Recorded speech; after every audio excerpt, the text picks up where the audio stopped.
Good morning. Recognizing a quorum of commissioners, I call the October 23rd, 2025 meeting of the Cannabis Control Commission to order. This meeting is being held hybrid pursuant to Chapter 2 of the Acts of 2025 and is being recorded.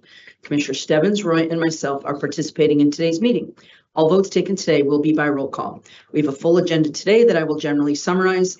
We will start with opening comments from commissioners before we proceed to commission discussion and votes. There are 3 items in the commission discussion and votes today. First, disproportionately impacted area maps for social equity and the adoption of the UMass Donahue Institute report from March of 2021. Contract extension, edemia, and discussion and review of draft regulations and policy questions. Revisions to 935, CMR 500 and 935 501 regarding social consumption. I will ask commissioners wishing to comment or ask questions during any part of the meeting to raise their hand to be recognized. So with those initial comments, I'll turn things over to commissioners if they wish to make any comments or updates. Commissioner Stebbins. Thank you, Chair. Just some quick updates since our last meeting. Thursday, I met with officials from the city of Worcester and city of Fitchburg, including the mayor of Fitchburg. We reviewed the current draft framework for social consumption and the upcoming schedule. After our visit, we met with a few SEP licensees and potential applicants for this license type and provided them an update on our work and answered some questions about the current draft. Friday, I had the opportunity to visit 2 cannabis dispensaries out in Berkshire County. I hope I'm getting the name of this right. Kappa Dispensary in Lenox and Canna Provisions in Lee. Want to thank those respective owners for their time and conversation. I think I was at Canna Provisions for like 2 hours on a busy Friday afternoon, but also had the opportunity to meet with City of Pittsfield officials and share information with them about the social consumption regulations as they're currently drafted. Working on a little bit of my homework, reached out to Springfield and Boston with a call scheduled tomorrow with Worcester, follow up on the census tract discussion we've been having, encouraging all 3 of those communities to respond to your emails, encourage Madam Chair as well. Both, at least Springfield and Boston, who I talked to, expressed interest in responding. And then yesterday, members of our team from DCAP, Licensing, Legal Enforcement Council, and I met with Minnesota officials who are in the process of overseeing their first marijuana event organizer licensee's first event coming up. We discussed their program and our proposed framework, and it was a great opportunity to collaborate going forward. Just interesting to hear how they navigate their 14 license types that they have, and how they go about enforcement and partnership with local municipalities. So that's it for me. Great. Commissioner Roy. Thank you, Chair, and good morning, everyone. Looking forward to getting towards the finish line with social consumption today, and I know we have a few more meetings planned. Just a really brief update. Yesterday, I had the opportunity to speak at the Shield Compliance Conference in Boston. It's a conference that focuses on banking in the cannabis industry and as well as compliance. There was about 100 bankers and banks from across the country that attended, and I was thrilled to participate. And they really reaffirmed what I've been learning as of late, that creative partnerships and joint ventures, which I believe the Gaming Commission has as well. They all agreed. I did ask them, I took a snap poll, if you will, that they would look more favorably on lending to folks in the cannabis space if we had these types of partnerships. So again, we agreed access to capital is one of the most challenging aspects with federal illegality. So looking at creative ways to tackle that is extremely important. So just enjoyed my time there yesterday and look forward to speaking Monday at the State of the Cannabis Industry, again back in Boston. So thank you for my time.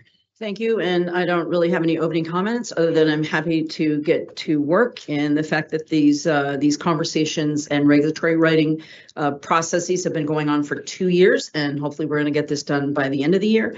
I especially want to thank Mike Baker, who has been my Sherpa, walking me through. So, and I want to say we've completed the journey, although all of the videos on TikTok sometimes get me a little worried thinking about climbing that mountain these days. But anyway, I want to thank Mike in particular and the entire legal team for helping me out, because this has been a steep learning curve for me. Again, it's been going on for 3 years, and I'm catching up with 3 years of activity and testimony. So again, I thank the team for their help.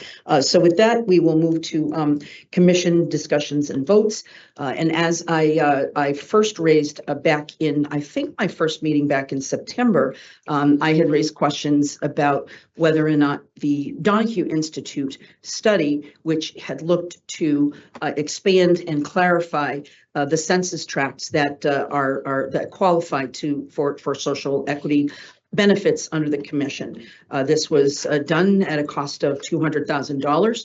It's been out there. Obviously, we're now dealing with the social equity issue, and there are a couple of additions to that list that I think could be helpful to the overall success of the social consumption regulation implementation. So with that, I know that Commissioner Roy has a comment that she would like to make, and we do have a draft motion for the DIA map, but I don't know, Commissioner Roy, would you like? Thank you, Chair. A few things, actually, if I may have the floor for a little bit, and it might be a little long. I just want to talk a little bit about Donahue Institute. I want to talk about the research team, the diversity of the research team, and there had been some questions. We got emails about the methodology. So if I may, I'm going to have the floor for a little bit, if that's okay. The UMass Donahue Institute remains one of the Commonwealth's most esteemed and trusted institutional partners in applied research, policy evaluation, and program analysis, serving as a key analytic and policy partner for government agencies and community stakeholders. For decades, the Institute has distinguished itself through its methodological rigor, objectivity, and commitment to public service. Its expertise has earned national recognition and respect, with numerous awards, scholarly publications contributing meaningfully to applied research and evidence-based policy making. The Donahue Institute's work is frequently cited for its excellence in economic analysis, workforce development studies, and program evaluation, each project demonstrating a deep commitment to accuracy, integrity, and transparency. I wish to extend my gratitude to the UMass Donahue Institute for its continued professionalism and diligence. I am deeply appreciative that the Institute is currently focusing on the statutorily prescribed metrics and data required to assess the delivery license exclusivity period, a critical responsibility the Cannabis Control Commission was unable to complete in a timely manner. The Commission's decision to contract with the Donahue Institute once again should reaffirm or affirm our confidence in their capacity to deliver accurate, comprehensive, and timely analysis that will help guide our policy decisions. I am confident the Donahue Institute's independent and analytical approach will once again yield findings that strengthen the Commission's ongoing work and support the Commonwealth's broader goals of fairness, equity, and accountability. I am hopeful the Commission deeply values the Institute's partnership and its steadfast commitment to the highest standards of research and public trust. And I also had inquired about our current contract with the Donahue Institute. Again, we were statutorily prescribed to accumulate, assess, and analyze metrics and data relative to exclusivity around delivery.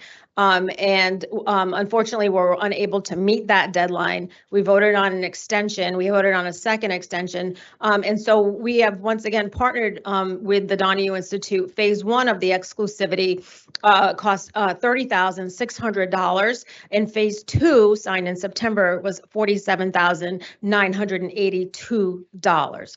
And so there have been some questions about the methodology. So if I may, Madam Chair. Please. Okay. So it's important for the public to understand, this report will be 5 years anniversary in March, and at a cost to Massachusetts taxpayers of $200,000. So I want to provide additional context around that. The purpose of the project was to, one, develop a method to empirically assess the extent to which Massachusetts communities have been impacted historically by cannabis prohibition and the war on drugs. Number two, apply the method to generate, quote, disproportionate impact score, a DI score, that reflects those impacts for different areas of Massachusetts. And three, provide a ranking of areas in Massachusetts according to the disproportionate impact score. The disproportionate or DI score, therefore, included 4 primary factors at a geographic level. Drug arrests, including number 1, average annual number of drug arrests. Number 2, average annual rate of drug arrests per 100,000 population. Number 3, percent of people living in poverty or economic deprivation. And 4, the percent of residents who report Black and or Latino race ethnicity. So it looked at the racial and ethnic composition. Those factors were examined for 295 municipalities across Massachusetts, as well as for 305 census tracts in the state's 5 largest cities: Boston, Cambridge, Lowell, Springfield, and Worcester. Race and ethnicity data analyzed in this report came from the U.S. Census Bureau. NIBRS was used versus the previously used Uniform Crime Reporting data. Arrests were assigned to the census tract in which they occurred. Score development. 4 key indicators were used in an equation that assigned a disproportionate impact score to each area. Municipalities and or census tracts were scored separately. These indicators were calculated at the area level and included an average number of drug arrests, an average annual rate of drug arrests per 100,000 population, percent of people living in poverty, and the percent of residents who report Black and or Latino race ethnicity. To account for the fact that some areas have consistently high levels of arrest, poverty, and Black and or Latino residents over time, while other areas have experienced more changes in these indicators, the study period was divided into 4 time spans. The scoring equation was applied to generate a DI score and a ranking for each place in each time span. The average of the 4 rankings were calculated to create a final DI score. The final DI score ranges from 0 to 99.52, with higher scores representing higher impacts. The final DI score was again ranked to identify the most disproportionately impacted areas in Massachusetts according to the score. Municipalities with a high concentration of college students or seasonal housing were excluded from the final ranking because the population and arrest data for such areas is unlikely to represent year-round residents. The 5 largest cities were excluded from the municipality rankings because they are analyzed separately at the census tract level. Results: there were 279 municipalities, including in the municipal level ranking. Tier 1 includes the 28 cities and towns in the top 10% of DI scores, ranging from 78.7 to 99.5. The 3 highest scoring communities were Holyoke, New Bedford, and Brockton. Tier 2 includes the next 28 municipalities, which fell into the scope of 11 to 20% of DI scores, ranging from 69.6 to 78.6 for their score. The DI scores in this analysis were calculated using rankings from the following measures and in the following equation: average annual number of drug arrests plus average annual rate of drug arrests per 100,000 population plus percent of people living in poverty plus percent of Black and Latino residents. The time spans used for the analysis were 2000 to 2004, 2005 to 2009, 2010 to 2014, and 2015 through 2017. The data, they ceased to collect it at 2017 because the first adult use dispensaries opened in the fall of 2017. Tier 1, the top 10%, include 88 average mean annual arrests, 308 average annual arrests per 100,000 population, 15% living below the federal poverty line, and 23% Black and or Latino residents. Tier 2 had an average of 50 annual arrests, 226 average annual arrests per 100,000 population, 8% living below the federal poverty line, and 6% Black and or Latino residents. The DI scores for the 305 census tracts with the 5 largest cities are presented in Boston, Springfield, and Worcester had census tracts that fall within the Tier 1 on the DI score. The analysis identifies Massachusetts municipalities and specific census tracts within the 5 largest cities that have experienced high levels of drug arrests, compounded by poverty and racial segregation, and thus disproportionately experienced negative impacts from the drug prohibition and enforcement. The areas in the top tiers on both the municipality and census tract rankings are the most disproportionately impacted areas. It is notable, if not surprising, that the majority of municipalities on the current list of disproportionately impacted areas maintained by the Commission fall into tiers 1 and 2 based on the DI scores created in this analysis. Further, many municipalities in Tier 1 are legislatively recognized on the state level as, quote, gateway cities. Gateway cities are mid-sized urban centers that serve as regional economic anchors and face a variety of social and economic challenges. It may be appropriate for the Commission to consider using different strategies to attempt to address and ameliorate the impacts of drug enforcement on areas in different tiers or other groupings of areas on this list. Such an approach would reflect the reality that in Tier 1, residents are more likely to have experienced negative impacts from drug enforcement. Eligibility for priority license status and other benefits could be based on a combination of requirements, such as a residence in a Tier 2 disproportionately impacted area and membership in an additional priority group. Personal or family history of drug arrest or incarceration, Black race and or Latino ethnicity. A prior study for the Commission led by Dr. Getman analyzed arrest rates in relation to population size, percent of families below the poverty line, and employment rates, and used these indicators to establish a ranking for 160 municipalities in Massachusetts and census tracts in Boston, Worcester, Springfield, and Lowell using the Uniform Crime Reporting data. The current study sought to expand the analysis of DIAs to include most of the 351 cities and towns in Massachusetts and a census tract analysis for all of the cities with over 100,000 residents in the state, and to use additional drug arrests and socio-demographic data. The present study further extends the previous analysis through the use of more comprehensive law enforcement data sets from NIBRS, and creates a new empirical approach to identifying communities most impacted by drug enforcement. Drawing on prior research, the study team developed a method to quantify the impact of the war on drugs on geographic areas in Massachusetts using arrest, socioeconomic, and demographic data. Drug arrests from NIBRS were obtained from the Massachusetts Executive Office of Public Safety and Security starting in the 1980s. The Federal Bureau of Investigation began implementing NIBRS and law enforcement agency.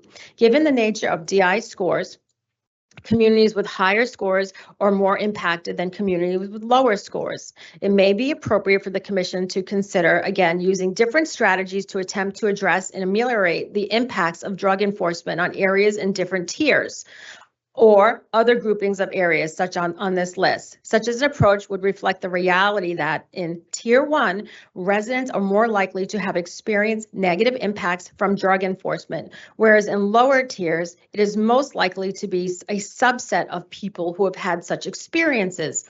Eligibility for prior license status and other benefits could be based on a combination of requirements, such as residency in a Tier 2 disproportionately impacted area, plus membership in an additional priority group, such as a personal or family history of drug arrest or incarceration, plus Black race and or Latino ethnicity. Thank you. I know that was long.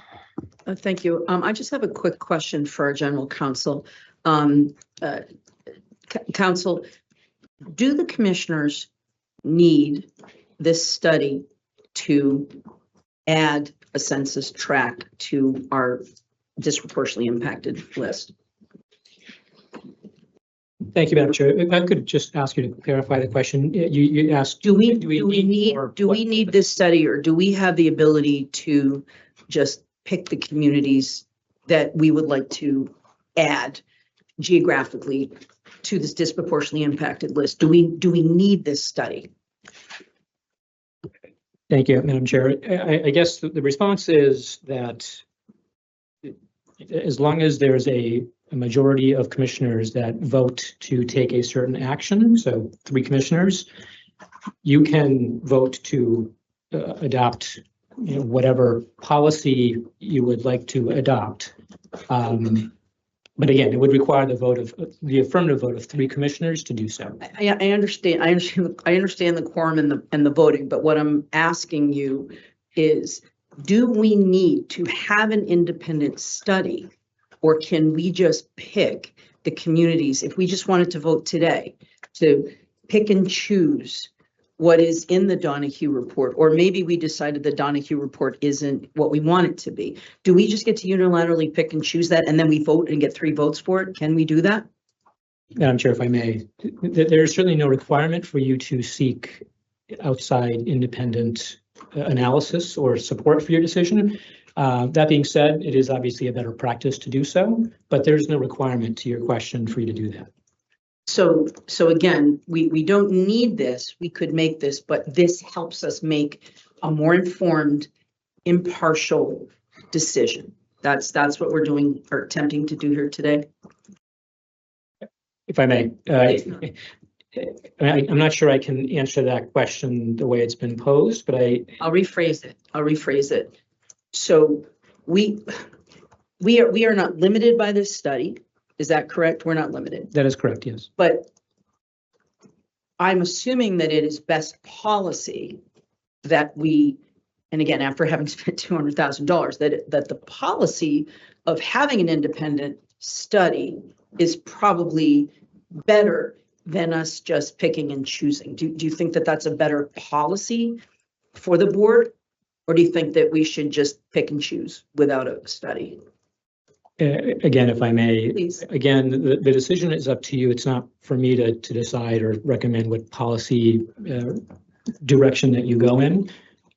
Generally speaking, it is certainly better to get input from outside organizations, particularly those in the qualified to research and provide opinion. That being said, there are other organizations that may provide additional context and additional information for you to look at. So, I wouldn't want to take one report sort of on its own without considering other reports or other sources of information that may prove helpful to you. So, okay, all right, thank you. Commissioner Roy? Yeah, and I just want to, in the past, I think there's been some confusion about the diversity of the research team. So I just want to share a little bit of the representation overview. Gender, the majority of the team, the research team members were women. Marking strong female representation in research and policy analysis. Racial and ethnic diversity, the team included both Black and white non-Hispanic members, including Dr. Renee Johnson from Johns Hopkins University, and several research assistants contributed to racial and cultural diversity in the group. Geographic diversity, members reside across Massachusetts, urban and rural regions and beyond, including representation from Maryland and New York. This contributed to a wider contextual perspective on cannabis policy. Overall, the research team demonstrated gender inclusivity, racial representation, interdisciplinary collaboration across public universities and public health institutions, aligning with the Commonwealth of Massachusetts' broader goal of diversity, equity, and inclusion in cannabis-related research. Thank you, Commissioner Stebbins. Do you have any comments? Thank you, Chair. And thank you, Commissioner Roy. And walking back through the report, a lot of the issues, thank you for kind of walking through those. I also had a better chance to go back and review the report since our last meeting. I'll be honest, a lot of questions still remain for me, not really with the ultimate findings of the DI report, but how, because we as a commission move forward. And, starting with the question of, what our intent is here, is it to, obviously, it's to connect those communities that might have been previously left off the original Getman study, which we know was kind of done in a hurry. This one, UMass Donahue Institute, was also done on a very quick timeline to, again, kind of make up for the lack of time that the Getman study did. But it still leaves a lot of questions for me. And, looking ahead to the motion, I know that we want to get to some type of agreement before we open up our next SEP round. And we just closed an SEP round. So I'm also mindful of timeline, and I want us to do this in a way that is, for me, it's thoughtful, it's engaging with folks who are part of our SEP program now, engaging with those communities who we might be adding or should add. I'll reiterate, the concern I raised last week around census tracts. I know census tracts, we're all familiar, are a great way to piece together data in, the 4 sets of data that the Donahue Institute used. The worry that I expressed last week, kind of continues. And again, Chair, I appreciate the email you sent out. And I know there's, I think, an early November deadline. You want feedback from the 5 communities that qualify for their census tracts to respond. If I didn't convey it well last week, my concern around just using the census tracts is the war on drugs did not stop on one side of the street. Chances are it impacted a whole neighborhood. I want to engage at least, as I've said, Boston, Worcester, and Springfield. I want their input as to whether they felt that the impacts were felt by neighborhood. I think, at least coming from Springfield, I know everybody knows their neighborhood boundaries and what their neighborhood looks like.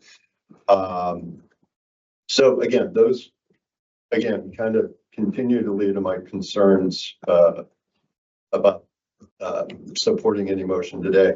What I would suggest, and food for thought for my 2 colleagues, we have talked about having a listening session about the efficacy of our social equity program, get feedback from folks who engage in the social equity program as to whether they have realized the benefits everybody expected. Get input from our communities, whether they are seeing the impacts of their designation as a DIA community, an existing DIA community. I know, talking to our EPCO team and EED this week, we've tried to do that follow-up. Unfortunately, we have not gotten funding for additional studies to assess the impacts, positive or negative, on DIA designation. And we may never get it, but at the same time would welcome the opportunity for a listening session. And I think we all got a letter from EON and MCC asking us for that type of engagement. So again, just some food for thought. Again, I think we have some time. I still remain a little reluctant to adopt the new map. I have concerns about what we would be able to offer at tier 2. I think we need to think that through a little bit more, because we have some communities that moved from a tier 1 to a tier 2. So a lot of questions still remain for me, a lot of outreach. Chair, by your email still kind of remain outstanding, but those are just my thoughts. Right. So how about this? Could you convene a listening session? I know you're going to be out of state for a short period of time. If you could conduct a listening session and report back by November 19th, Commissioner Wright? I think I won't speak for you, but I think we all need to be there. It's a public listening session, not just. Oh, so we need to. Yes. So That's right. Yeah. So we. Yeah. Okay, I misunderstood. So if I may, Please, Commissioner Wright. and I hear you, Commissioner Stebbins. So all of the things you listed, I think to hold ourselves accountable, should put that in a motion language, the things a public listening session by a certain date, And, then we bring it back. So this way it doesn't go out into left field and kind of go on the back burner. If we vote on what we agree on, what we want to see next steps, that and with a date certain, that keeps us all held accountable like we've done so many other times in so many other motions. And again, I will repeat, Mr. Executive Director, do we have enough money in our budget to re-engage the Donahue Institute to answer some of these questions? Or do we have the opportunity? Because basically it sounds like, what is the intent here? The intent here was, I believe, and again, you've been here longer than I have been. And were you were you involved in this at all when this was happening? Were you engaged and involved in determining what the scope of the work was going to be? I'm not sure if I remember when you got here. I don't recall being in, I think the report for this work on the study started before I was here. Was it? I believe it was at the behest of former commissioners Flanagan and Title. And do we know, again, we're asking what is the intent? It's my recollection that the intent was they were dissatisfied with the first study, and the commissioners determined, again, I understand that across the street, but also I lived in East Hampton when I grew up, and I lived on the town border of Northampton. So just because there are vague municipal boundaries, you know what I mean? So then that begs the question if the entire state, is, if we don't have a certain definition of how we're going to put a fence around it, it then becomes absurd. So that's what I'm trying to, because again, I'm thinking of Fitchburg and Leominster. Those two communities, it's almost not even two different communities. They're so socially, culturally, and geographically linked. So do you have a sense of what the potential cost would be to, after the $200,000 we've spent, whether or not we could do this again?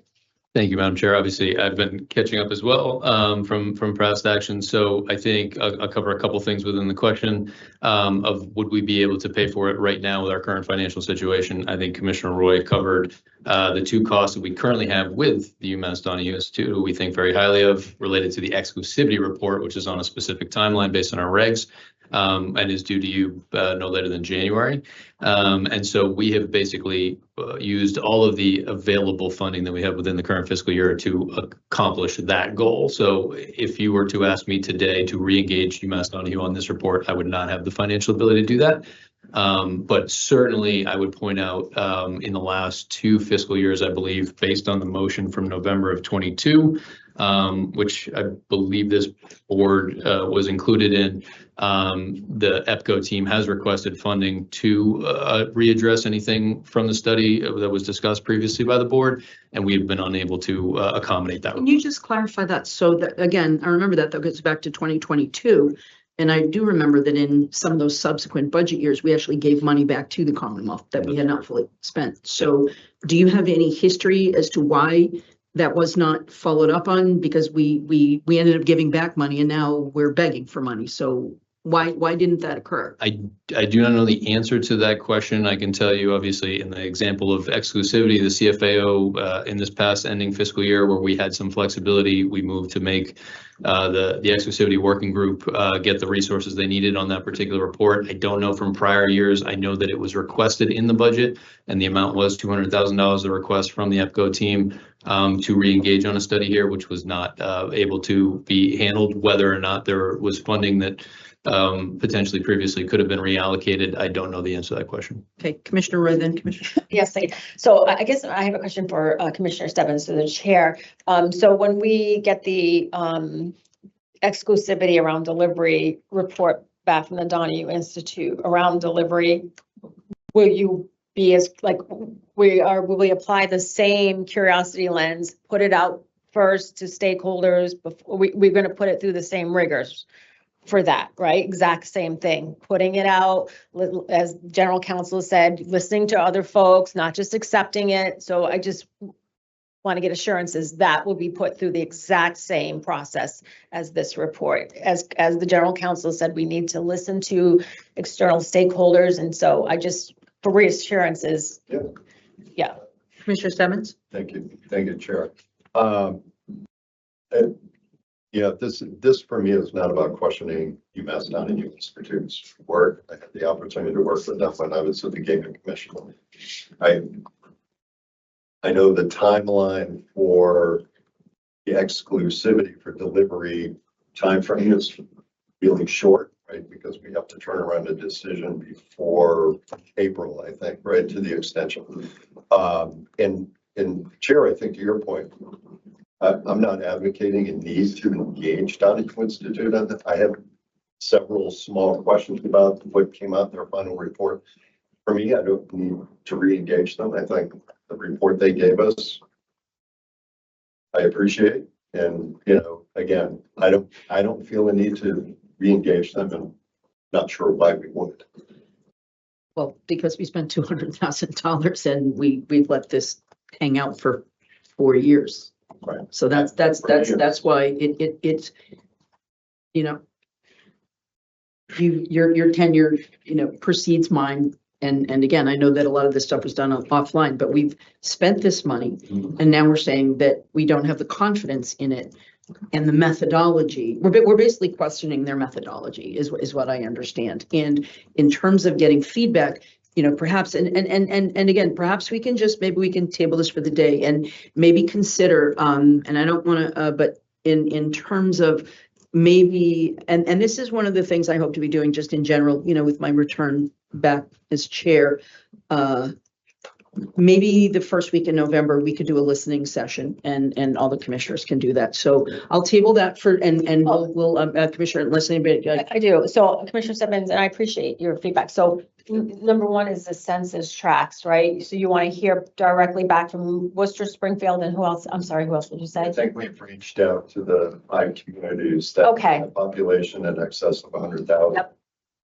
I think, Chair, you gave them till November, early November. well, I'm saying, I think that we could actually speed this up and ask them to, and letter, yeah, I can't remember exactly what the date was. And then, okay, so census tracts from the 5 cities, a public listening session with any stakeholders who have concern over this or want to share their thoughts on this. Was there anything else? I think, there's still an outstanding question, I think, for us that the Donahue Institute gave us, which was if you have a whole tier 2, and I want to engage in more discussion on the tier 2 list of communities, that they proposed to us that we come up with a different set of ways to treat those tier 2 communities. Mm-hmm. I'm not sure we all had that conversation. So again, those, kind of for me remain, Can I just pose a question? When you say in terms of how we treat them, but it's the list, it's the census tract, it's the how we treat them. Is that potentially a different issue? I think that's the question that the Donahue Institute left up. Like, as But I mean, a is that, but my point is in terms of we've got this information, we have this information. And now is it incumbent upon us taking their recommendation and your question? Is that a separate conversation to accepting the $200,000 study? I don't know if I'm making that question clear. No, if you can ask. So what you said, so we treat the tiers differently, right? So in terms of, so when you're saying treating them, I mean, is it how they engage, how they get benefits? What is the treatment that's different? Again, I'm still. And I think that was the question the Donahue Institute, if I'm reading the report correctly, that's the question they left for us. Like, here are our top 20%. We've broken into 2 tiers. Commission, you may want to think about how you treat that second tier of communities. If you don't think they're tier 1, but tier 2, I think, again, that was what I pulled from rereading the report. All right, Commissioner Roy. Yeah, and I think the recommendation from the Donahue Institute was for us to contemplate eligibility for priority license status and other benefits could be based on a combination of requirements, to your point. So such as residency in a tier 2 disproportionately impacted area, plus membership in an additional priority group, such as personal or family history of drug arrest or incarceration, plus Black race or Latino ethnicity. So that was kind of, so, okay, you're in a tier 2. They've run them, you know, all the 4 data sets of the points. And so if you, in addition to that, had a personal or family history of drug arrest or incarceration or of Black race or Latino ethnicity, that could be one of the qualifiers, if you will, for the tier 2. All right, So again, I'm going to ask for motion language to hold us accountable on the listening session, on hearing back from the communities. so why don't Recommendations on tier we 2. proceed, and hopefully, at some point today, we can, again, my Robert's rules are rusty, but I don't know if it's tabling or we'll move this back in the agenda, and hopefully we can get some motion language that holds us accountable, so it's not another 4 years. So if I may. Please. Okay, the motion language should include receiving feedback from, on the census tracts from the 5 cities listed in the report, hold a public listening session the first week in November, and bring back recommendations on tier 2 communities. Does that? Anything else you want to add? Good. General Counsel, are you good with that? Do you need any clarification based on what Commissioner Roy just said? Thank you, Chair. I think I can start working on some motion language based on. I just want to be inclusive. Is there anything you'd like to see in that? No, I mean, I think that's the start. I think that's where we're trying to move the ball. Mhm. You know, again, the letter that was shared with all of us to say, you know, stop, again, we've walked away with a number of benefits from our listening sessions. So Okay. I think having fun in this conversation would be great. And again, I love listening sessions, but at some point in time, you have to do sessions. And again, since this has been listened for a long time, a lot of money's been spent. We have to make a decision. And if we don't have the votes to do it, we should just, you know what I mean? So I just don't want to be wasting any more time, any more money, and just sort of address it. General Counsel, do you have the draft of the motion? No, no, not quite yet. I don't work that fast. I was just going to ask, if I may, to Commissioner Roy, to have you repeat the items that you just stated. So as we've done in the past, motion language kind of keeps us held accountable with a date certain. So in the motion language, to receive feedback, do we know the date on that letter? Does anybody have that handy? I could share that with it. The one that I sent out after Commissioner Stebbins made the, The municipal, about the census tracts letter. excuse me, hold on one second. If I can acknowledge Matt Giancola, when did the letter, we said coming back, but when did the letter go out? That was sent to the municipality. It was right after I think it might have been the day after the last meeting, but I'm not sure. Or it was supposed to be by 11 o'clock, day after the last meeting. And I think it went out under my signature, but I know you facilitated that. Friday, October 17th. October 7th. Wonderful. Okay, so if I may, Madam Chair. Please. Okay, General Counsel. So I think I'm just I'll throw out the 3 things, and how you suss it out into motion language would be great. So we're looking for feedback from municipal leaders regarding census tracts in the 5 cities enumerated in the report by November 15th. For the commission to hold a public listening session relative to the DIA report during the first week of November. And for the commission to bring back recommendations regarding identified tier 2 communities, I would say also by the November 15th.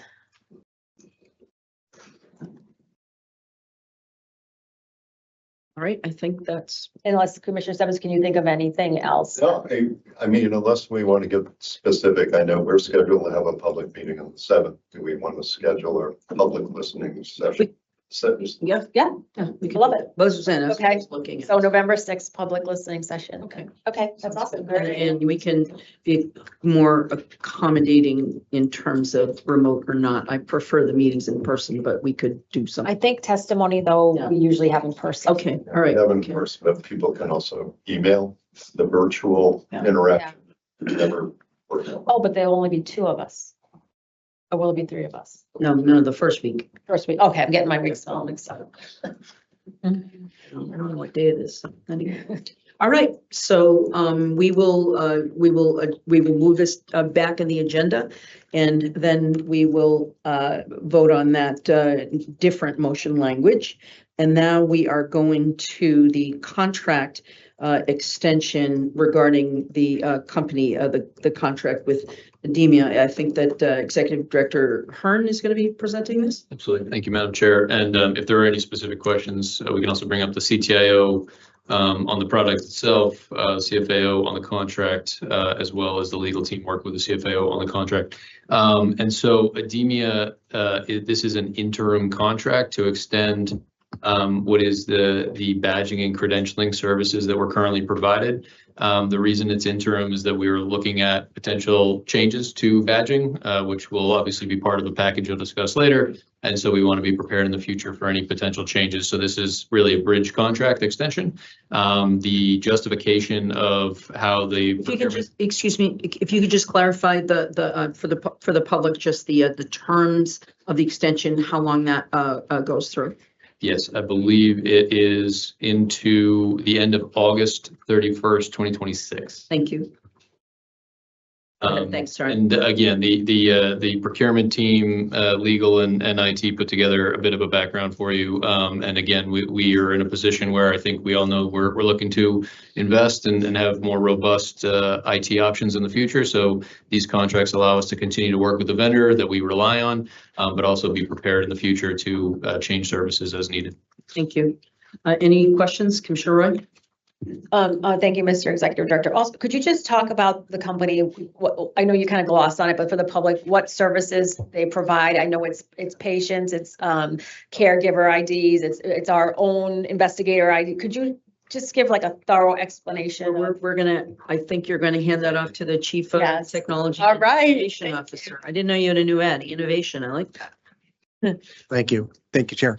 So Idemia is, for the commission, is providing all the printing services, mailing services related to the patient and caregiver IDs, the agent badges, as well as our own internal investigator and commissioner badges for on-site inspections.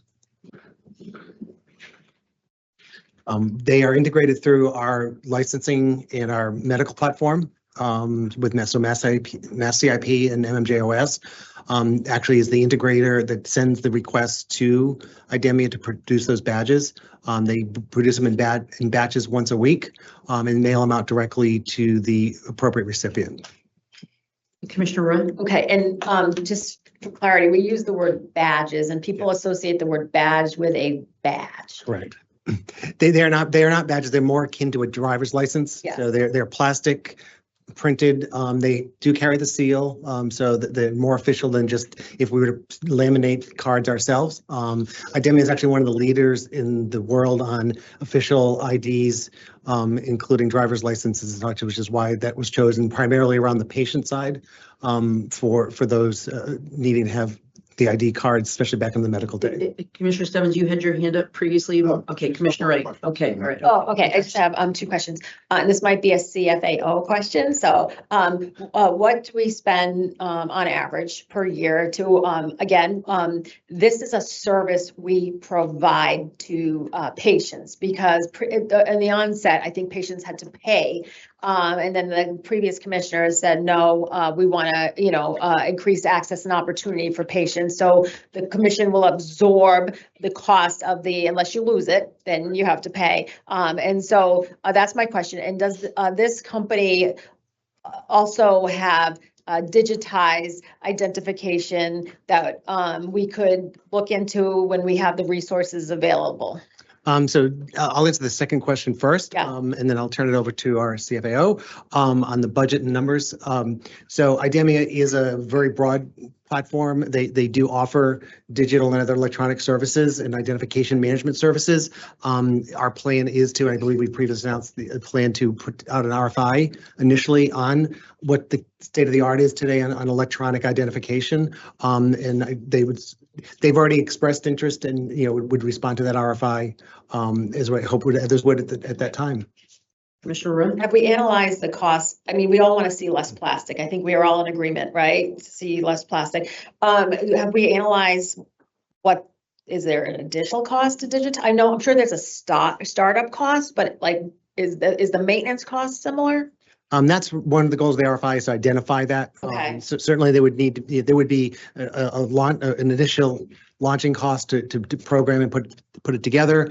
I'm paying for an app or mobile app that would need to be developed. And then typically there's ongoing per badge charges, even though it's not physical, there's still a process for each badge and a cost for each badge, even though it would be a digital cost. So per badge would be, certainly mailing costs would go away. Yep.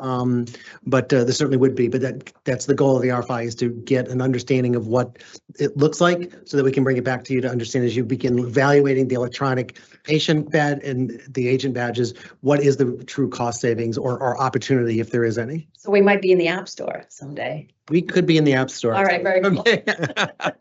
Okay, very cool. And then Lisa, if you know, like on average, what are the commission costs is, and again, not counting the employees, but we provide this as a cost savings benefit to our medical patients, but I know it's not broken up that way. So on average, could you share with the public what we spend?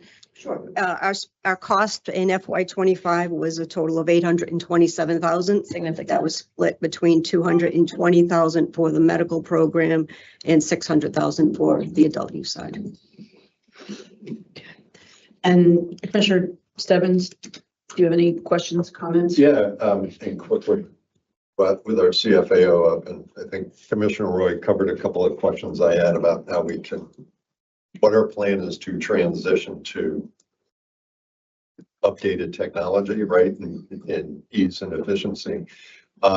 With respect to our costs, though, because some folks are now being renewed on a 3-year basis, is our expenses coming down when it comes to agent registration? Yes, our cost in 2022 was over $1 million. So we're about a 20% reduction. So we are seeing the costs go down each year, but it will level out. We are also seeing a reduction in agent renewals as well. So we are seeing a reduction in cost, about 20% less than we were 3 years ago. And a reduction in medical patients. Yeah. Yes. And so if I can just comment, that is great news. And this is also part of why the Red Tape Reduction Committee, looking at ways that we can actually save money. And this was something I raised a few years ago, the issue of plastic, the issue of, and it was explained to me in one of the conversations, how do we do this? That, there are some folks who still want to hold that and that is helpful to them. But as long as this company knows that, I'm assuming, so are they going to be advising us as to how I won't say put them out of business, because we won't put them out of business, but how we are going to move towards a more environmentally sound, but also more possibly secure and also easier to track system? Did you say they're involved in helping us figure out those potential cost savings? So thank you, Chair. We have inquired with them about their capability of, do they offer digital? Obviously, they know the world is going that direction. They're very active, again, in working with Department of Motor Vehicles across the country and coming up with viable solutions for identification. So they know we are, to us, it's a big contract. To them, we're a smaller contract. So they, it's not that they're worried about us going out, leaving them, but obviously they are interested. We want to keep the electronic business. And again, we've asked them if they have capabilities. They provide us a little bit of background material. But again, and offered to be involved when we send out an RFI. They would definitely have expressed interest to want to reply to that in full. Okay. Are they a Massachusetts-based company? I don't know if I remember that. No. No. Okay. All right, Commissioner Roy? Yeah, my question is more a legal one with regards to regulations, so DGC or GC. So it's my understanding right now that our licensees do not accept electronic forms of identification. So in the medical marijuana access working group, I'm just flagging that if we do digitize, what implication does that have around our licensees? I mean, I've actually seen it happen where someone was refused at the door because they're like, no, I did renew my license with the RMV. Look, I have this, and they're like, no, sorry. So I don't know if there's any thoughts around that. Thank you. General Commissioner. Counsel. I don't know if I have any particular thoughts on that. I think part of the justification here for this extension or renewal, if you will, is to bridge the gap and to get us to the next phase of what we're trying to do here. So I think with that in mind, that's the approach that the team has taken.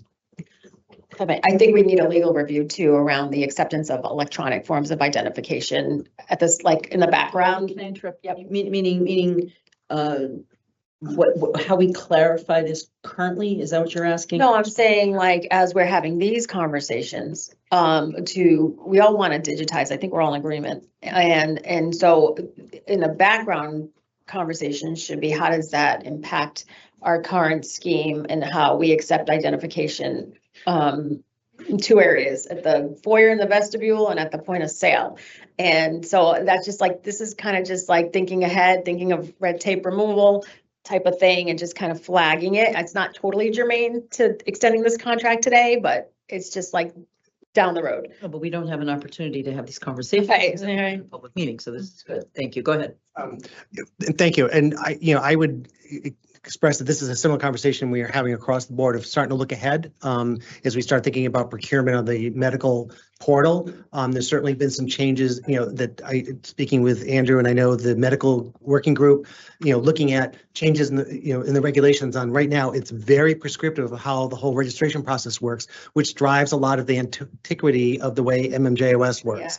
And so to give us the most flexibility, and I flagged some stuff for our legal team to look at, is just even the way it's in regulation on how a patient registers and gets their temp registration and temp cards, and some of that's not clear, and some of it creates a lot of extra overhead. And again, I'd nominate that for the red tape review. But this you're actually thinking ahead of where I That's what am. I'm trying to do, yeah. Being able to get the regulations in line ahead before we make the change Anticipation of going to a new platform, then waiting to get a new platform and then trying to. Commissioner Perry, first, you're on that. You're going to be on that working group. Yes. Did we? Can we nominate you? Red tape. I don't believe I was Love listening you. initially, but You probably need to if be I on it. I'm being volunteered, I certainly. You volunteered. Is noted innovation is in my title, then that falls under the scope of Yeah. innovation, in my understanding. So I'm Okay. glad to be All right. involved. It was an error on my part. So I will rectify that. Commissioner I Rex? just have a final question. And I know you, between the ED and you, Paul, you interact with Canra on a regular basis. I just have an ask. Could you ask your counterparts in Canra if any of them are digitized, or what steps they're taking towards digitizing their medical program? I've had some, we've actually had that conversation preliminary. At this point, to my knowledge, no one has got a full electronic program for identification yet. Again, a number of other states through the RMVs are looking at electronic identifications, and obviously each state's organized differently, and those that are more integrated with the state central operations are reliant on their DMV, RMV equivalent for identifications and such. And I know a couple of states are working towards that, but certainly a conversation we continue. Yeah. I will bring it back up again as a Yeah, poll just to see if there's been any changes. So. Yes, thank you. Appreciate that All very right. much. Any further questions and comments? Oh, Bio break. I was going to do that immediately. So anyway, can we quickly take this vote? So Commissioner Roy, I will entertain a motion to approve the contract extension as recommended by the staff. Do I hear that motion? So moved. Do I hear a second? Second. Having been moved and seconded, we will take a call of the roll. Chair votes aye. Commissioner Stebbins? Aye. Commissioner Roy? Aye. And it passes unanimously. So we are going to take a short break. We'll be back promptly at 11:30. Now, I will take a motion. Do I So moved. so moved? Second. Voted unanimously. Aye, we're good. Okay, all right.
Chat. restart the broadcast if we're on. I can see live. Okay, there we go.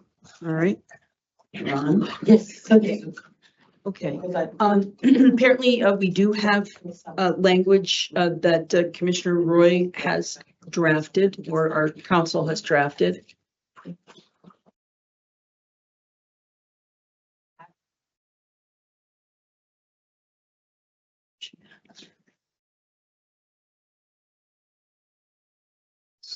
Would you like to read this? And I want to thank the executive director for providing the motion language. The motion reads as follows. A motion to request feedback from municipal leaders relating to census tract designations contained in the March 2021 UMass Donahue Institute report by November 15th, 2025. Schedule a listening session relative to that report on November 6th, 2025. If we could just add on or about, we think that that's going to be the right date, but Okay, yes, is that okay? on or about November 6th, 2025, and direct the executive director and the EPCO team to draft a notice to solicit comments for the listening session and receive recommendations from staff and external stakeholders relative to communities identified as Tier 2 in that report by November 15th, 2025.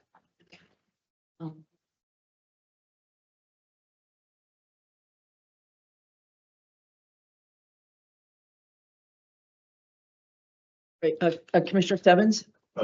Thank you, Chair. Thank you, Commissioner Roy. I want to acknowledge that piece because I'm starting to call this the Erica Bruno rule. Oh, the Based memo? on early suggestions that she had of, it's great to post the notice for a listening session, but gives us the opportunity to kind of explicitly ask for areas where we're seeking testimony. So that piece about the ED working with the EPCO team, I think would be helpful. Again, I mentioned the ED and the EPCO team, this commission was trying to get money to do a follow-up study on the impact on airways. We don't know when that may ever come. So, maybe using this opportunity for the EPCO team to put the questions out there to get some qualitative feedback about the impact for DIAs, I think would be helpful. So appreciate that piece being added. I'll second the motion. Okay, you'll make, Okay. Commissioner Ray? So moved. And it's been moved and seconded. I'll take a call the roll. Chair votes aye. Commissioner Stebbins? Aye. Commissioner Roy? Aye. Unanimously approved. Okay, now we're moving on to the heart of what we're doing today, and I will turn the discussion and review of draft regulations and policy revisions to 935 CMR 500 and 935 CMR 501 regarding social consumption. So I will turn this over to DGC Mike Baker. Thank you, Madam Chair. It's been great working with you to catch you up to speed on all these regulations. Thank you for taking the time. And thank you other commissioners for your comments and feedback. Some of that has been incorporated into this draft. Before we get into this, I just wanted to give kind of an overview of how we got to this specific draft. So we had public hearing session, I think it was September 8th, but it was early September. What staff did after that was basically review all of the written and oral testimony that we received at the public listening or public hearing. What Government Affairs did was they summarized and organized all those public comments for staff review. And then we had a very large conversation among staff about which comments we should incorporate into this draft. And we ultimately updated this draft on ones that we felt appropriate to amend. So the list before you today that we're going to be reviewing is a list of all of the staff amendments that we've made. And we're going to walk through all of those amendments and tell you why we made them. And I've coordinated with the chair.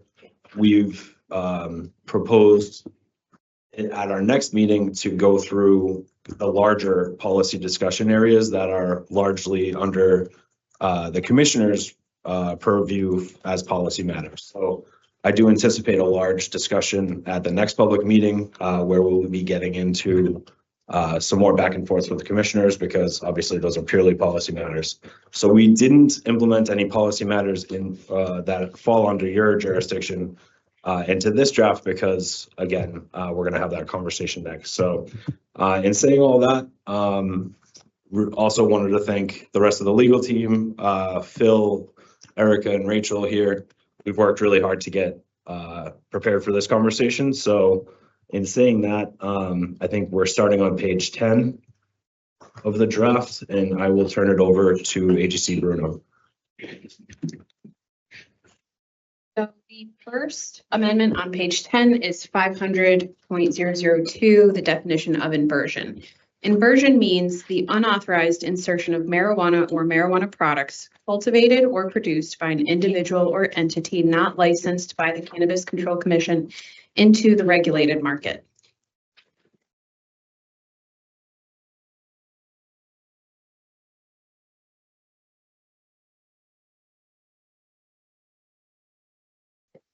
For clarification as to the nature of the amendment, this is really a more grammatical type of amendment to add the word or between individual and entity.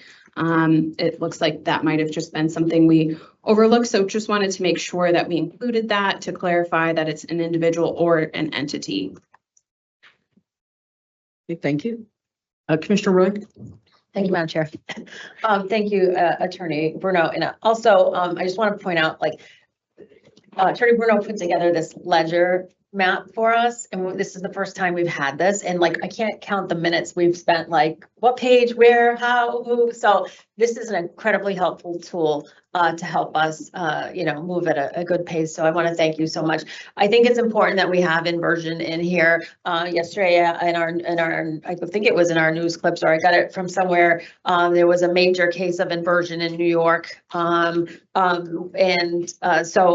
it's not unique to Massachusetts. The talking about the issue of inversion, it's nationwide problem. I'm glad to see this in here. They did something in New York called debarment as a penalty. You read down your head, and I thought that was so basically the principles involved in the inversion scheme can no longer apply. They've been debarred from applying to be any kind of principle again. So I thought that was interesting. I just want to make note of that. And I don't think we have that punitive measure here in Massachusetts, but and we will be having a meeting, right, Chair, about the how do we mitigate inversion? We're going to be holding a meeting I'm not sure because a couple of things got moved, but we will be holding a meeting with a group of persons to discuss specifically the issue of inversion and the potential public health and safety threat it poses, but also the lack of oversight also and registration also impacts our revenues. So if I could just say, because I know that I have this here. You have a printed up copy of that. I do. I asked Abby to do that. That's a lot. So thank you, Abby. You so graciously did. But I just have. No, she means the entire right. Oh, the entire. Yeah. It's okay. We can go through. It's just, seeing this is a little harder. I just like to make notes. No, I do too. If it is possible to get me at least the first, I don't know, what are the total pages in that printed up version that we have? 130, 121. Oh, thank you very much. Thank you. But you're going to be at different pages because this is legal size and that's not. Okay, that's okay. Then we ran into that before. Okay. Thank you, Andrew. If there is any possibility of getting me something in writing so I can be also taking notes. We'll get a hard copy, man. I didn't look what that was. I thought it was that and I just opened it up and it didn't. Travis, I'll grab one too. I mean, I'm following along. Yeah. I like to take notes. I can hear the ghost of Alyssa Stack yelling at all of us right now about printing this, but anyway, senior citizens, not that you're in that group, but senior citizens see as well. So yeah, that's right. You're almost there. Okay, go ahead, DGC, sorry. Thank you, Madam Chair. So again, just turning our attention back to the definition, and the amendment we're seeking here is just the or between individual or entity, clerical mistake, and we're just trying to clean it up. So easy. It didn't have anything in between individual entity, which obviously, right, and that's clearly not obviously the term of art throughout is individual or entity through the regs. And so we're keeping it consistent with this amendment. So again, just because this is my first time being at this stage in the regulatory process. So we're just going through, we're not adopting any of this language. So if you can just make sure that I understand how I'm managing this. So we have this, it's suggested by staff. So how do we track everything that we've said yay and nay to? Do we need to take a vote right now to say, yes, we like that, or? No, so the way that we move through this expeditiously is that you get consensus between the commissioners. So once we have identified that there's consensus to accept this, rather than take a vote, we wait until the end of the package and then vote at the But end. my point is, so in working at this, if there, thank you so much, if there's not, you'll guide me through that. We didn't really, I didn't ask this question yesterday, and this is my fault. So just making sure that I understand. So how do we technically gain consensus? Is we all just nod and go yes, or what do we do? We're not voting, so. That's generally how we've conducted. You're looking now, okay, all right, so. Consensus. Got it, okay, all right, good, all right. Whew, we got that down, okay, thank you. All right, going beyond, so now we're going to page 16? Yes, and then also just to say, we are keeping track of the consensus and all the amendments to be made. So that's why we have the computers out now and are doing it in real time. Great, thank you. Commissioner Ray, you have a question? Yeah, a DGC. So in the hard copy, for instance, so where we have made changes, amendments, they're in like my copy, like a purpley blue. So for instance, like a non-cannabis entity means, so that means since we're not talking about it today, we've already achieved consensus. So Exactly. it's the things that are newer additions, newer amendments, okay. Exactly. Obviously, we've been criticized going through this process slowly. We're trying to expedite it as much as we can through changing our procedures here. And so this is a way of any new material that staff made amendments to, we are focusing on that for this discussion. Great, that's awesome. Thank you. Go ahead, Attorney Baker. The next amendment is at 500.002, registered qualifying patient or patient means a qualifying patient who is currently and validly issued a temporary or annual registration card by the commission. The change here is to add or patient because throughout the regulations, the term patient is used, but we haven't identified it as connecting to the definition of registered qualifying patient. So for consistency and clarification, that anytime the term patient is used, it is referenced to registered qualifying patient. Thank you, Attorney Baker. Thank you. And just a little context here. We had identified this before in our prior discussions, but we merged the definition to keep it consistent with the practice. Under the definition section, you can see registered qualifying patient or patient. We have if there's two terms of art throughout the definitions, you can do this as an amendment rather than pulling it out and keeping it as its own definition. So we've pulled them together for consistency's sake throughout the definitions. Okay, left and right, moving on. All consensus, okay. Thank you. All right, we'll move to page 18, 500.002, temporary consumption event. I'm just looking here, just to back up under residents, and it appears that you've added, that's only in blue, not because it was already there. It's just that's how it comes up because it's a link. If I may, Madam Chair. Please, thank you. Sorry. No, go ahead.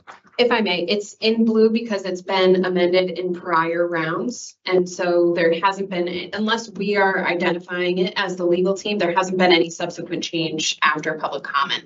Okay, Attorney Baker. If it appears in blue, we had submitted that language to the secretary, so it's live within this round. Okay, Whereas if it's not in blue or highlighted in red, redlined, then that is official reg that has already been promulgated.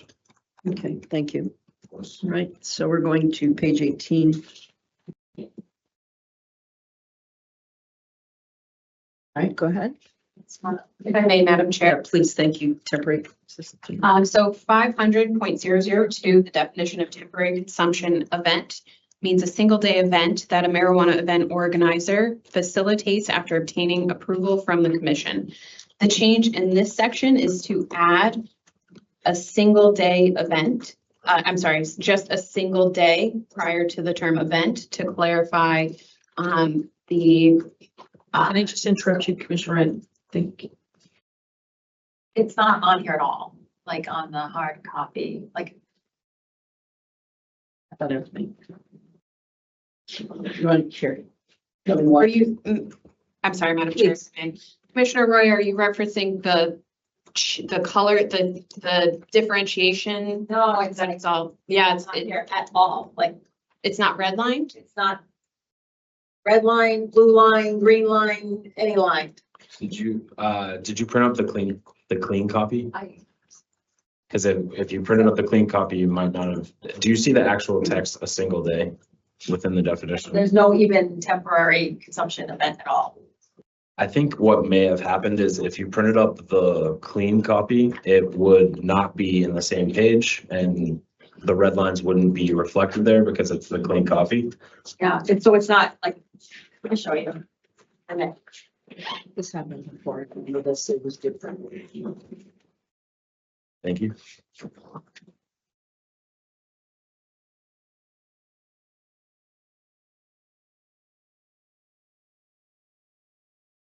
You have the medical regulations.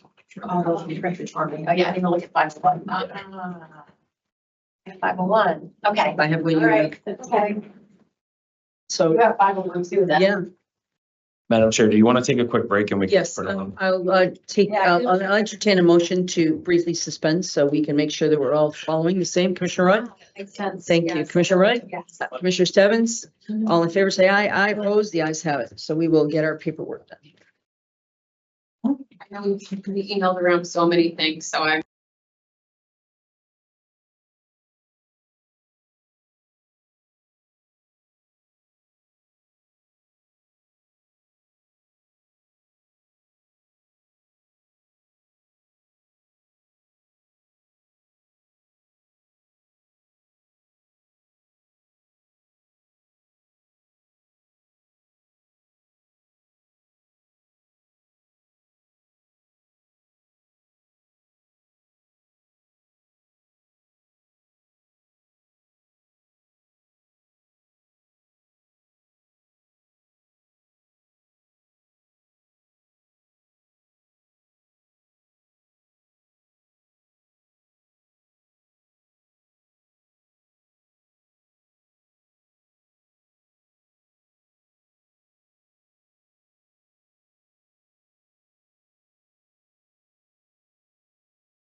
That was me. We're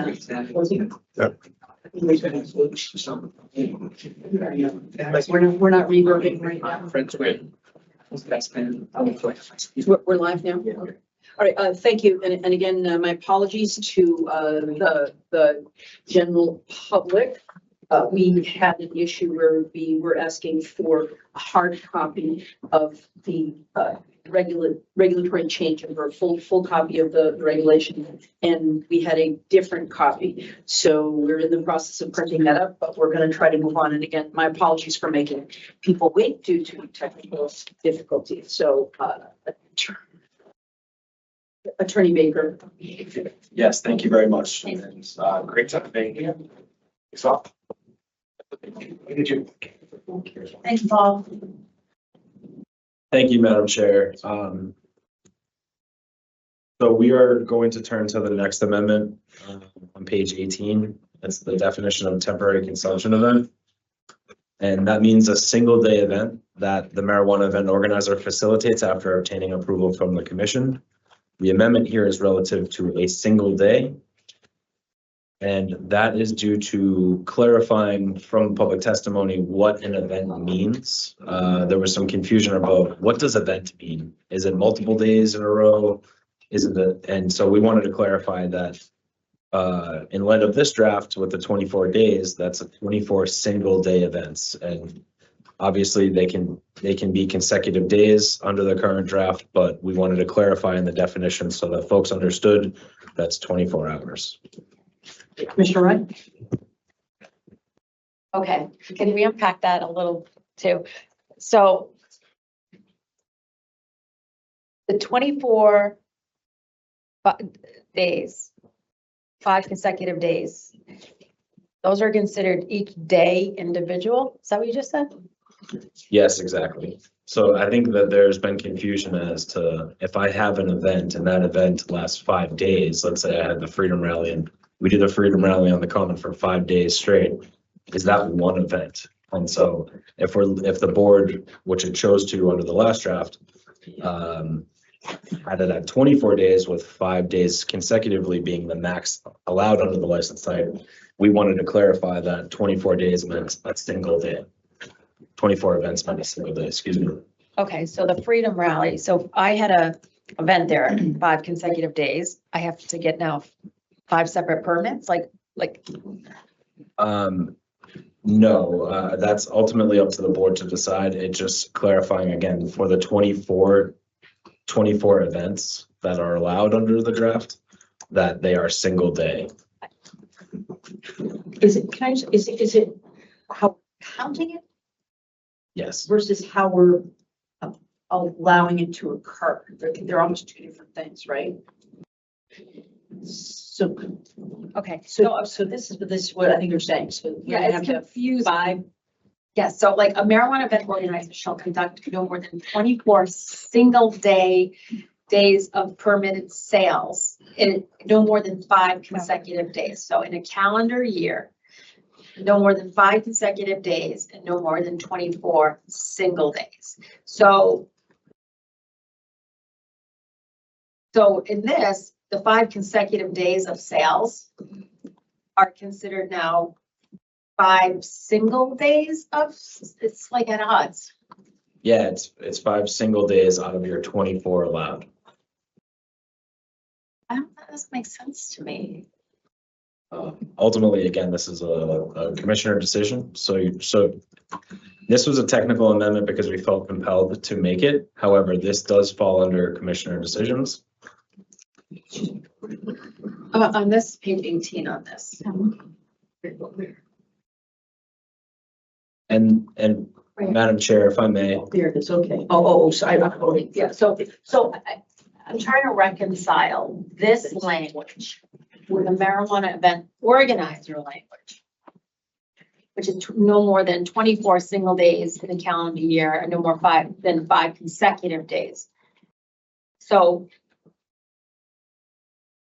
do we have internal consistency or is this something we need to maybe So I think that it's consistent, but ultimately, this single day is just clarifying that the 24 allotted days are counted. So if you're saying this is a Can measurement, we marry the language? So when we were Madam Chair, when you and I were talking about what to take up, we had potentially mentioned that for marijuana event organizers, we could maybe table it because there's a lot of commissioner decisions relative to it. This is obviously a definition relative to that license type, so we could table it in light of the next conversations. we had discussed when you were all running through it, and I said that this is one of those things that I still have not totally got my head wrapped around. Sure. So I think that there is still some area for debate, and this might not be as some emphasis. So can we do that? Please, Commissioner Stebbins, do you have any comments or questions? Thank you, Chair. I agree with our deputy GC. I think when people saw the original proposal for a marijuana event organizer license, it was 24 days up to 5 days. So people started to multiply that out and say, oh, 24 times 5, I can do 120 days. So we were trying to clarify the language, certainly. I'm wondering if, as I look at marijuana event organizer, if there's some benefit to including some language around the event plan, maybe in the definition of temporary consumption event. Somehow we can marry that from the marijuana event organizer definition into the temporary consumption event license definition. Cite it, maybe? Open to suggestions, but Go ahead, Attorney Baker. Yeah, I think one of the things that we were kicking around at the interdepartmental meeting and within legal subsequent to that conversation was kind of what you hit on, Commissioner Roy, which is how do we submit them practically? Are we going to submit them single day events, or if I have that, again, just using this as an example, if we did the Boston Freedom Rally and they proposed it to be 5 days on the common, would you have to submit 5 different times? Would you have to get the event plan 5 separate times? That's obviously not the intention behind this draft. However, I think we could handle that in guidance or express language. Just back up and restate, because what we're saying is 5 days is kind of we're cordoning this off. And we're saying the example that you gave, which is the temporary, the summertime beer halls, near the concert places, right? And so putting a maximum amount of total days, but also saying, we're not going to allow you to be there for every single day, because then that, and so we said 5 consecutive. But to me, it doesn't feel like 5, 5, 5. It means like you put in your plan and you're going to rope around 5 days within that 24. Right? That's what we're saying. Is that what we're saying? I believe that was the intent of the draft, but I think as there's been further confusion that we could clean it up with express language that says it. Commissioner Roy? If I may, instead of saying a single day event, wouldn't it be more accurate to say no more than 5 consecutive days in 24 single days as opposed 24 total. total? Yes. So go ahead, Attorney Baker, sorry. Thank you so much. I think that this would be a good discussion now that we raised it at a public meeting. We're all on the same page that we want to turn our attention to it. And I think you have a lot of commissioner decisions relative to the event organizer in wait general. till then, you think? Yeah, so I think now we raised it, we've talked about it. We're all on notice that we want to touch up on this next time. Both commissioners consenting? Can we consent? Yes, we're doing that. Yeah, we're gonna find. All right, All right. thank you. Sorry. So I'm gonna put a little note in the guide that we put a pin in it. Madam Chair, please say. The next amendment is on page 19 in the definitions. The definition of tobacco. Tobacco means a product containing, made or derived from tobacco or nicotine that is intended for human consumption, whether smoked, chewed, absorbed, dissolved, inhaled, snorted, sniffed, or ingested by any other means, including but not limited to cigarettes, cigars, little cigars, chewing tobacco, pipe tobacco, snuff, electronic cigarettes, electronic cigars, electronic pipes, electronic nicotine delivery systems, or any other similar products that rely on vaporization or aerosolization, provided, however, that tobacco product shall also include any component, part, or accessory of a tobacco product, and provided further that tobacco product shall not include a product that has been approved by the United States Food and Drug Administration for the sale or use of, for the sale or use as a tobacco cessation product and is marketed and sold exclusively for the approved purpose. Thank you. Are there any comments or questions on this section? Just a comment. Commissioner Stebbins? Chair, thank you. I think this goes back to an earlier review. Commissioner Roy, I think you raised the question of we wanted tobacco to also include tobacco and or tobacco products, I think was the question you had at the time. Well, it actually came up when we met with folks from the public health agencies or the testimony. And they raised, so that was in statute about the tobacco. And a lot of the young people do the Zins. That's the nicotine product. Yeah, that's the nicotine. And if you, it can, and I know everyone's an adult, but you know, they both can interact with the metabolism of THC. They can have impacts. So your point, you bring it up, that was brought up by public health officials that flagged that for us. Please. I believe as it was read here, that gets flagged by notifying that a nicotine product, which may not have tobacco, because that is ultimately the product that you're mentioning is not technically a tobacco product. There's no tobacco in it, but there is nicotine, and therefore nicotine being listed covers that as well. Yes. But are there not like diet sort of supplements that are nicotine based that produce? I just want to make sure. I just want to make sure I understand what is. I understand the statutory prohibition between mixing, but you know, so you're raising a public health issue that I'd not heard of before. But okay, I'm not. I will. You want to put a pin in it? No, I don't want to put it. I don't. I think I'm okay, but again, I also worry about enforcement.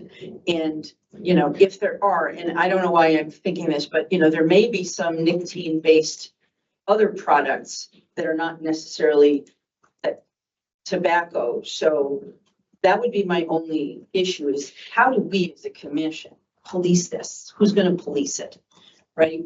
You know, what if you have a Zyn in your pocket, or how do we do that? Go ahead. I think what we're trying to get to here is expanding. This is what our licensees can't offer.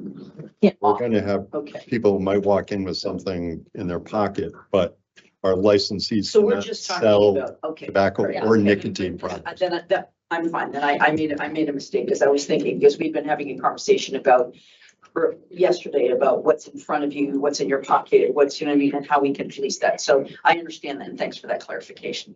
So do we have consensus that this language is acceptable? Okay, thank you. We can move on. Yeah, thanks, Madam Chair. And then also just to expedite this, so that's on page 19. There's a series of similar amendments because we're defining tobacco. Now that we have to go and capitalize through them, it would be it would slow us down if we went through each one individually. So just So offer. we will grant you the ability to make sure that this is consistent all across the different places. It's yes. So do we consent on that? We And just for clarity, so that is page 33, 93, 100, 101, 103, 105, 106, 116. Exactly. Okay. Thank you. So that's the series of amendments, and Thank you. to expedite the conversation, we have consensus. Let's put through a quarter of the page. Check those all out. All right, thank you. All right, moving on, page 7, we going back to page 7. Yes, Madam Chair, if I may. Please, thank you. The legal department does have while we're under the definition section, we do have a proposed amendment to the definition of enclosed spaces on page 7. Please. Where the definition of enclosed spaces would be read to state, I'm sorry, I'm just getting So I'm looking at enclosed space. Now, are you offering? Oh, I'm sorry, enclosed space, yes. So, but are you offering additional language that I'm not See, seeing? you're adding ceilings. Yes. Correct. That's my- Nice. And I will move forward and read the proposed amendment. Enclosed space means an area possessing walls, ceilings, or other barriers on all sides sufficient to prevent the free and undirected flow of air, smoke, vapor, or particulate matter, except for that which occurs when entering or exiting the space. Such barriers may be removable, but the designated area shall not be considered an enclosed space when barriers are removed. The addition there is for the word ceilings to be added, where enclosed spaces are strictly used in the context of indoor areas. And so we thought it appropriate to add the term ceiling to further define the space. So this is again walking through, and they've been very good with me. I'm very visual and trying to sort of understand what the box is. So thank you. I appreciate that. All right. Moving on. Moving on, the next amendment is on page 29.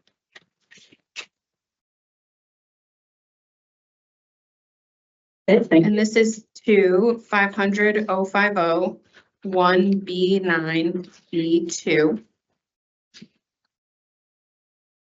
which currently states, provide a set percentage or a set portion of sales to the non-cannabis entity, a hospitality on-site consumption licensee, an marijuana event organizer licensee may pay a fee or rent to the non-cannabis entity for housing or hosting the social consumption establishment. And the proposed amendment from legal here to add to this draft is to add, however, this provision shall not apply where the non-cannabis entity and a hospitality on-site consumption licensee or marijuana event organizer licensee share the same persons or entities with direct and indirect control. This proposed amendment is in part to remain consistent with some of the language used elsewhere, where we want to ensure that non-cannabis entities and hospitality and on-site and marijuana event organizers are able to partner where they're not creating a relationship that will affect licensing or license caps. So this is to encourage sort of that landlord-tenant type of relationship and to include that carve out there. Just need to digest this like for a second. Do you want them to provide you with any additional context, or you just want to read? Add set percentage. So these are allowances or prohibitions? Excuse me. Yeah, sure. Madam Chair, may I? Please, thank you. I'm sorry. No, thank you. So setting up kind of the context here. So hospitality on-site consumption licensee and marijuana event organizer. Those are the two licenses that are interacting potentially with a non-cannabis entity. And we've had conversations before, Commissioner Roy, about how we're setting the floor here for participation. So at the floor, if you want to have that landlord-tenant relationship between the business and the non-cannabis entity, then you can, and you won't run afoul of our licensing. However, if you want to go over and above that, then you're subject now to our application process. So again, we're setting the floor here of what the relationship can consist of. And if they want to go above that, they're on notice now that they are now subject to our licensure. Commissioner Roy? Page 29. Yeah, but the. Yeah, this is here. Is that? I can't, no. So provide. I guess what's the precursor to provide? What's the sentence before provide? Madam Chair, if I may. Please, thank you. The sentence before provide to be amended before the amended language. And it's B2. It's a hospitality on-site consumption licensee and a marijuana event organizer licensee may pay a fee. Shall not. Shall not, that's what I was looking for. So that's, so before provide, because if you read a plain reading, it's tough, so before it's shall not provide. Shall not provide a set percentage or a set portion of sales.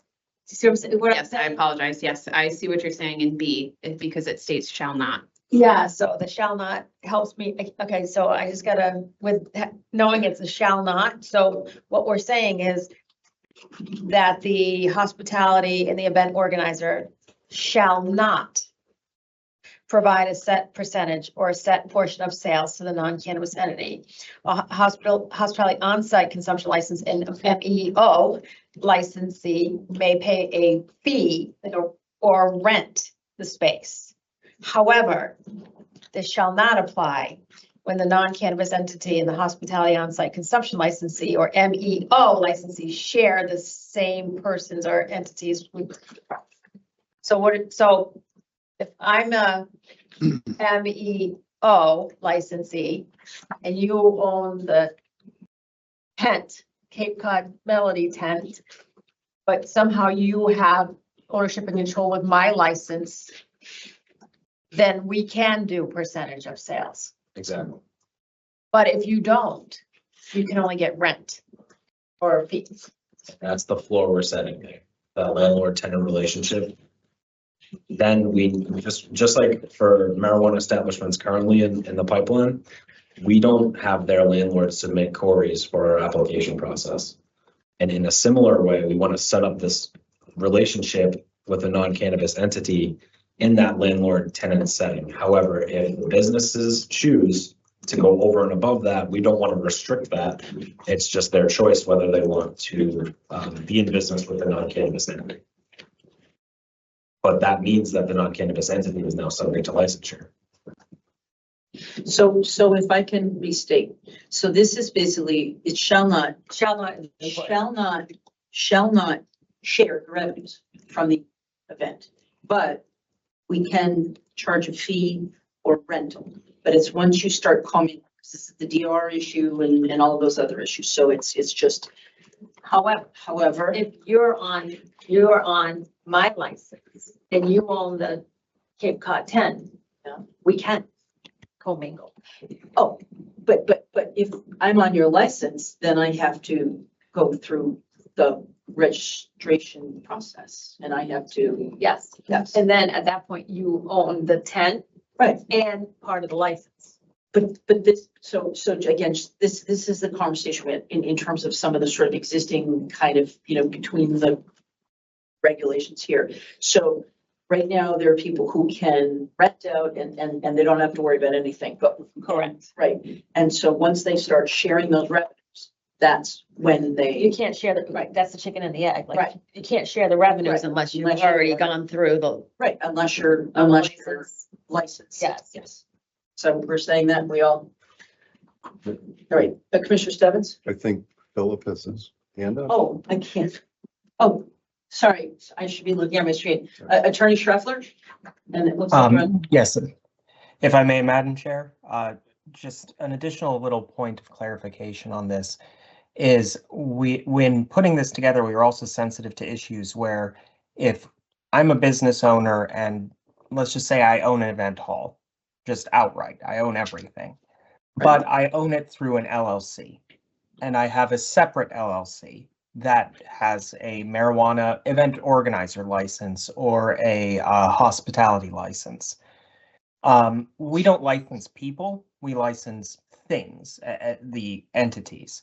So this allows that person to, I already own the event hall, and I can put my marijuana license in there. Without that, you'd have this kind of a somewhat absurd scenario where I own everything I'm working with, but I can't then just direct the profits from the sales and freely collect them. I have to do kind of a sort of strange strange like fee setup to make that happen. So this is kind of a nod to where there is just a single entity owning the whole thing, or a single person owning the whole thing, just divided into entities.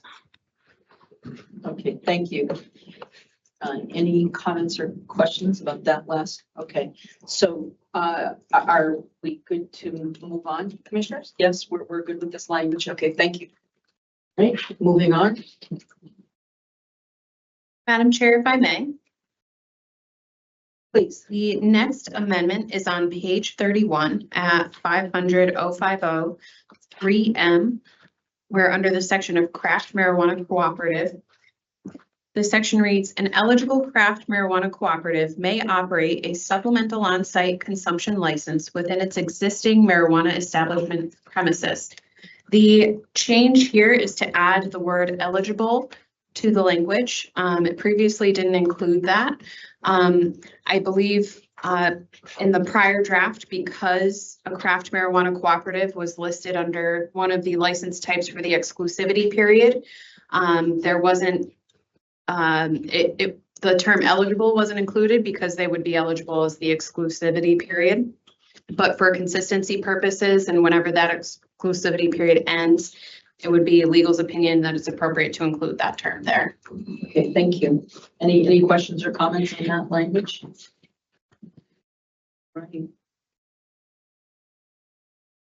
What she said, but I was actually unaware that craft cooperatives were the non-existent craft cooperatives. Fortunately, so craft marijuana cooperatives are eligible to apply for on-site. And by putting a qualifier eligible, explain again why you thought it was necessary. So all other license types, except those that were included in the exclusivity period, use the term eligible as the qualifier. They will, This is consistency, that's it. yes, yes. Okay. And in the future, once that window closes, Yeah. you would like the regulations to be future-proof and consistent. So moving Right. forward, whenever that ends, it will provide that consistency throughout. Thank you. Madam Chair, the same exact analysis goes for the next amendment, so you can take them together. And this is Micro business? to marijuana, micro business, yes, okay. This is down at F.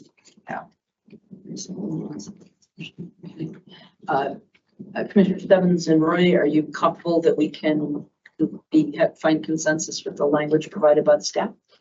Commissioner Roy? Can you define eligible? Well, I will say, Madam Chair, if I may. Please, thank you. So I would state that eligible is the process that the applicant will need to go through when applying for the social consumption establishment license. So it's the process that they would need to go through and show that they're suitable, that they've met all of the application requirements. And so I think that's an appropriate term that they would. Yeah. So I guess there was the reason I ask is because there was some confusion. I heard directly from micro businesses that they thought they would be eligible for the delivery endorsement. And so is any micro business considered eligible or only certain micro businesses eligible? Under the current draft, all micro businesses are eligible. Okay, because that wasn't the case for the delivery endorsement for micro businesses. So it's an important distinction because I know people got into the micro business license type thinking they were going to be able to deliver and they weren't. So all micro businesses will be eligible. And yes, and all craft cooperatives that don't exist. yes, exactly. Those are the only two licenses that are. The rest are person centric. You have to Okay. qualify as equity. Okay, So that's why the genesis of why I asked is because there was confusion last time. makes sense. All right, are we good on this? Okay, moving on to social consumption establishment. 31 also. Okay. Madam Chair, if I may. Thank you. The next amendment is on the same page, page 31, 500-050 6A. And this reads, A municipality may authorize the sale and on-site consumption of marijuana and marijuana products at a social consumption establishment in accordance with Massachusetts General Laws, Chapter 94G, Section 3. Straightforward. Okay, moving on. The next amendment we have is on page 32.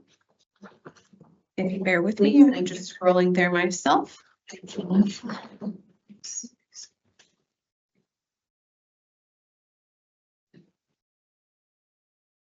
And this amendment is to 500-050-6F1A, which reads, a supplemental on-site consumption license is not granted as of right to a marijuana establishment holding another license type. An eligible marijuana establishment must separately apply for and obtain a supplemental on-site consumption license in accordance with Massachusetts General Laws, Chapter 94G, Section 3. And we would propose to add an and there, and 935 CMR 500. I know this sounds silly, but that comma right there, that's okay. That's what is required there. It's not like a semicolon or anything. I'm just, because I don't know. That's Behind which one? 3? behind, after 94G section 3, there's a comma. I'm actually just asking so I understand Yes, that's technically. technically how we do it. Okay, thanks. And you're adding just and. And yes, just to clarify, that the word and was intended to be there, but unfortunately it was omitted. Oh, okay. So wait a minute. So that's what I'm saying. So that's where you're putting the and right there? Yes. Okay, fine. All right. Thank you. Any questions, comments? Moving on. I just, does it have a different meaning without the and? I think it just, I'm sorry, Madam Chair, if I may. Thank you. Commissioner Wright, I think that it just clarifies, and just grammatically better, and it was just an unfortunate omission of Okay. myself, Yeah. to be honest. When you look at it, is kind of weird. I mean, so just sort of. We don't want to be weird. Well, no, I know. So, yeah. Okay. All right, thank you. Moving on to, this is still on page 32, 6F2A. 2A. Okay. Madam Chair, if I may, we are still on page 32 at 500-050-6F2A. This is a proposed amendment from legal, which would read, eligible applicants and eligible marijuana establishments may apply for a hospitality on-site consumption license. And again, Madam Chair, if I may, this is another amendment that is consistent if you want to take them together with the one below. So I'm sorry, I was just looking. Can you hear me? yeah, apologies. You didn't recognize me, so apologies. So 2A and 3A, legal is proposing to amend in a very similar nature. No, this is slightly different.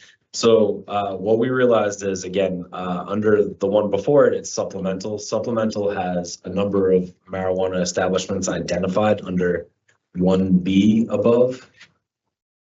And that amendment is not required for 2 and 3 under 2A and 3A because really it's open to everybody, whereas supplemental is not quite open to everybody. It's open to existing MEs that are listed there. So when we're reconsidering drafting this, we wanted to exclude the qualifying MEs because it's not necessary. As I stated, it's open to everyone. So just a clarification. So rather than leaving the specificity, it's just more general language that it includes. Exactly. So we propose eligible applicants and eligible or just marijuana establishments. Yes, if I may, eligible applicants and eligible marijuana establishments. And can I ask why the broad term as opposed to the more specific? Is that because this also could have an impact in the future or? Sure. So yes, marijuana establishments is all adult use licenses under 500. And so by having the list there, it's actually inaccurate because it's not listing all licenses that we have. If we use ME or marijuana establishment, then it covers everyone. Gotcha. Okay. Anybody have any questions? We do. Commissioner Roy? Third-party transporters, I thought we included them. Yeah, so if you, Madam Chair. Please, thank you. Thank you. So that is for supplemental and that's found under 1B just above. I see it now. And again, the 2A and 3A, it's open to everyone. So the limited list here is actually not the intent of the board. Commissioner Wright? So So, third-party transporters can have attached to their warehouse. Yeah. A supplemental establishment. right, However, and I'm digging back now in the timeline, we did have to amend below under marijuana transporters in the same section to allow them to have other licenses. So we did make that amendment sent to the secretary. That was largely from your advocacy. yeah, yes, yeah. So if I may, Madam Chair, Deputy General Counsel, so no, so couriers can't partner. And why can't why couldn't a third party transporter Please. partner with a yoga studio? They can, we're actually clarifying that in 2 and 3 here. What you're saying is in the language above, it's clarified? Sure. Rachel, if you don't mind, could you just move up to 1 slightly up? So I'm gonna back up here and talk about 1 first. So for supplemental, the board's intent was or at least as I understand it was, if you have some space existing marijuana establishments, then we'll include you in this list because you have something to pull from to add to for supplemental. So you have enough space to have that consumption area attached to what your footprint is now. So under 1B, every ME listed there is a ME that has enough space, we thought, that they could use for a supplemental establishment. So in theory, it's almost like these are places that already technically have warehouses? Yes, or enough space with it. And then, so, sorry. No, I just want, but the craft cooperative Warehouse is, is not the right word, but there's, is land. And it's in here. And courier, I've been to couriers that have space. Mhm. So I just want to think it through before we lock anything in. Let's just talk about it for a second. So technically, I mean, theoretically, a craft cooperative is a piece of land. Might not have right? it's a cultivation. Yeah, so outside normally, right? Well, it doesn't have to be. We could have a hoop house or a greenhouse. Right, but my point is that they're still, and I think of warehouse as just place that people are already in a regulated fashion holding product, whether it's being grown or manufactured or sold. And what I'm thinking is courier It's just delivery. is just cars going back and forth. And so there's no sort of place. Now they could, but I'm not using the word warehouse the right way, I don't think, but that's how I visualize this. Okay. There's, under this current draft, there's nothing stopping a courier from obtaining a hospitality license. Right. There's nothing stopping them from obtaining a marijuana organizer license as well. This is just supplemental attached to their premises. And yes, and I agree with all of that. I'm just saying, do we deliberately want to omit them because they are an exclusive license type, the courier? And so we're purposefully excluding them from supplemental and just keeping them with the eligibility for hospitality and event. I just want to make sure that's what we want. Well, can you restate what she just restated so I understand? Sure. So she's saying who can qualify for supplemental? Do you want to expand the list of marijuana establishments that can qualify? Because it seems to me, so craft cooperative is basically just a farm. And the reason there are no craft cooperative licensees is because it assumes a cranberry versus a cannabis model of farming. So it is farming probably generally, but it doesn't have to be outdoors. But every craft cooperative is going to be like any sort of outdoor grower or farm or indoor. They're going to have fences and they're going to have to do that. This seems to be like the only place that doesn't have what we consider a warehouse. Right, and I'm using that word probably inappropriately, but is this the only one? And, Like a brick and mortar. well, it's not even brick and mortar, it's just the security to keep the product under the regulations, like if you're a farm and you're gonna have fencing and you're gonna, cameras, and every other entity has that kind of something that's gonna protect, keep from the public store. It could be an open field in a farm, it could. So if a courier wanted to do a fun bus in their lot, it's all cambered up, it's all requirements, Fun bus, but anyway. fun bus on a premise, where their lot, they want a fun bus. All cambered, all requirements are met. That's their version of supplemental. They can't do it. Can they do it? Has anybody? And they have an RV all on their, Has, I'm just, do we, no, but do we want to do it? no, they're not driving around with the fun bus gets It stops. stays on. I'm just saying it's an exclusive, I don't mean to be silly, I'm not trying to be silly, but it is an exclusive license type and we do have couriers and, if we just. We already have a protected group or a group that we're trying to help already through social equity. And you're trying to understand that given the only word I'll say is physicality of how they function now in relation to the product. Because they are a social equity licensee now, and the only ones that don't implicitly have. That's the only one we're leaving out, I guess is what I'm trying to say. That's what I'm saying is that. And if that's the will of the board, then that's the will of the board, but we are consciously leaving them out of this. And it's the only equity license type we are. Any thoughts? I- My fellow commissioner. I'm just flagging it. Not having been privy to a lot of the back and forth. If I can see the courier. Right? For me, I think as we walk through it, I think to your point, it's about all the other folks we have eligible for a supplemental are people that have brick and mortar warehouse, right? They already have the facilities. A lot of those facilities will already comply with our regs. So I think that was kind of an easy way to do it. I hear you about the couriers, certainly.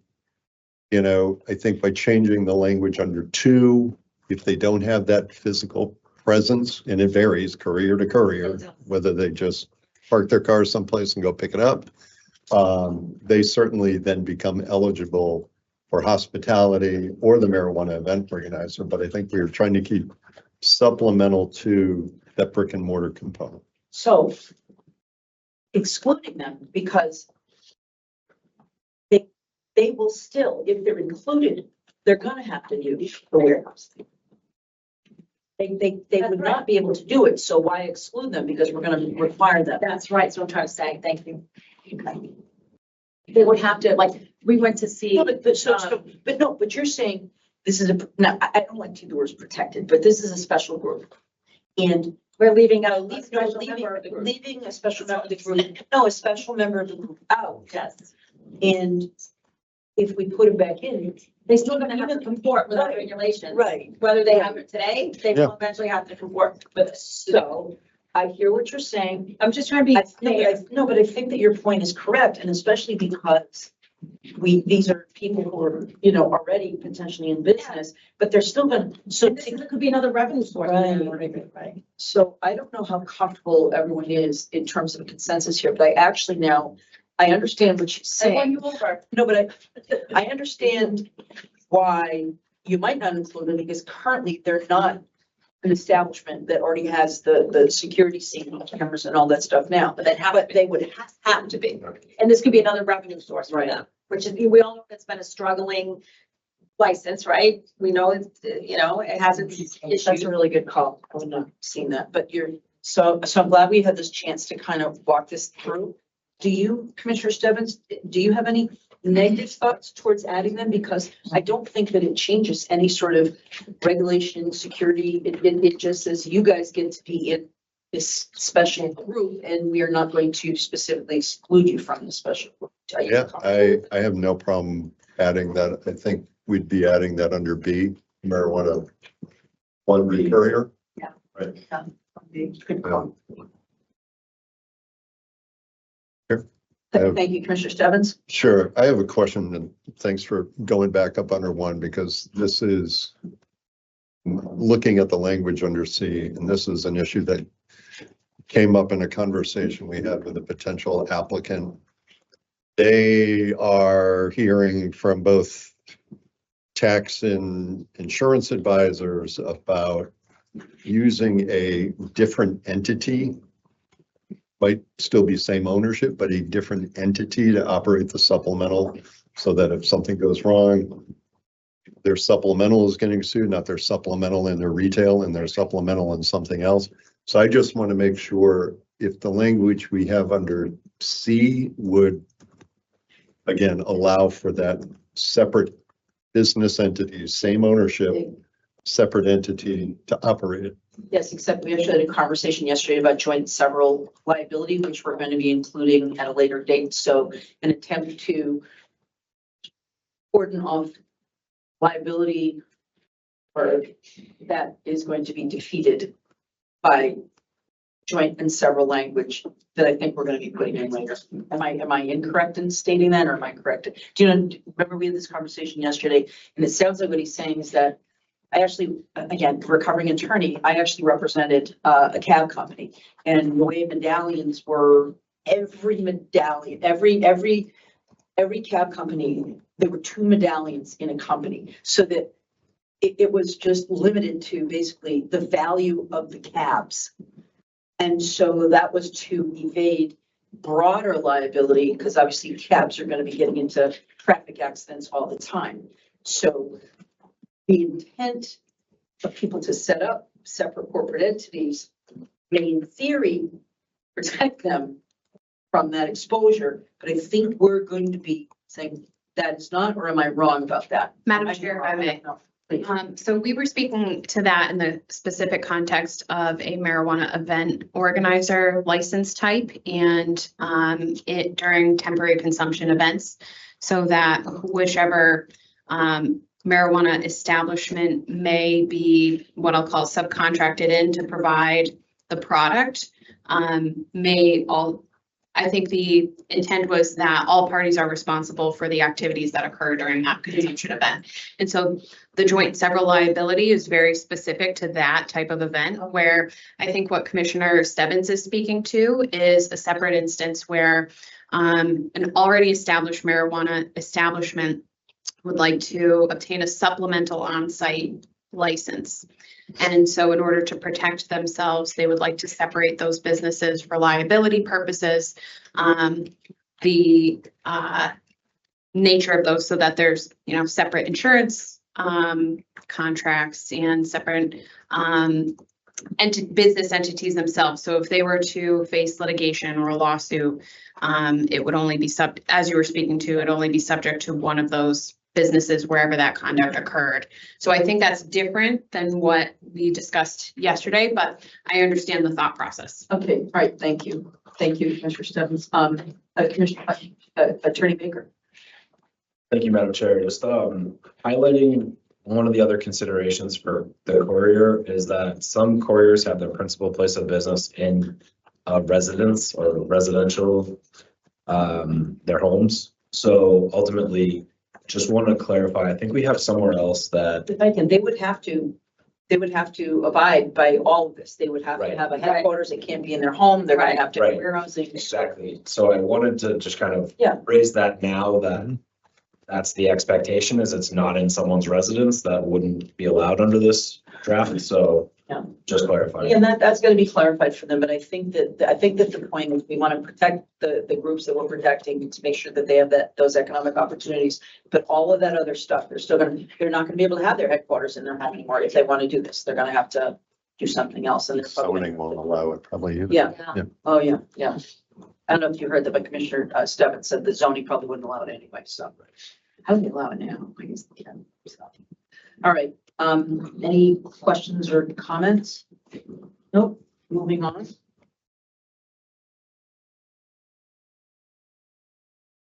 So this is requirements for the handling of marijuana, reporting foodborne illnesses, and we're going to page 62. Is that it? Yes, Madam Clerk, I apologize, Madam Chair, I'm coming from the court where I'm oftentimes saying Madam Clerk, so I apologize, Madam I Chair. don't mind, Your Honor. That's, that's not, but, 62. 62.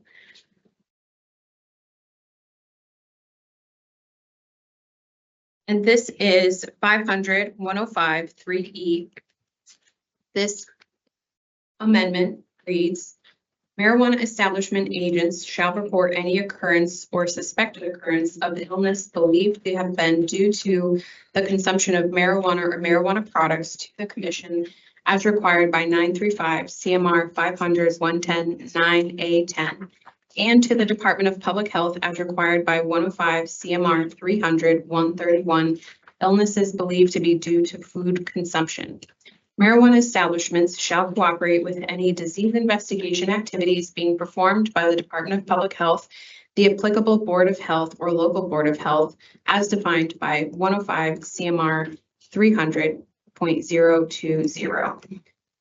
One thing I will also clarify on this is a legal amendment to this language here would be to eliminate agents and to have the responsibility be placed on the the marijuana establishment as a whole.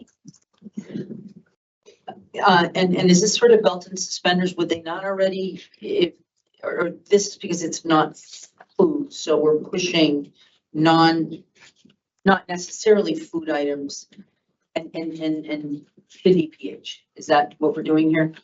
Yes, Madam Chair, if I may. Okay. Yes, so this was a comment and request that came through from the Department of Public Health that there be that reporting to the Department of Public Health if there's any concerns as to foodborne illness. So you are correct where the introduction of cannabis or marijuana to any type of food, if it's an edible or something of that nature, would take it out of the food category for DPH, but they have specifically requested that line of reporting.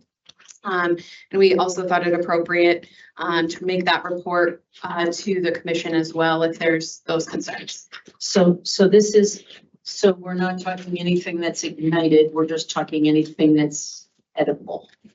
So we are, just to give some context, we are under the handling of marijuana. So this is in the manufacturing process. And so it's specific to those points in time. When you say those points in time, I'm missing. I apologize if I was unclear. So those particular points of handling, I guess I would say. Points of handling. Yes. Okay, Yeah. gotcha, okay. I'm In the processing of the marijuana itself. It's clear to me now. Thank you. Any questions or comments regarding this language? Commissioner Roy? So the infused, and it's gonna be consumer infused. So was it the grapefruit juice or was it the tincture that got somebody sick? And what do we, does that account for that? Yeah, I think Madam Chair. Please, thank you. Thank you. I think regardless of whether it's from the DPH kitchen or one of our establishment from the other side where cannabis is being handled, if this ME finds out that a customer had that reaction within their establishment, they ought to give notice to both us and DPH. So that's what this is. Commissioner Roy? I'd like to make a friendly amendment to this and add non-marijuana for marijuana products because that would account for the cranberry juice as well. Does that, are my fellow Ralph comfortable with that? It just broadens it to cover that. Go ahead, Attorney Baker. And just to double check, you're saying the consumption of, after the consumption of non-marijuana or of marijuana or marijuana? Am I Are reading? you trying to clarify that this is? We're on page 62, right? Yeah. And we're on E. And so the way I read it is the suspected illness if it's believed to have been due to the consumption of marijuana or marijuana products, they need to report to the commission, but what if it was the cranberry juice was off code and nobody realized it, and then they did the infused, so, well, we don't have to report it because it doesn't say we have to report it in here. Yes, that's a very good point, and we can be overly inclusive. That's always probably preferred here. Yeah. There is a little technical quirk where once the consumer adds marijuana to that food product or drink, it then technically does not become food or drink. So there's that legal fiction that arises at that point. So we have oversight of obviously our licensees and marijuana products through that. So again, once it is marijuana or marijuana products, then it's. I hear you, but I feel like that's a loophole. I totally agree. Where they could say every time it was the cranberry juice. How do we know? In that instance, they would still have, there is a reporting requirement strictly under DPH. The Commission want to look into it as well. I'm not. Yeah, I hear you though. I hear you, but I think it's just closing any potential loopholes that all it's doing. So has your friendly amendment, are we talking another friendly amendment here? No, or just the same friendly amendment of how's it worded? Thank you, Madam Chair. Can I offer to try to clarify the language here so that I can understand consensus? So maybe we could say something like the consumption of food, drinks, marijuana or marijuana products, just to be inclusive of your consideration, Commissioner Roy. Say it again so I can hear it. Sure. Basically, to Commissioner Roy's point, marijuana or marijuana products is less inclusive than she's seeking here. So the terms that we would use here to not confuse our terms of art under definitions would be food or drinks, which indicates non-infused. Would it be easier just to say the consumption of non-marijuana products, marijuana or marijuana products? To keep it consistent? Because you're consuming it. Is there a word for that implies consumption? Ingested? Well, it says consumption. Yeah, no, but I'm just saying what. By definition, it's already.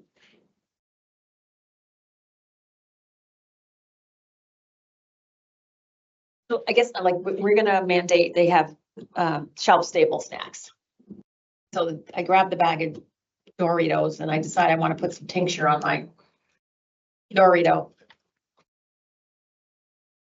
I just want to make sure that that's somehow accounted for.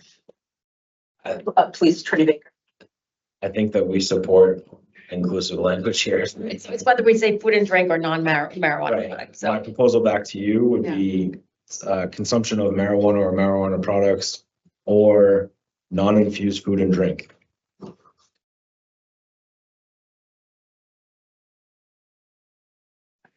and you're stating it that way because you said it's not food once it's considered not. Once the tincture goes in the cranberry juice, you said it's not considered what? Food. Right. So that's why I said non-marijuana products, but you're saying non-infused, but I don't think that goes far enough. I'm sorry, Mike. Executive Director. I'm trying to be a jerk. I was just gonna know, Madam Chair, I saw Attorney Scheffler's hand up. Oh, I'm sorry. I'm looking this way and I Attorney Scheffler? I was just drawing your attention. Thank you. If I may offer maybe a little bit of clarity here. When we say non-marijuana products, that's a very wide universe of things. That could be medicine, that can be food, that can be drink, that could be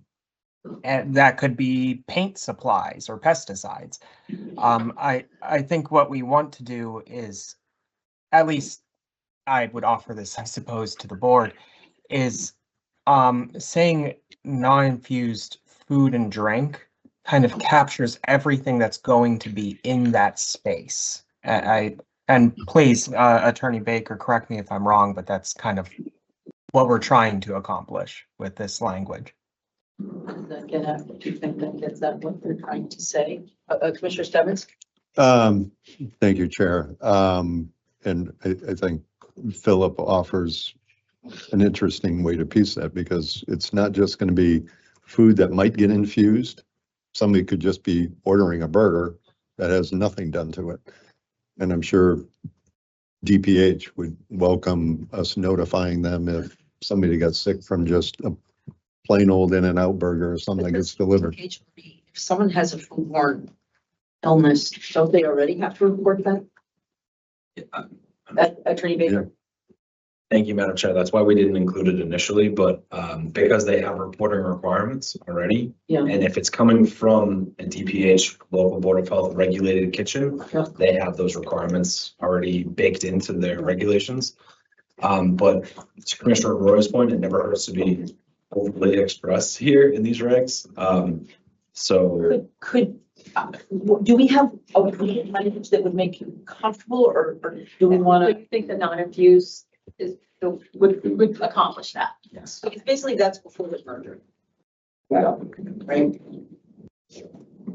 So. Or without the merger.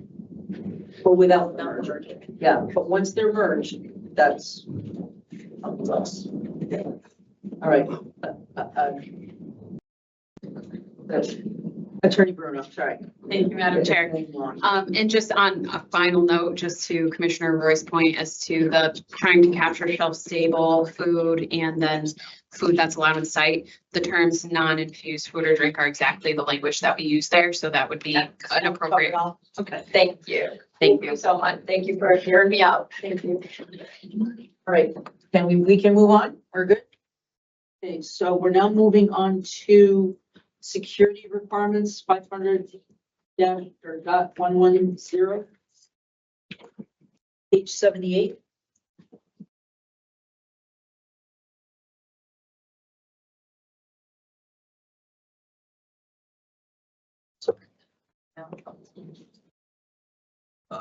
Madam Chair, if I may. Thank you. Yeah, thank you. So as you mentioned, the next amendment is on page 78. This is actually a commissioner decision. We could take it up next time, or it could be a quicker conversation. As I've expressed to you all offline, there are certain parameters around what is allowed, especially what's allowed at our events. There's a statutory mandate here that we cannot sell or store cannabis products or marijuana products in plain sight. And the current draft has extended that restriction to consuming out of plain sight as well, but that is ultimately a commissioner decision. So again, if you want to take that up tomorrow or next time when we're doing commissioner decisions, that's appropriate, but we did have that up next. Can I request the indulgence of my fellow commissioners? Because this was a fairly robust conversation.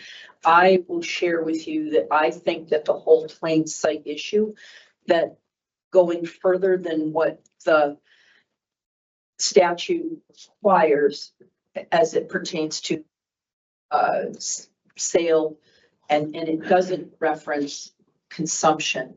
I think that this for our team is going to be an enforcement nightmare. And I know you may have Commissioner, you may have a different position than I do, but I'm trying to understand in terms of sight lines, especially when stuff is outdoors, how do we do some of that? Commissioner Roy, we might want to push it back, but I want your thought on it. Yeah. I tend to, I don't have a problem with these sight lines, right? We can go out and we can drink beer and people can see us drink beer. And I don't understand why the difference. So I'd love to hear your opinion on that. So we have sightline requirements in Right. retail. Right. Windows can't look in, Right. right? Can't sales floor. So those exist and they've existed. But that's still 2017. there. That's still there. Right. And so that's consistent. And the only thing is the consumption. And, I spent most of my adult career on youth prevention and seeing people, I'm not naive, they're adults, but if you're at the Big E and you got your, 6 and 7, 8-year-old, is that what you want them to see? They see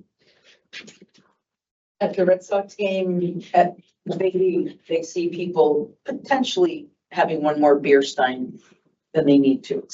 I don't see, just my personal opinion, I don't see a lot of difference between someone pouring back a bud and someone smoking one.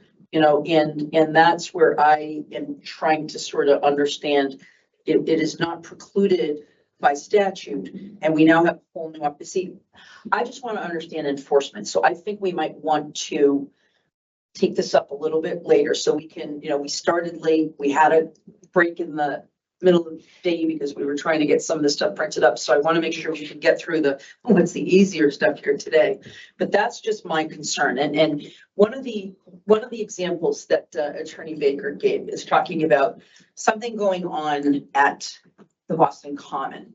And he gave the example of the frog pond. So the frog pond is going to be that cordoned off area where people will be able to consume, right? So think about what that looks like. So how do we, if we're allowing consumption to happen, in essence, in a public space, and maybe it's a bowl-shaped place. So how do we protect those sightlines? In retail, it's easy. You put up opaque windows, you have 2 sets of doors. How do we, especially when they're outdoor models, how do we protect those sight lines? That's what I don't understand. And I'd love to get your take on that. And maybe we just try to get through this and we have a little bit more time. And I might even want to see any testimony that's been provided. And I may not have seen that, but I would like to understand that a little bit more. Are you getting some? I mean, I think it's less complicated than, Wayfair, you can order these lovely little, it's not that hard. It's not that complicated. No, but think of the visual. Think of the visual. It's like in a bowl. Well, I have a question for the executive director in Michigan, although it was a pop-up event, but was there like in a 10 or when you went to Michigan, can you describe the scenario? Just Please. Thank you, Madam Chair. So the way that they set up the event, because they were not allowing social consumption in the event, but they wanted to set it up to demonstrate to the city of Detroit and the state that how they would handle it. So what they had as you approached the site, which was 2 city blocks away from a music venue, was a fenced off area. The outer fence was not opaque, although it could have been made opaque. With security line going in, you were checked ID as you were entering, and not required by the state of Michigan, but were required by the vendor in their agreement with the city of Detroit. They had security staff wanding people for metal, not for patting them down for anything they may be carrying. As you entered in, they had a number of vendors who were there to provide, brand awareness, but could have been there to be part of an area that would be used for social consumption, including tables. And then they had a fully opaque tent in which you entered in, gave your ID again, and then you were entering in where the bud tenders were, all the products were, the menus were. As you entered out the back after your sale, there's also multiple ATMs within that tent. As you entered the back, they had bathrooms, again, in the idea that people in the future would be there and staying on site after they made their purchase to consume. Because there was no consumption for this particular event, they essentially asked you had the option to go to the bathroom or to leave out the back. In the back section behind the opaque tent, within the entire framework of the event, was also the delivery truck, which brought in the product from the retailer and could have been used, should they have so chosen, to stay there overnight as the on-site lockbox. What the vendor chose instead was for the delivery business to bring that back to the retailer at the end of the night and bring it back the next morning. It was a 3-day music event. So they were there to do sales for 3 days. I believe it was Friday, Saturday, Sunday. Commissioner Wright? So again, what was happening in the opaque tent? That was within, if they had made the entire outer fence at the line of what was licensed opaque, they could have, if approved, allowed for consumption to take place in that space. The fully opaque tent where the second check of the ID was entering in like you would into a retailer where the bud tenders and products were set up. Right. And it was just sales. Right. And I think if memory serves me, and thank you, that's really helpful, is we talked about different scenarios other than the frog pond. Yeah. One thing in the frog A pond. bowling alley where you got a kids league 3 lanes down. But, so is there language that we could put in? Because we also have language which we will be addressing about advertising and things like that. So in thinking about maybe advertising the standard, that I don't want this at a bowling alley where kids are, I don't think it should be anywhere near kids. And although we do. So kids don't go to the frog pond?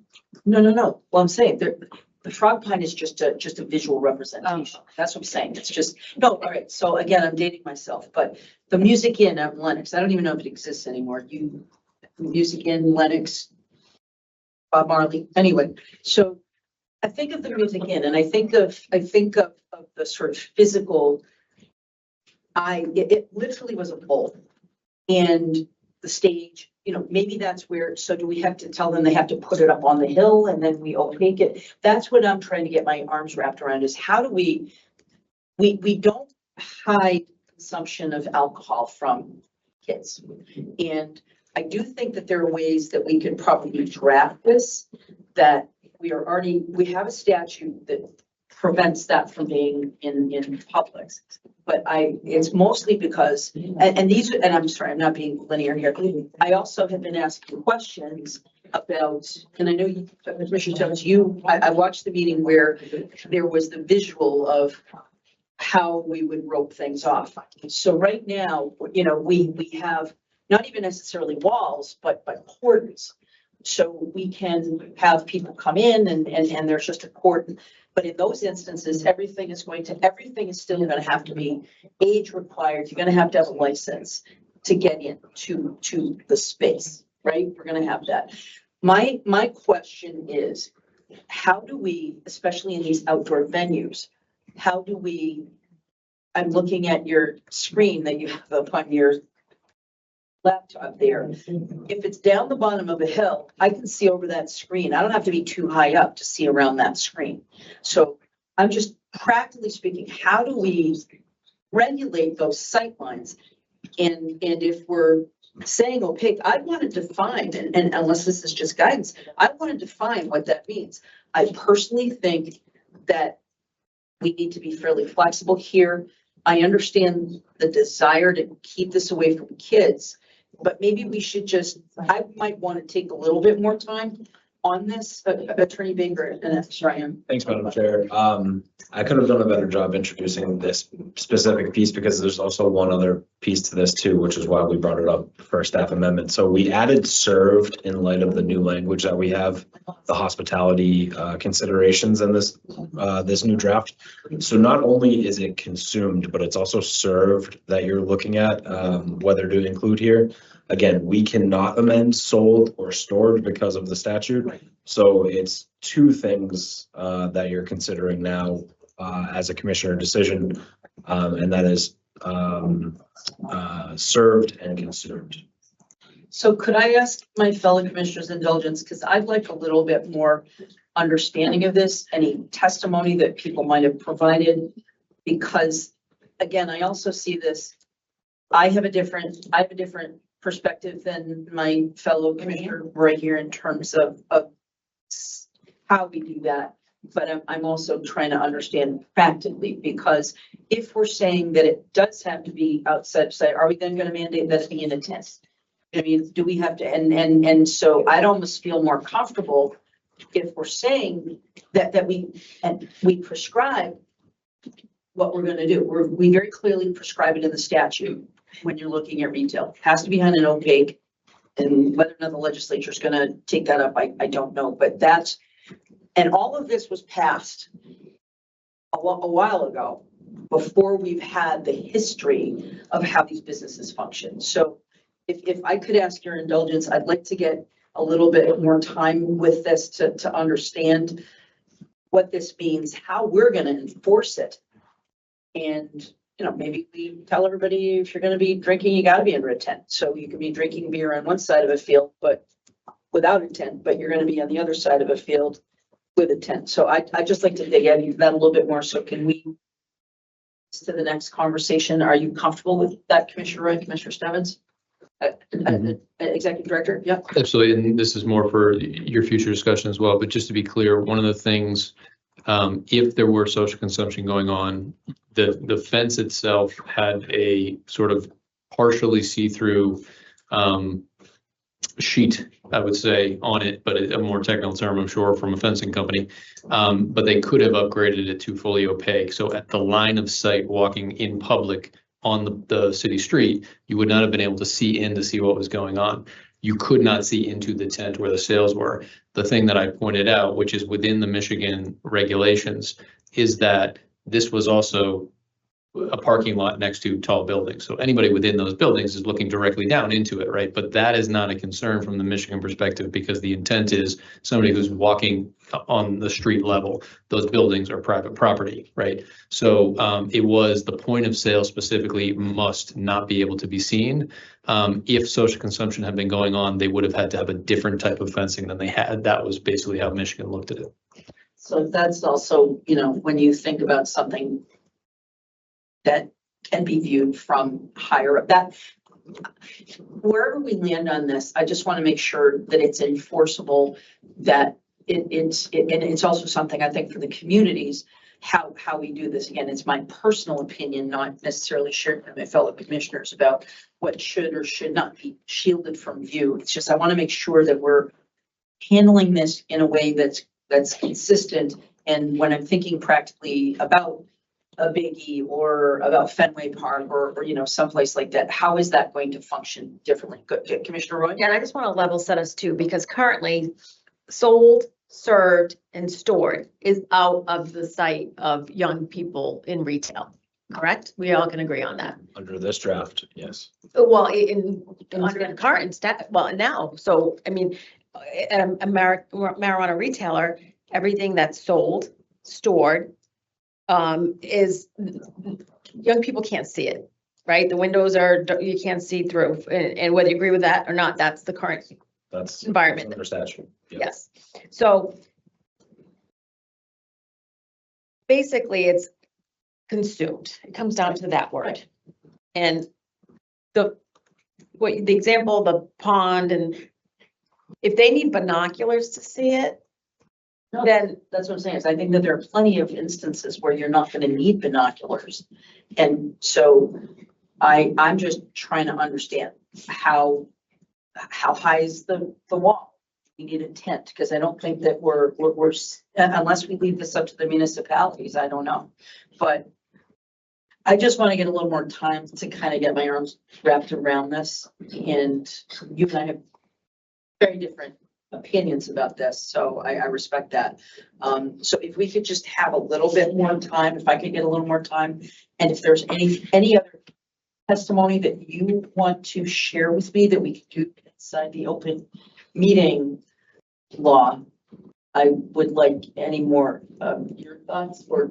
well, I mean, I'm just trying to, like the yoga studio, right? You're gonna have people of all ages and so it's okay, like. No. See, I think we're kind of talking past each other right now, right? It's that in a yoga studio, or what if it's outdoor yoga, right? And so what if it's yoga on the beach? What if it's, so I still think we need to define what the parameters are, how you come in, and it's why we were having a robust conversation. I added ceilings because I'm thinking visually, right? So I just want to get my arm wrapped around, because I think that in a yoga studio, it's brick and mortar. It's generally going to be indoors, and you're going to have an ID to get in, aren't you? No, not if it's. We're not going to have age appropriate. For that, but anybody can walk into to Shannon's yoga studio. Yeah, but I'm assuming that well, this was also the question I had in terms of, we talked about barrier, and I'm trying to figure out what barrier is in our previous conversations. And so I don't want people to be able to wander in, and we haven't necessarily fully defined barriers. So I think we're in robust agreement that we don't want kids walking in. But I'm assuming that all of this, and I may be wrong, because the conversation I had about barrier, I don't think that any kid who's maybe going to a yoga class should be able to walk into this. And I'm assuming that there's going to be some policies, procedures, age appropriate identification of who gets into this space. But what if it's, the rooms are divided by just clear plexiglass? And Well, I asked that because I didn't think that the term barrier was defined well enough to protect against so that. the preteen yoga I'm- class is looking I'm- at the, you know, the I'm plexiglass. totally with you and in agreement on that. Yeah. But it's, I think part of it is we don't have the defined, clearly defined barrier or, anyway. Madam Chair, Sorry. thank you. I think part of the confusion here is really what is the premises that they're establishing here? So if it's a bowling alley, is the premises the entire footprint of the bowling alley, or is it, you know, the 3 lanes to the side? And if it is the 3 lanes to the side, you likely could not have indoor smoking occur because, It would be wildly posts. right, because obviously that would seem to other patrons that would have to be in what's called the enclosed space. But that doesn't get to that's the smoking issue. It doesn't get to the visual issue of that being opaque. Probably, but it doesn't eliminate the possibility, right? You could have a well-heeled bowling alley chain that can afford the $1 million air handling system, and the last 3 lanes to the right for that, and then the other 3 lanes next to it, you know, and they're, oh, mommy, look. But, you know, I'm just saying. No. We're really not that far apart because I raised this question about barrier, that when we have something inside a footprint, how do we stop it? How do we stop people wandering in Well, to the consumption space? Madam Chair, they wouldn't be able to get, the kids wouldn't be able to get there because they'd have someone at that premises That's what I'm. checking IDs before they can enter that. But if they had three bowling lanes and you probably not smoke because I don't think that there is a ventilation system good enough to segregate without a wall, right? So my assumption is if a bowling alley can do this, they're probably going to they should be taking IDs at the front door if they're having anything in an open space like that, no? Or is that not correct? Madam Chair, it might be good to just have these hypotheticals offline so we could walk through Okay, all of all that. right. Well, that's what I'm saying. So I have a lot of questions and I raised some of these questions about barriers and it totally addresses what you're talking about. Because I don't want anybody wandering in, but I haven't been satisfied that I understand what barrier means. Okay, thank Can I you. just, before we wrap this discussion up, there's no one under 21 that would be allowed in these facilities, so I just wanted to clarify that. And it really is heavily dependent on, in the application, what is defined as the premises. And so and because we've allowed so much business flexibility in how they operate, it is also dependent on whether it's indoor smoking, whether it's indoor non-smoking. So I'd love to be able to run through kind of all of the scenarios offline with you. Okay, thank you. Yeah, and I once again, I apologize to my fellow commissioners because I'm still trying to wrap my arms around this. So good conversation. All right, but can we move on from this and we'll get some additional information? So where are we now? We're looking at, which one are we? Madam Chair, if I may, Please, thank you. we are at page 93, 500, 141, 3E. Page 93. I'll give everyone just a minute. Thank you. Ready for now? Proceed.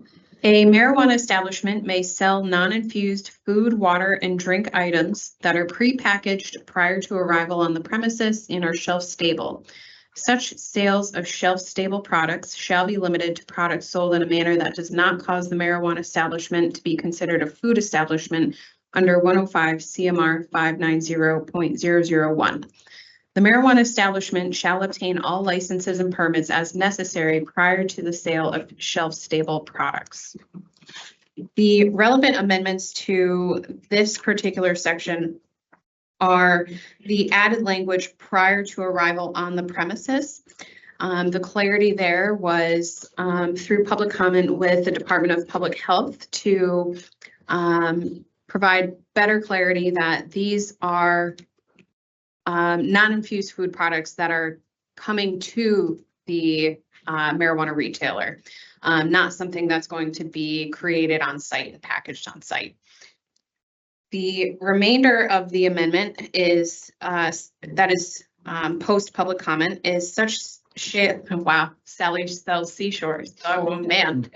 Such sales of shelf-stable products shall be limited to products sold in a manner that does not cause the marijuana establishment to be considered a food establishment under 105 CMR 590001.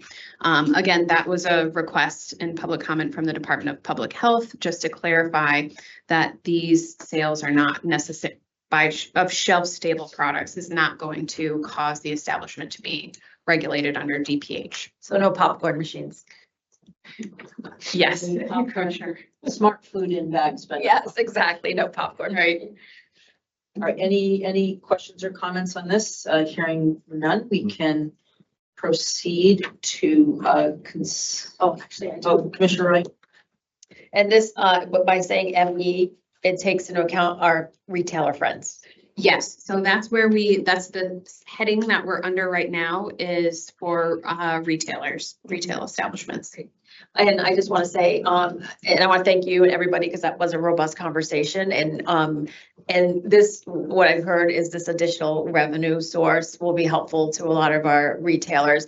And I think Commissioner Stebbins, you shared the fun fact that snack sales around ME retailers go way up. So I don't know where you get that information from, but so now they'll be able to enjoy that revenue. So having run the Girl Scouts previously, we actually knew that some of the biggest cookie sellers were actually outside of California marijuana stores. Out on the West Coast, yes. One of the young women who sold the most boxes of cookies was selling to her patrons on the way out the door. Very proud of her, so.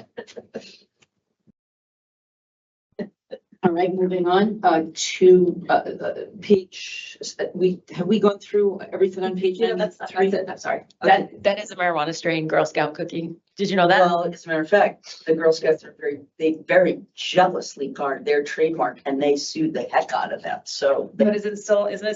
I assume that they might have changed the name because I know that the Girl Scouts sue easily when they're, they might be doing it, but I know that they were subject to a significant lawsuit. So are we on now recording sales or are we on? Madam Chair, if I may, the next amendment is a proposed amendment on page 93, but I think we may have covered that with the inclusion of tobacco to eliminate the term tobacco products, as that term is now encompassed by the sole term tobacco. So I will exclude visiting those amendments now that we've covered that. So we can move to page 94. And this is 500-1405I, which reads, a marijuana retailer who operates a supplemental on-site consumption license in the premises shall distinguish sales for retail only and sales for consumption through the seed to sale SOR. The amendment here is to add the term seed to sale for consistency. It was something that we recognized was omitted. And so it was an addition for that term. Okay, Commissioner Roy? I have a friendly amendment. Should we add point of sale as well?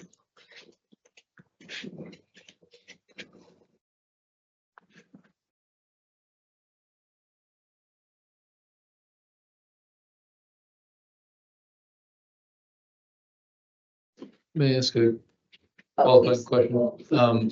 So Commissioner Roy, the seed to sale system is working directly with the point of sale. I'm not sure that the point of sale system, by going through the seed to sale, could not be impacted, but I might be incorrect. So, but that would be, we're going through the seed to sale is what gets to the point of sale. But you're saying through the seed to sale and the point of sale. I don't know that they can be separated, so I think that it covers it, but I don't know that it's problematic either. But that's just my initial thought. Chair, if I may. The amendment was to clarify that we're referencing the specific definition of seed to sale system of record, which is also noted as seed to sale SOR, which means the electronic tracking system designated and required by the commission to perform a process. So it was essentially, the amendment was because part of the defined term was missing there. I'm not sure if that helps answer your question, but I just wanted to give a little bit more clarity. So I believe our Chief Technology and Innovation. Thank you, dear. I do want to point out that some of our MEs use metric directly, their seed to sale system directly to record all transactions, then they may not be using a point of sale system. So having it included might force someone who might otherwise not use a seed to sales, might not use a point of sale system. But do all our point of sale systems interface with that? Like, not everybody uses, there's one that 80 to 90% use. Correct. Now, for the ones that don't, does that interface with metric? To my knowledge, most point of sale systems do, but it's not a requirement. So now it wouldn't be efficient for ME to dual enter, but there are those that may dual enter, both record the sales transactions in metric and in their point of sale system.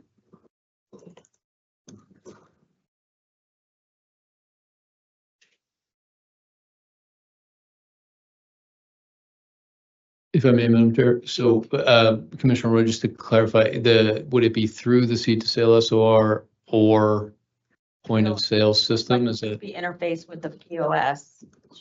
So the SOR must be interfaced with the POS. I think so, but I think also to your point, and we can confirm by answering the question of if it is a and or, but so for consumption, sales for consumption through seed to sale SOR or POS or point of sale system, is that basically what you're asking for? Wait, I'm sorry, can you repeat that? So it would be basically your question is to add for consumption through seed to sale SOR or point of sale system And, not or. and point of sale system. Okay. You say and or. I'm saying and. I'm saying both. It needs You say to. and or? Would that? No. And would apply, I could do it in my point of sale system right. or not into our system of record. I'm saying both. As I understand it, I'm not the legal expert on this one, but in our standard adult use, it doesn't specify point of sales, though the requirement is it has to be in the seed to sale, however it gets there. And whether that's a manual or through a point of sale system, the requirement is to be in the seed to sale system. And I'm not sure, so I'm really cautious, if we say point of sale only, it may supersede the. That's right. I don't want to do that. Yeah. That's not my intent. But my thought was, I know we had an enforcement action where folks weren't recording things properly in the seed to sale of record and weren't reconciling and weren't. And so this is like that belt and suspenders because we've had enforcement actions where it was not done properly. So this is just an insurance policy to make sure that. Okay. So do you want to? All I would like is and POS. You comfortable? You're comfortable. Yeah, I'm comfortable with it. Obviously, I think it's a bigger conversation too, but in general, beyond just the social consumption conversation. But I also think that as we're kind of moving forward, and obviously we don't have our funded upgrades to technology. And so some of that, a lot of this is going to be evolving and developing as we hopefully get our resources to update our own manual systems. And it might also be maybe through guidance or encouragement that, especially when we're dealing with something that is going to be a brave new world, new licenses, new kinds of, we don't know what the barriers are, but how we do that. So as long as we're comfortable, I think that your addition is appropriate. And I think that a lot of this is going to change over the course of the next 12 to 18 months to when this gets unrolled. Certainly, potentially. I just want to make sure that you're not breaking that what you want was the requirement of the seed to sale, which is the. Yes. Right now, Right. that's where, that is the. It's both. It's not one or the other. Yeah. But you also want to make sure that you're not also tying someone who does not have a point of sale system to have to use a point of sale system to track. So as a cash box? I mean, they're Use cash. not cash, but they could be or directly just using metric only to see the sales. But that is their point only, of sale. but it's not by definition a point of sale system. Caution. It just.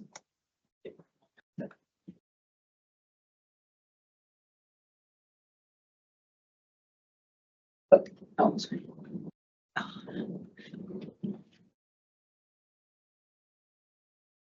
We can, Yeah, okay, so I think it would be appropriate to take a short break so at 2:45, we will come back. Attorneys Baker and Bruno, I'm hoping that we only have, I think, one or two other things that I wouldn't say controversial, but more complex. So if we could, I will entertain a motion to go into recess until 2:45. Do I hear a motion, Commissioner Roy? So moved. Do I hear a second? Commissioner Stebbins, having been moved and seconded, all those in favor say aye. All Aye. opposed, we will break until The ayes have it. 2:45. Then you can Google.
Right, and we are back. And if we can, and we're now at, are we, did we got past recording sales, page 94, is that what we're looking at right now? Some put some suggested language. Chat. Oh, to me? I can add it to the main chat. Yes, thank you. And that's actually one point I'd just like to make, during the meeting, this is one of the things I raised. Right, I noticed last week that when people are like asking for legal opinions or there's conversations going on outside of open meeting, it would be really helpful, for instance, we had the general counsel I know was texting and trying to get some answers during the last meeting. And I think it's appropriate that we make sure that we limit any of those sort of offline conversations so that we can all see what the question is being asked, what the answer is, if we're not going to be doing it in public meeting. Just for clarity, so let's say the general counsel needs assistance from the DGC. He Right. needs to answer in the group chat. Yes. Okay. Yeah, I don't think it's not, but anyway, I've already raised it with Mike, because I think it also, when we understand the legal question being posed, we can determine whether or not the answer reflects the question that was asked. We just want to make sure that the question is being asked, the accurate one, and then the response we're getting back is accurate. So anyway, let's go to page 94 and we're all set.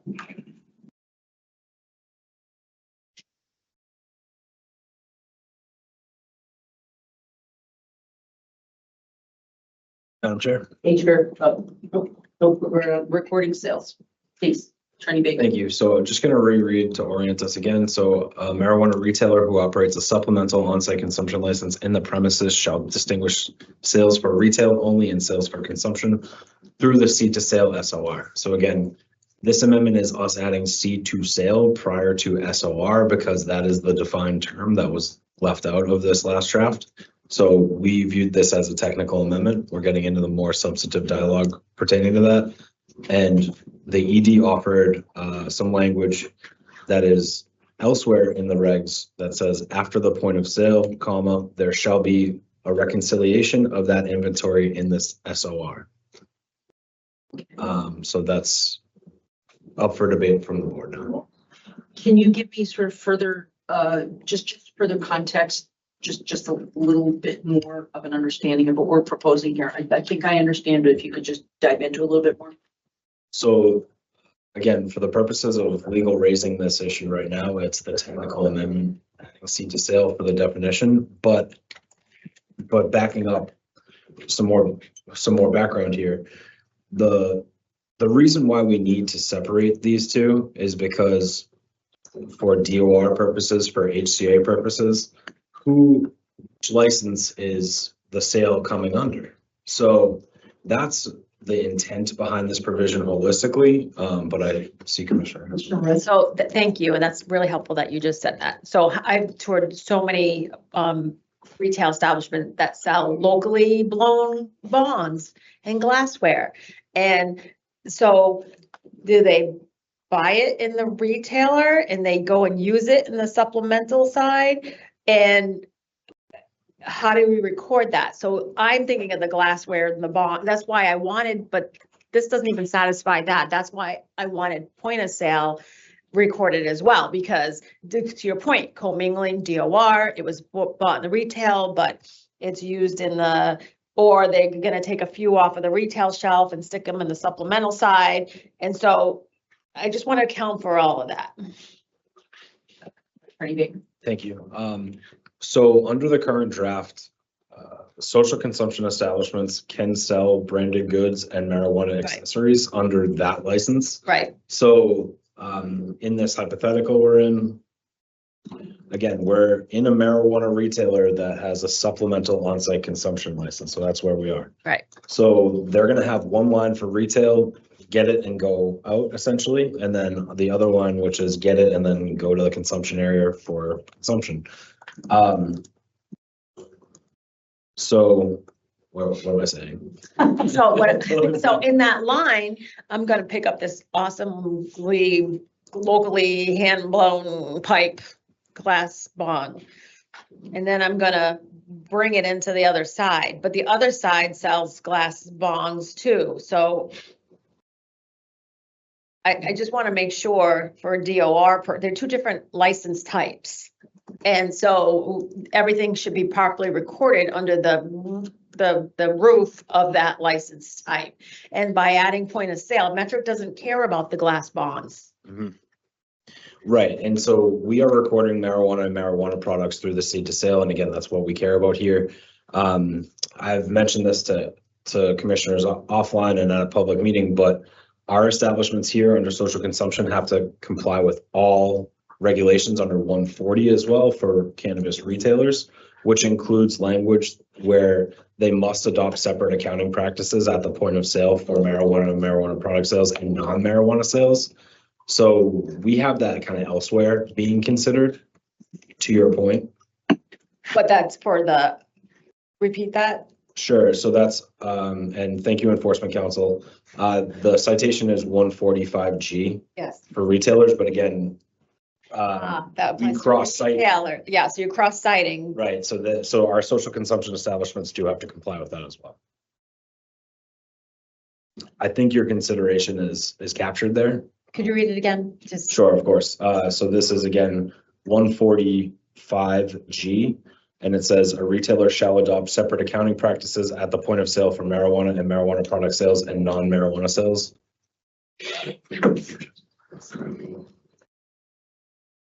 And you know, these amendments have gone through a lot of revisions here, but I'm pretty sure that we have an equivalent. That's what I'm saying. We need, Amendment for 141 as well. yes, I want like them to be in harmony. And if I could just quickly, because I'm looking at sales, because one of the things that we went over yesterday in my tutorial is we were talking about rental and Bonds? yeah, and sanitation. Yeah, And so that's not sales, that's rental. that's rental. So where's that? That doesn't cover it in seed to sale. Okay. I just raised that. I don't know because we got sales, but we're gonna have rental of bonds apparently, which I only learned yesterday. So I don't know how that works. Madam Chair, if I may. Please, thank you. I'm just gonna read some language that's also under 141, specific to social consumption establishments. This is 141 4E. All marijuana and marijuana products sales shall be tracked by the social consumption establishments using the seed to sale SOR. Marijuana establishments licensed to operate supplemental on-site consumption establishments in its existing marijuana establishment premises shall ensure separation of sales under the marijuana establishment license and sales under the social consumption establishment license. Marijuana establishments selling marijuana and marijuana products through a marijuana event organizer license at temporary consumption events shall track the seed to sale SOR and shall provide this information to the social consumption establishment. Again, that doesn't account for the bond rental. None of that accounts for the bond rental. I think It's something we need, I mean, if this is something, not that I don't want to have consensus here, but I had never heard of this until yesterday, that this was an option and we were talking about it in terms of public hygiene, but I think that this raises, it is sales. Because technically someone's gonna pay someone, but I don't think of a rental necessarily as a sale. So we should just let's, So- do you want to? So if I may, all of that language is great, but it just accounts for separating the marijuana products from the retailer to the supplemental, but it doesn't account for the bong, the glass blownware and the bong rentals anywhere in that. The language that I had read to you did, because it's marijuana products and non-marijuana. For retail, and then you're saying it's cross-cited, but should we expressly state it as opposed to just cross-citing it? If that's the board's choice, then sure. I would suggest cross-citing is good, but the clearer and the more explicit we can be in these regs, what we mean, I think the better, because here, plain reading of the statute, sometimes even said the Cannabis Control Commission tends to be a challenge, right? So I want to make sure that we are establishing a plain reading that there is no subject, not subject to interpretation, not subject to any confusion.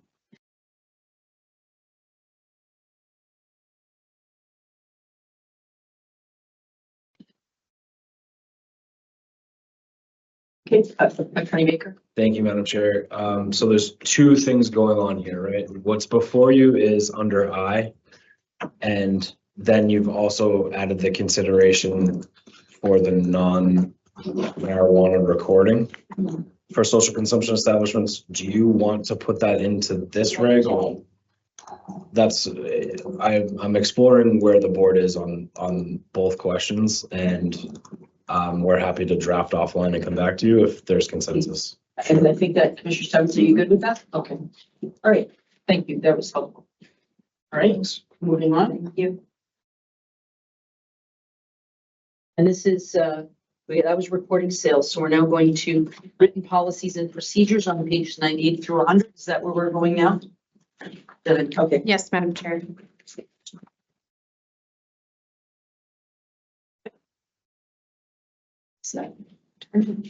Bruno, you're reading this year. Yes, thank you, Madam Chair.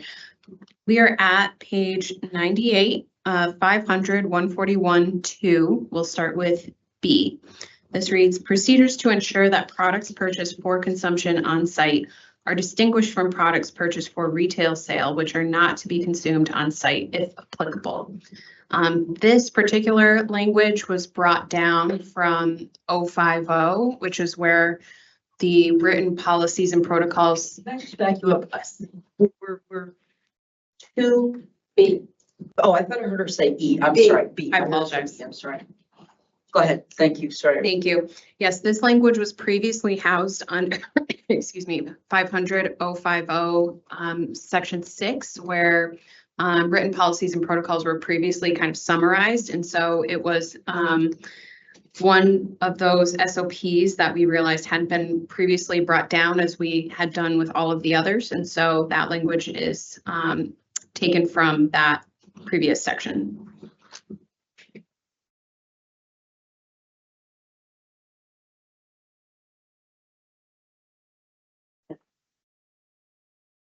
Are there any comments or questions about that? Commissioner Stebbins? No, we can have a consensus and move to the next one. The next amendment is to subsection C, just following B. Procedures to ensure that all sales and service of marijuana and marijuana products under a social consumption establishment license comply with 935 CMR 500-141A. You'll also see the strike through of the language below. The changes to this particular section are to add the language and service and comply with 935 CMR 500-141-4A. What we've done is we thought, because this language is much more regulatory rather than house it in technical standard requirement language, rather than house it within what's required for a protocol, to actually build it out within the actual social consumption establishment sales subsection, which is where it seemed to be more appropriately housed. So that pin site is the cross reference to where it's now built out. Thank you. I think I understand that. Any questions or comments? Okay, moving on, and we are now at proposed amendment page 100. Madam Chair, if I may. Please. We are on, I just want to make sure we're all following along. We're on page 99 and we'll be looking at subsection D. I apologize. That's okay.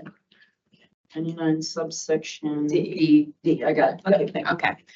Procedures that describe sales and service practices, including but not limited to procedures for order taking, product handling, portioning, delivery to consumers, and ensuring that all sales and service activities are conducted in compliance with 935 CMR 500-140 and 935 CMR 500-141. Such procedures shall include a description of dose verification practices to ensure that any marijuana products offered for consumption on site are sold and served in accordance with the limitations established in 935 CMR 500-141 subsection 3. This is all new language. In part, this is based upon what we heard in public comment as a comment to further describe and require written processes for things like dose verification and how the marijuana is going to be handled within the consumption establishment when, you know, you're actually making those sales and service. And so we thought that it'd be appropriate to include that language here. Commissioner Roy? This might be a question for INE, but with the social consumption and being able to break down into. Could I just, if you want to? I'm gonna throw it out and then going into single servings or micro servings, have we consulted with, is Metric able to handle this? Metric will do this.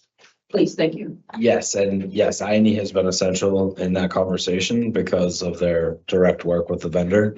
But other states are doing it right now through Metric, and we would also be able to do that. It would require us updating our agreement with Metric to include this. But that is something that we will work on post promulgation. Okay, yeah, that's hugely important. Yes, okay, thank you. Executive Director. Thank you, Madam Chair. I'm hoping, hopefully by our next session here, which I believe will be the 29th, we'll discuss, we can have some also just discussions about implementation, what we're seeing right now, what we'll be working through. And then also at that point, the CFAO will be able to speak to how we're quantifying the budget impact of the social consumption regulations as you approach completion. And so right now, the CFAO is looking to summarize all of that. That would be one of those components of what we may need above and beyond. We're using our IT platforms right now. Thank you. Any questions? We can move past this. Attorney Bruno? Thank you, Madam Chair. The next subsection is E, procedures that describe infusion processes permitted by consumers, including procedures to prevent cross-contamination and to ensure that no infusion activities occur by marijuana establishment agents in violation of 935 CMR 500 141 9C.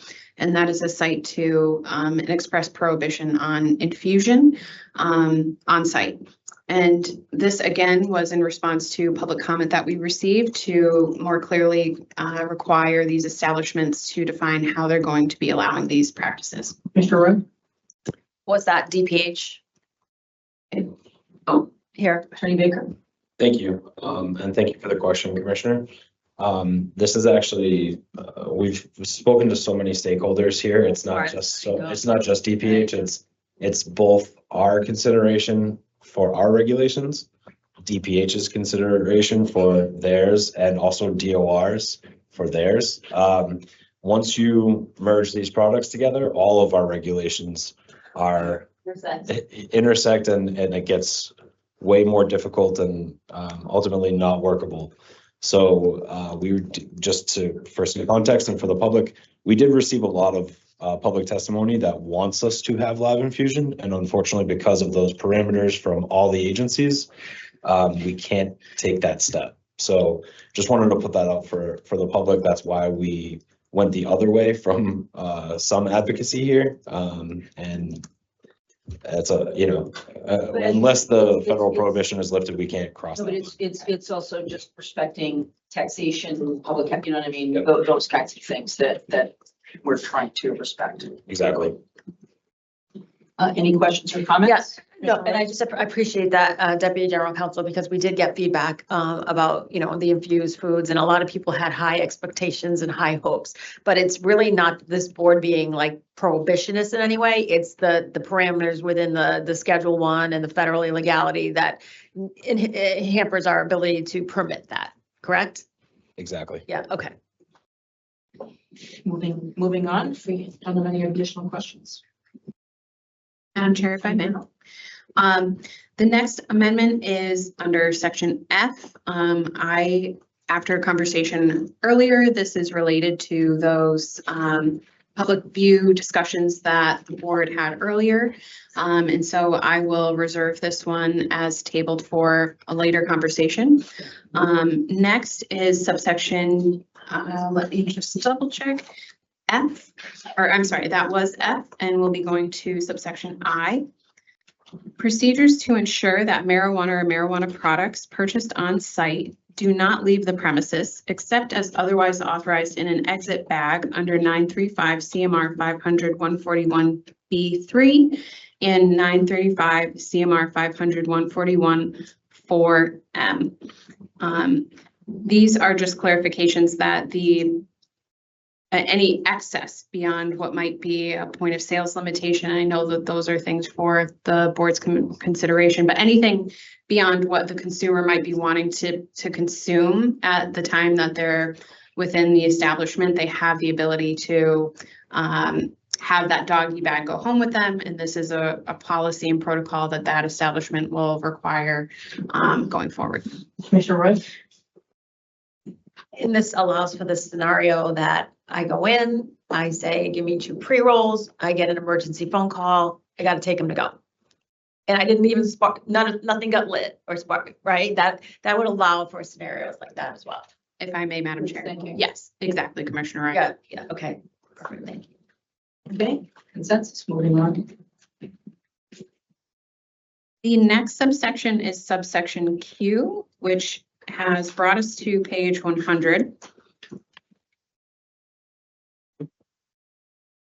Which reads, emergency response procedures where social consumption establishments shall contact emergency responders if a consumer demonstrates signs of unresponsiveness or medical distress in accordance with 500-110-9A10. These procedures shall require marijuana establishment agents to remain with the consumer until the emergency responders arrive. The addition here is more technical to add marijuana establishment before the term agents to, again, with consistency with the definition. Agent alone isn't a defined term, but marijuana establishment agent is. So that was for consistency. One of the questions that I did have, and again, I haven't had an opportunity to walk through every, section and subsection. So this is also pertinent to training. I know that will come later, but obviously that comes in here. Are we requiring at any point within the stuff that I haven't gone over with you, are we going to be requiring something like TIPS training? Do we require fire extinguishers? Do we require defibrillators? Do we require somebody to have CPR training? Is any of that baked in at a later point that we'll be discussing? Madam Chair, if I may. Please. Yes, so the social consumption establishment agents will all be required to undergo a special responsible vendor training specific to social consumption establishments. I believe that's something that's going to be built out through the guidance process and in the implementation next steps for the commission. Okay, Commissioner Stebbins? Thank you, Chair. Yeah, just an update. When we get to that RVT portion, there are things that we already prescribe. We can also add to that list of anything that we want to do. And we've come across another state that now I'm blanking on which it is that has a social consumption agent training that a whole bunch of us are going to try to go through. So, some of those components we could certainly build into it as we go forward. Thank you. Attorney Baker? Thank you. And I think we received testimony to add CPR to the training. And again, we haven't come across that holistically. It's a commissioner decision and we'll get to that next time. But to Commissioner Stebbins' point, that is under your discretion on what else to add to the program. Would you also, before we get to that a little bit, I think we're going to get to that, or I don't know if we're going to get to that later, but what is required on premises for bars? Obviously, everybody has to be TIPS trained. That's a basic. Do they require people to have defibrillators? Are they required to have somebody on site that knows CPR? Obviously, I would assume any responsible event organizer or, on site is going to want to do that. Obviously protect themselves from potential liability, but is that anything in the, yes, Executive Director? I may have to look into it. I think the way that I would recall it is that wouldn't be in the example of the bar through the ABCC, it would be through the building code. But I will confirm that. That's my understanding, but I will confirm that and get back to you. Meaning that localities are already doing stuff like that Right, most of those requirements are more related to fire code, building code, those types of things, and not necessarily built into the fact that they are a bar from the ABCC. And so in this instance, again, there are requirements in these municipalities that don't necessarily need to be considered by this board, but we will review that to ensure that is picked up, because there's a number of things that we've discussed in the context of social consumption, putting out something that's on fire, for example, that does fit into and exists in fire marshal parameters because of cigar shops, et cetera, that already exist. And so we've looked at those, but I'll confirm the CPR and the defibrillator, whether that would need to be considered here. Thank you. Commissioner Stebbins? And thank you, Chair. And quick clarification. Actually, I learned this as we went through the process. TIPS training is not required by the ABCC. Obviously, I think folks do it to get the benefit on their insurance and lower their liability. So that was an interesting fact to pick up. And I think in the chat here, Commissioner Wright has stated that the ABCC does not require establishments to have a CPR certified person, although they mandate responsible. What says here? They do require? Well, it says server training such as tips. Got it. Not necessarily. So they don't prescribe it. Okay. All right, good. That's it. Yeah. Sure, and I would just note as well, some of the conversations we've had in the past as well, you know, in a one-day liquor license scenario, a lot of times what the municipalities now do and what they've essentially been trained to do over 80 years is where the ABCC may allow you to have an event where not everybody serving alcohol must be tip certified or something to that effect, and maybe only the business owner is. The municipality will generally place above and beyond the ABCC's guidelines and say, we expect nobody to be serving within our one-day liquor license that we're providing you, that everybody who's serving alcohol is tip certified. And then they set that themselves, and they've made that choice above and beyond the ABCC's guidelines. So those are some of the things as well that I think what the board wants to mandate versus what the board wants to leave to a municipality is, it's up to you. And I don't even know if there is anything that's the equivalent of, is there the equivalent of tips training currently in the cannabis space right now? In this space, I think the closest thing that we have and what we're going into this will be RVT. So we will be kind of creating this for the first time if we haven't seen it in other jurisdictions. They don't do it in Colorado, California. New Mexico, sorry, New Mexico is the one that we're going to get a chance to see what they require and what they offer. Okay, Commissioner Roy? Yeah, to ED's point, I think it is a local control issue because I just, for instance, the town of Lexington, if you have an establishment of 25 seats or more, you must have a person certified and choke saver certified. So I think it's a local control issue at that point. All right, thanks. All right, we can move on. This is helpful. Thank you. Attorney Bruno? Thank you, Madam Chair. We're still on page 100, subsection S. If indoor smoking consumption areas are allowed by the social consumption establishment, including the ability for consumers to use the methods of combustion, smoke, heat, vaporization, and aerosolization indoors, procedures and building plans or schematics to ensure compliance with 935 CMR 500-141-10. And you'll see below that there's language that has a strike through. The changes here, of course, in addition to the strike through, are specifically to add the compliance with 935 CMR 500-141-10. That change is due to the removal of those technical requirements housed within written protocols and policies and procedures to be moved down to the indoor smoking consumption area section.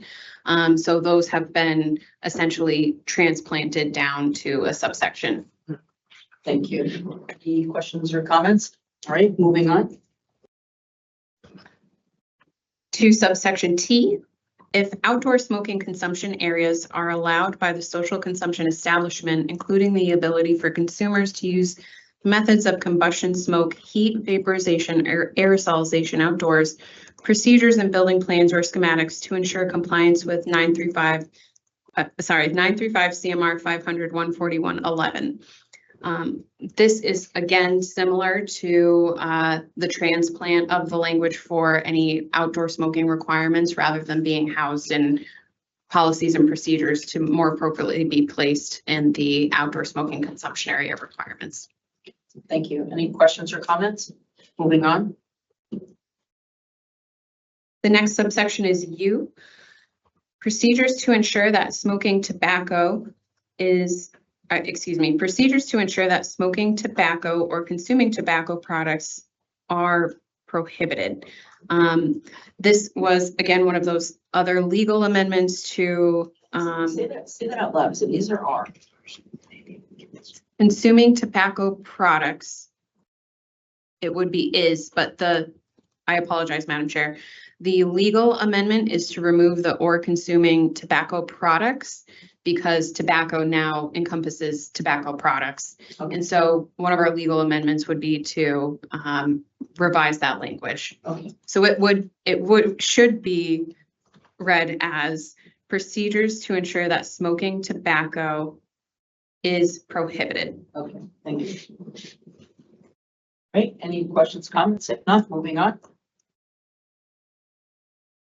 The next subsection is subsection V. Apologize, bear with me. Okay. Sanitary practices in compliance with 105 CMR 500.000 and 105 CMR 300.000 if applicable. The amendment here is just to add in the .000s for both citations for legal consistency. And is this what we're, so I think you stated to me yesterday that this is being left almost purposefully broad because we're still not necessarily sure. Is this where we're talking with the bong rental? Or is this, what sanitation is this? So, Madam Chair, if I may. Sure. This is sanitary practices as a whole, making sure that the trash cans are emptied and the bathroom is cleaned. But there are some other locations where what we discussed yesterday is, we will certainly get to those. Okay, thank you. Thanks for that clarification. Okay. Moving on. And subsection AA is the last amendment in this section. Excuse me, a social consumption establishment licensee shall update its standard operating procedures when utilizing new consumption technologies or marijuana accessories in its indoor smoking consumption areas in order to limit secondhand smoke or vapor and in accordance with 935 CMR 500.1045. The amendments here are really grammatical to add A before social consumption establishment, as well as after the word technologies or marijuana accessories. So we wanted to make sure that we are capturing any future types of marijuana accessories, whatever the world might create. Thank you. Any questions or comments? None, we have consensus. We will move on. We will move on, excuse me, to page 103, the age verification section. You want some, do you need water? Oh, I have some right here, thank you. I know that when you're having to talk for that long, you don't need a vocalization break. No, I'm, She just wants to get done. I appreciate it, thank you. I couldn't keep doing it. It's just a bit of my annoying asthma, so bear with me. No, yes, it's no big deal. So we will look at subsection B. A social consumption establishment shall conduct age verification upon entry using commission-approved ID scanning software. The amendment here is this whole language. And so we wanted to kind of break out and clarify that all of these establishments will be required to use this ID scanning software. Oh, shall, am I in the right place? We're B? We are 103, subsection 5B. Page 103. Okay. Social consumption establishment shall not allow. 5B. I'm looking at it. I think I'm looking at it. Go ahead, Commissioner Roy. And this is, part of the red tape removal. What I would like to propose is with this software, You know, when we get to the red tape, you know, we hear time and time again, we have to check the ID, not once, but twice. At the point of entry and at the point of sale.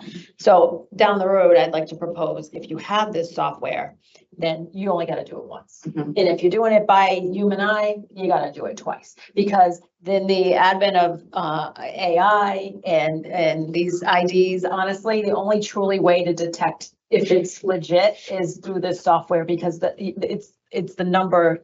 It has to check cross databases to make sure that the number is accurate on the license. So it is to incentivize people Yeah. to get this software, which Yeah. a lot of them do have it. Yeah. Maybe we say, okay, if you have this software, which I don't think is very cost prohibitive, then you only got to check it once at the point of entry.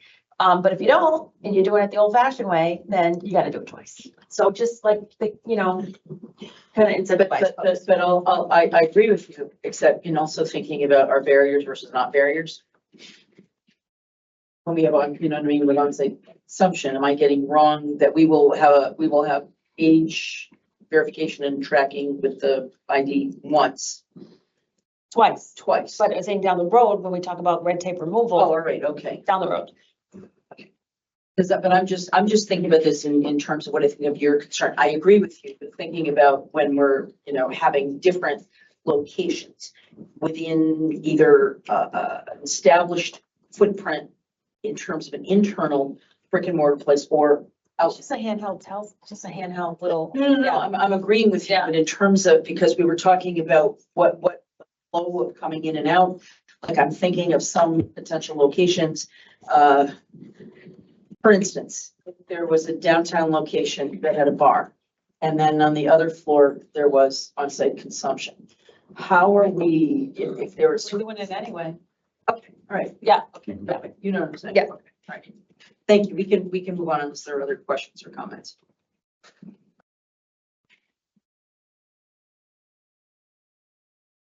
We will move on to subsection C, which reads, on entry into the premises of a social consumption establishment by an individual, a marijuana establishment agent shall immediately inspect, using commission-approved ID scanning software, the individual's proof of identification and determine the individual's age. An individual may not be admitted to the premises unless the marijuana establishment agent has verified, using commission-approved ID scanning software, that the individual is 21 years of age or older by an individual's proof of identification. Any questions or comments or any further?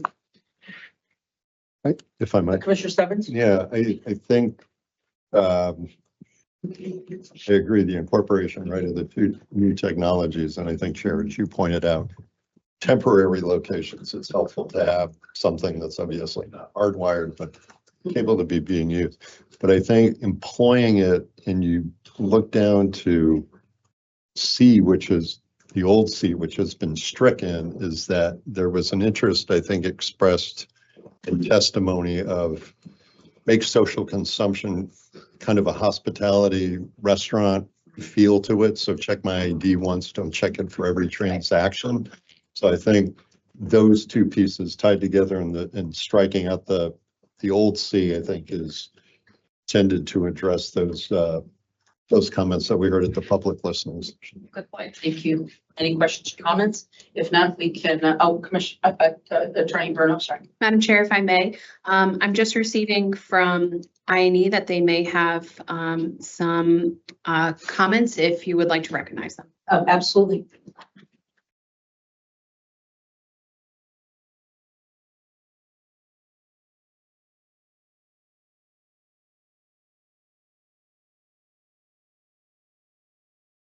Here we go. Well, they use them at the casinos for all the access Casinos, points of the exactly. casinos. Good enough for the gaming commission. It's good enough for us. Good and Chief Jones, I have that.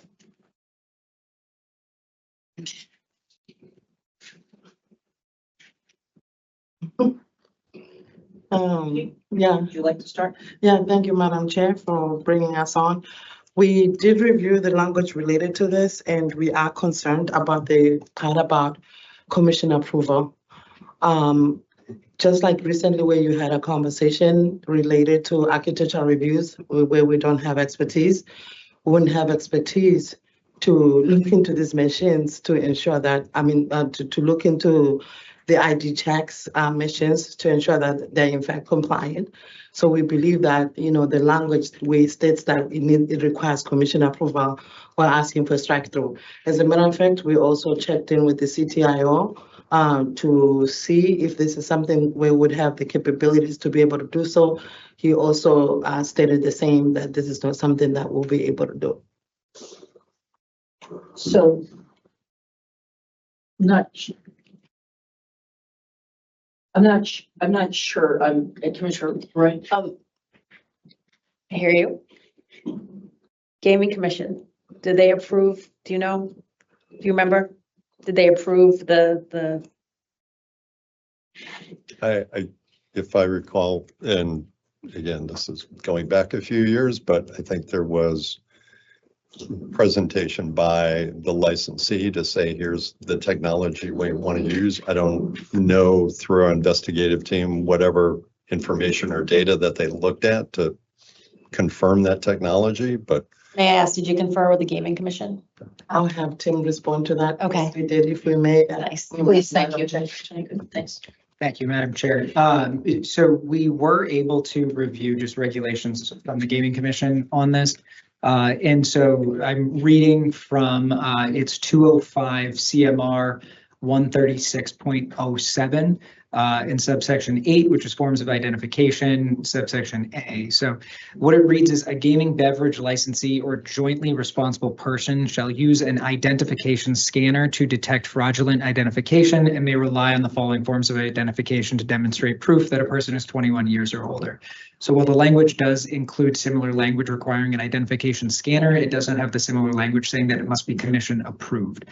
So while there might be some presentation, I'm not necessarily aware of that. The actual regulatory language does not require the Gaming Commission to approve that identification scanner. You don't have to read the citation, but can you read the language again, just if that's okay? Please, thank you. Madam Chair. So the language states a gaming beverage licensee or jointly responsible person shall use an identification scanner to detect fraudulent identification and may rely on the following forms of identification to demonstrate proof that a person 21 years of age or older.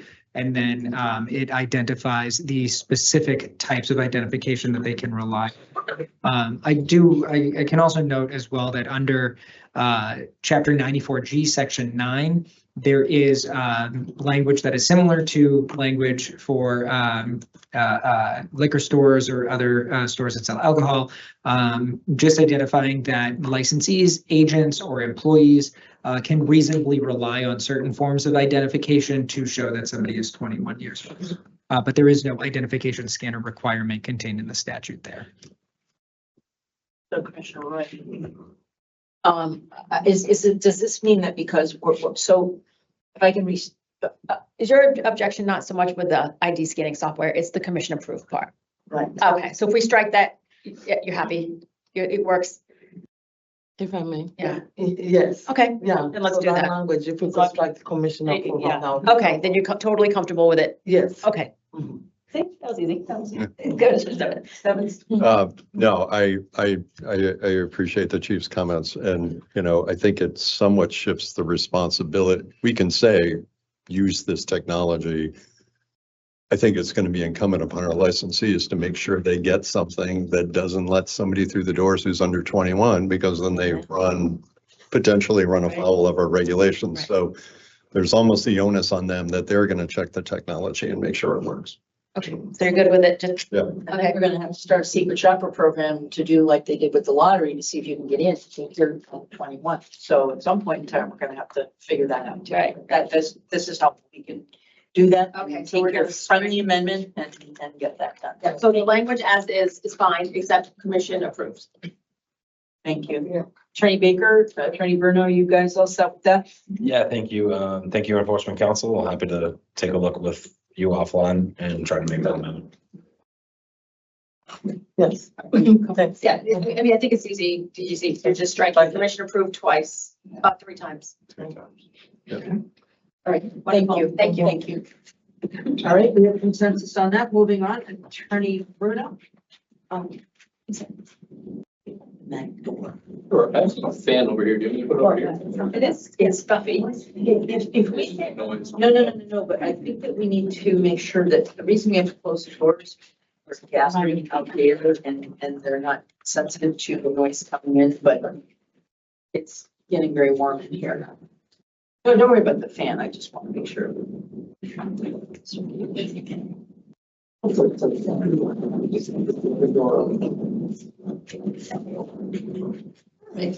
on, Bruno. Thank you, Madam Chair. The next section, we're moving on to section 141, section 6, consumption areas.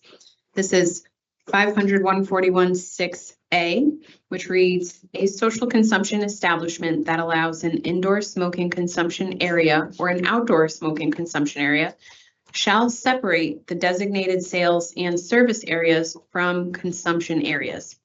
Each indoor smoking consumption area and outdoor smoking consumption area shall be isolated from other areas of the establishment.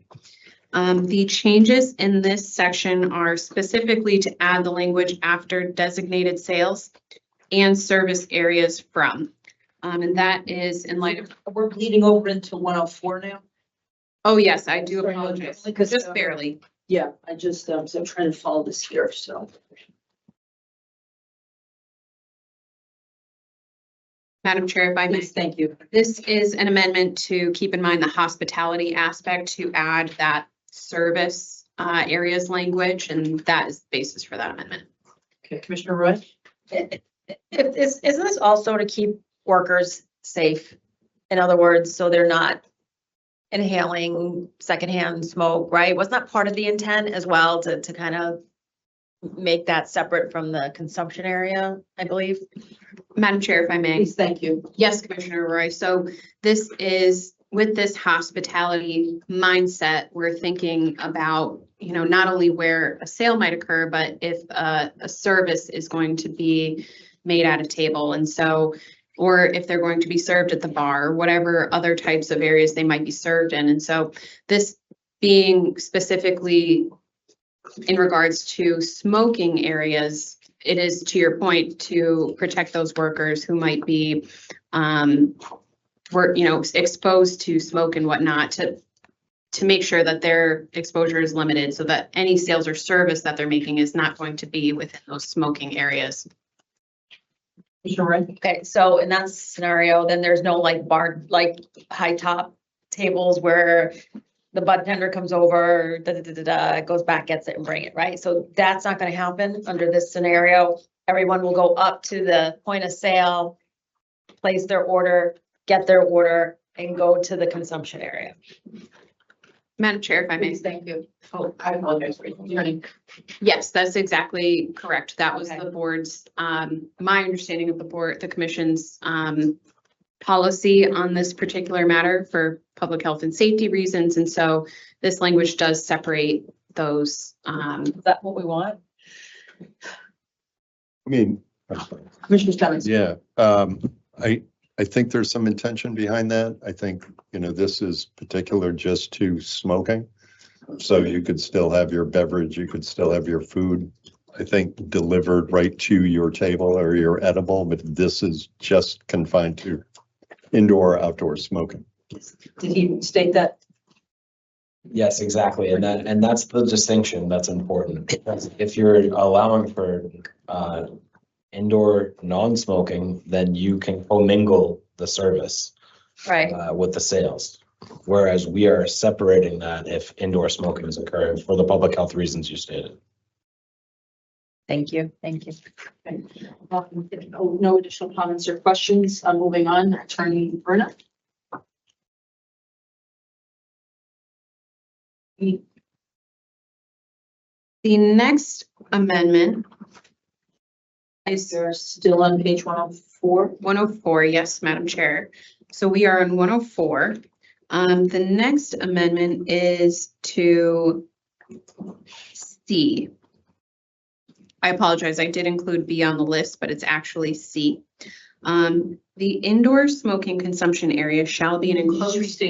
I'm on page 104 and it's C up here. I Okay, apologize. that's okay. The indoor smoking consumption area shall be an enclosed space separated from the sales and service areas with a secure door and shall only be accessible from the sales area in supplemental on-site consumption and hospitality on-site consumption establishments. For marijuana event organizers operating a temporary consumption event within a non-cannabis entity, the indoor smoking consumption area shall be an enclosed space accessible only through a secured door located within the non-cannabis entity. There you go. Yeah. But sometimes it's in an enclosed space, but sometimes it's, if it's outdoors, it's not. Yeah, it's still enclosed outdoors. But sure, I mean, I try to. Appreciate the I'm really. promotion. So, yeah. We're all good. So yes, we're just to the context in which we're approaching this is the indoors. Right. Just in. So it's just Right. pertaining to indoor for this provision, So. which needs to be in an enclosed So that's the space. thing. So this is, and I'm, smoking, I see, I understand this and I get this. This is indoor, gotta be separated, gotta have the barriers, ceiling, wall, everything. But this is just for indoor smoking. Okay. Any questions or comments, Attorneys? Stebbins? No.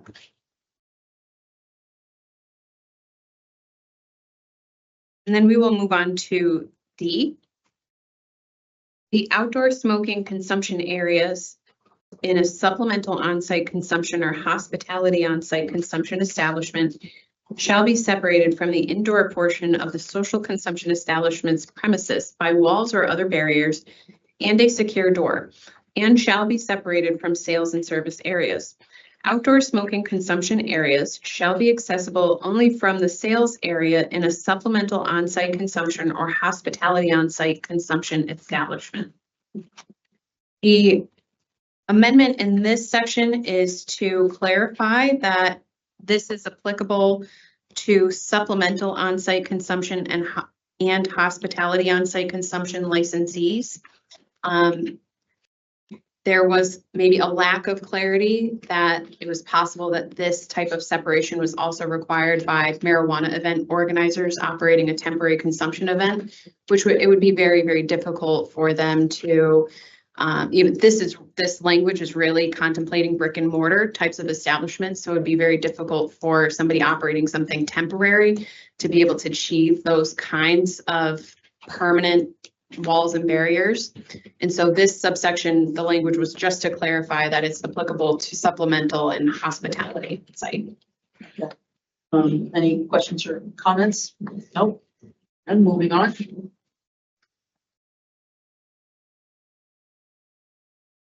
And so legal has a proposed amendment on page 104 in the same section to E, which I will read as, excuse me.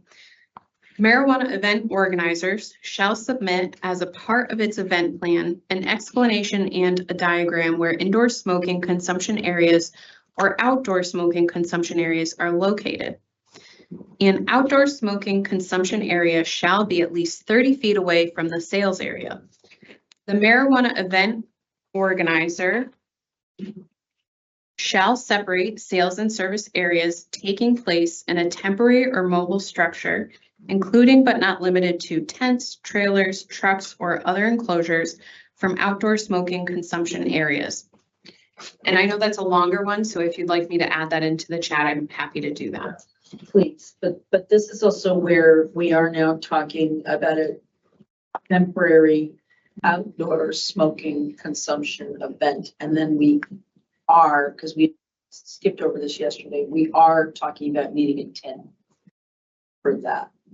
If I may, Madam Chair. Please, thank you. So this is language that is imagining where the sales may take place. So if there is a marijuana event organizer that has a truck that's set up food truck style to make those sales, to separate that sales area to have the outdoor smoking consumption area at least 30 feet away from that truck, for example, or if they're making those sales within a tent, to have the outdoor smoking consumption area 30 feet away from that Can tent. you explain the point of if there's one indoor, but for outdoor? What is the point of the 30-foot distance, especially for outdoors? And now we haven't got to it yet, but we're debating what is visible and what is not visible. So does that 30-foot barrier, if we're already saying this has to be under a tent if it's outdoors, why are we moving it further away? Is that to protect the workers, or is it, what is the issue? Yes, exactly, Madam Chair. As we've talked about in this discussion, we can't amend the sale and storage piece. So we do assume that that's going to be under a tent, or if the board chooses some other temporary structure there. And so in that idea, there are going to be workers within that tent, and we want to make sure that there's physical separation from them so that the smoke isn't going directly into the tent, and they could ultimately receive that secondhand smoke and potentially get Well, the impaired. tent would also, this is also another issue, the tent would also keep any smoke, even in an outdoor setting, on top of people. Yeah, so if I may, Please. we modeled this after what most buildings have outside. If you're going to smoke 30 Yeah. feet away. So that's why we proposed this in a similar nature to try to prevent that from leaking into the tent area. I get that, and this is again, I think trying to conceptualize how this especially works in an outdoor setting and the barriers and the distances. So I appreciate that, and I appreciate the explanation of why that 30-foot language is there. So do we need to, are there any questions and comments? I'm not seeing that in the. Oh, I apologize. That's okay. While Attorney Bruno's typing it, we have similar language that prevents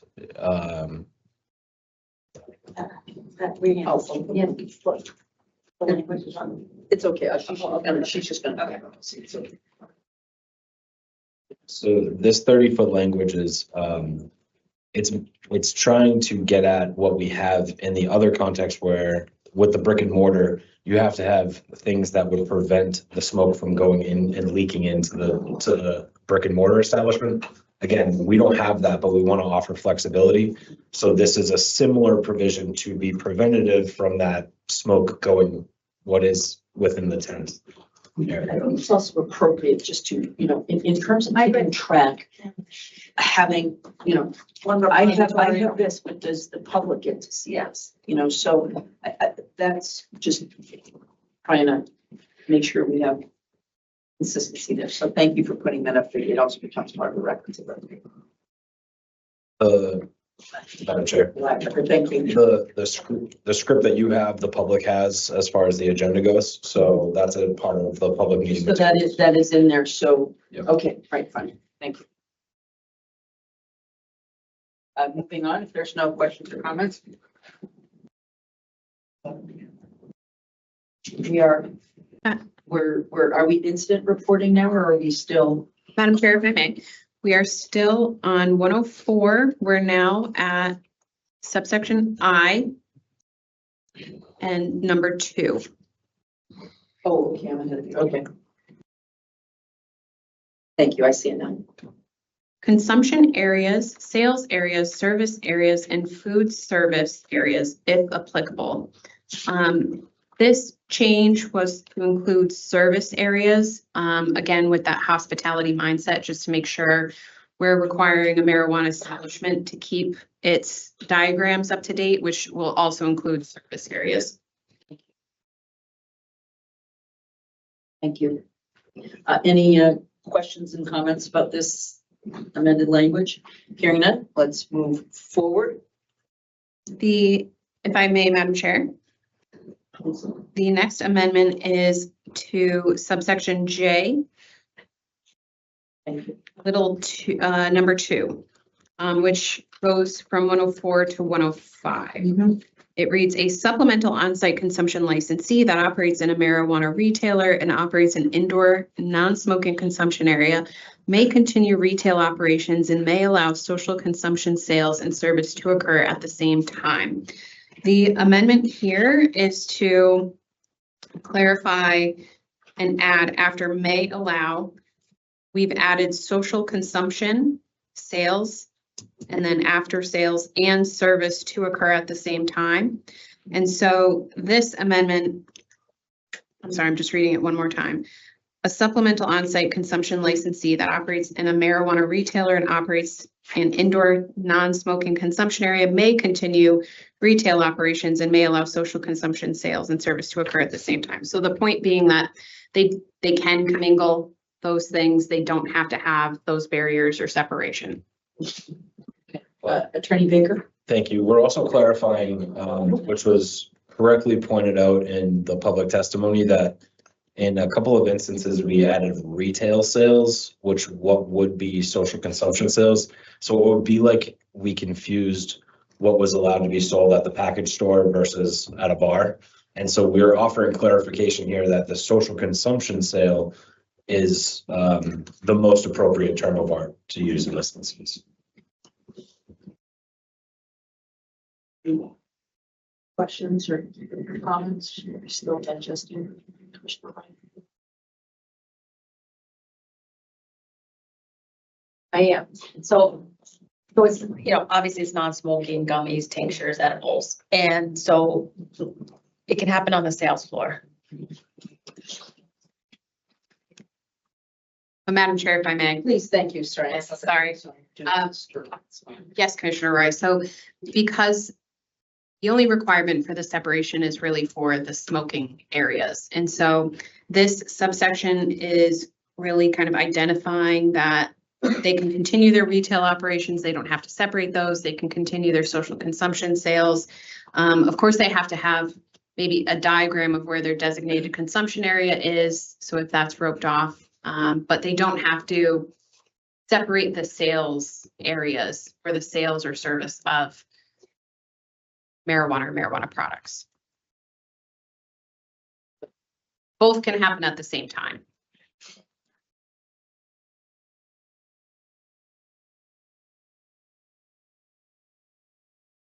So if it's non-smoking, any delineation of space or any, it doesn't, and we're getting to that later?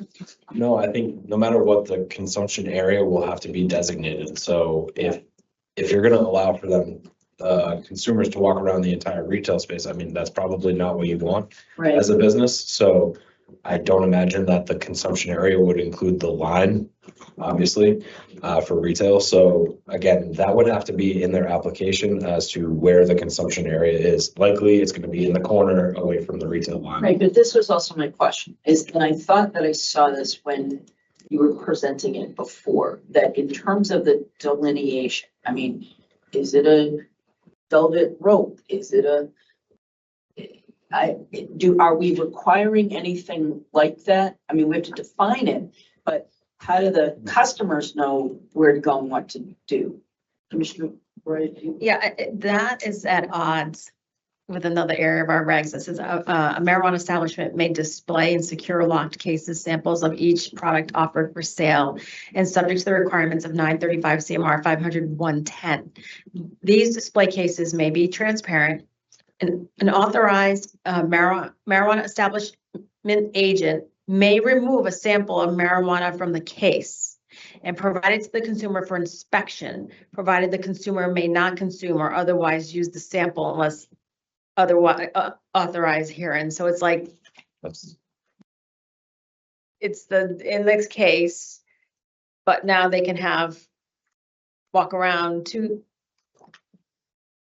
like, you see what I'm saying? It's a little bit at odds with that. Attorney Schreckler? If I may, Madam Chair, to address Commissioner Roy's concern on this particular point.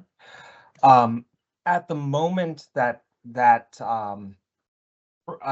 the edible or whatever product they've gotten, at the moment they purchase it, it is now their property. It is not owned by the marijuana establishment. It belongs to them.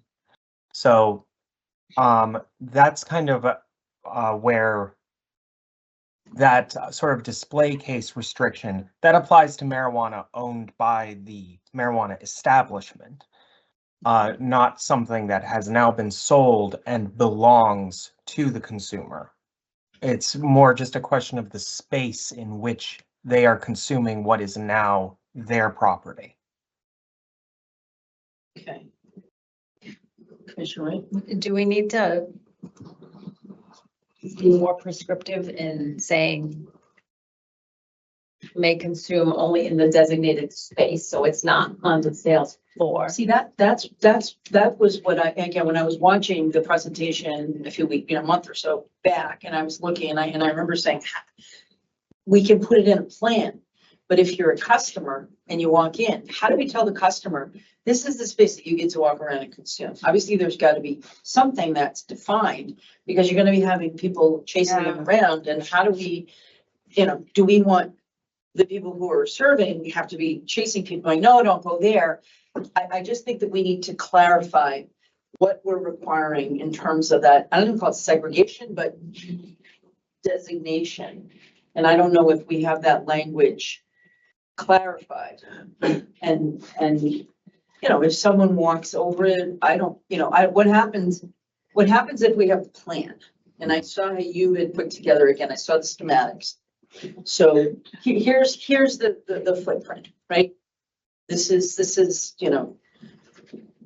Shannon's retail establishment, and we're gonna let this part of the room be for consumption.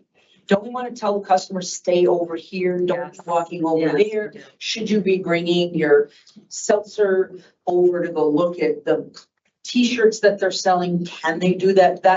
I think that's a little unclear, and I don't want to have either our enforcement, local, and public, service, the first responders, our bud tenders, whomever. How do we put in place that so that customers sort of self-police? Does that make sense? Again, I've seen how you diagram stuff out, but how do the customers know? It's kind of like we're counting on them to know and to abide, so we don't have to have people constantly policing them about where they're supposed to go. If I might, Please,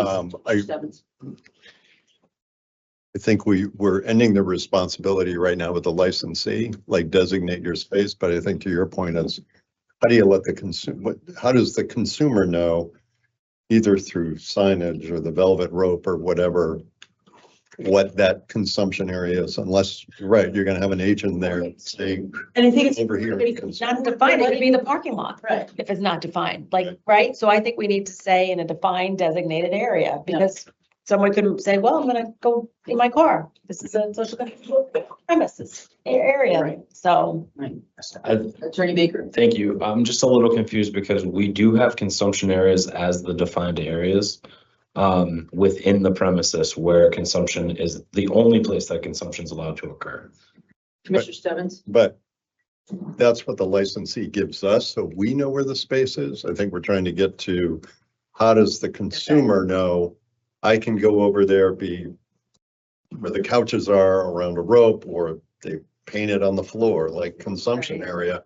How do we make sure that the licensee is identifying it for the consumer? Right. And people are do walking in to ingest a substance that will alter their inhibitions. You know what I mean? Right. And just as we need to tell people, I don't know, at a bar, you can't remove, I mean, it's not the one-on-one, but we tell customers what they can and can't do with their can of Budweiser and where they can go. And so I just want to make sure that people know, not even self-policing, but how do we define it so we don't have to have people chasing them around? There needs to be It something has to be appropriately defined and designated for consumers. invisible.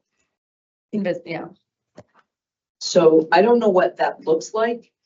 And maybe we move, I don't know what that language would be, but it just feels like it needs to be I something. think we're all in agreement. Yeah, no, I think Yeah. so. And I don't, it's just basically, is it a rope? Is it a couch? A couch, but some sort of visible, tangible delineation of space where on-site consumption is allowed within the larger space. Attorney Baker. Thank you very much. Yes, okay, I agree. I understand what you're saying now. Thank you for the clarification. So then that's the policy question before the board is what does that look like for you? For you all, what do you want to see there from the licensee pointing it out to consumers? Is it a rope or barrier? And this is again, to put this into context, this is only going to rise under a supplemental establishment within a retail space that is non-smoking. Exactly. So that's where we are here for this draft, because if it was smoking, it would clearly be within I an think enclosed space. that up and Right. we're pretty tight on that. And so people aren't going to be left to their own devices to be smoking. They're going to know exactly where they can and can't go. Commissioner Stebbins, you had. Thank you, Chair. I think it's a matter, and you're right, this is a very narrow niche of licensees that one might have the space to do this or want to do this, but we will know on paper as the commission where they're designated, if you go back to our kind of crude boxes, where in the retail space they want to allow on-site non-smoking combustion or non-smoking consumption. I think and I hear your question. I don't know if we want to get too prescriptive, it's going to be rope and stanchions, it's got to be a sofa. It's like, I think we need to put the onus on the licensee just to define it so the consumer knows. A visible delineation so the customers know where to go. I don't know, I don't think I've stated that, but some sort of visible, recognizable delineation. And we have a similar context already to pull from, right? We have limited access areas where we have signs that say the staff only. So I understand what you're saying. Happy to work with him on that language. Right, thank you. All right. So we're moving on, but we're going to clarify that language. Attorney Bruno? Thank you, Madam Chair. So the last amendment in this section, I believe we are now to page 105. M. If an emergency requires law enforcement personnel, firefighters, emergency medical service providers, or other public safety workers to enter a consumption area, the social consumption establishment shall stop the consumption of marijuana and marijuana products until such public safety workers have completed their investigation or services and have left the premises. This language was added, I believe, specifically DGC Baker had pulled this from other states that also include consumption, but the goal here being for public safety purposes to essentially stop consumption if there's an emergency. So we wanted to include a provision in the regulations that allows us to require that and requires the establishment to essentially stop. Is this consistent with, say, alcohol and beverage rules? So give me is there a scenario? I mean, obviously, if there's a fire, you're going to want people to walk out. So if someone faints, and we actually were talking about a person at another non-regulated who fainted. Yeah. And so does that imply if someone just hasn't eaten all day and they go down, what if they went down and someone, oh my God, and they have to call an ambulance, and maybe that person pops up and goes, oh my God, just give me my bag of smart food and I'll be fine. So what does that require the whole place to shut down? Madam Chair, if I may, Please. I see Commissioner Roy. If I may. I think this might be overly prescriptive because to your point, if someone passes out at Fenway Park, does everybody have to put their beer back away from your beer? It's like, no. So obviously if there's a fire, they'd have, people evacuate. I just think this might be. Commissioner Stebbins? Yeah, if I can, I think Commissioner Ray bring up a good point. I think what we might be missing here is a delineation between, I'm not sure I'd want a public safety official having to walk into a on-site combustion space and be exposed to secondhand smoke. Right. If they're walking into a space where everybody's just enjoying an edible, I'm not sure I'd see the same. I think there's a varying degree I that agree with that. So combustion, combustion. you're saying what you're proposing is just cease combustion. Cease combustion.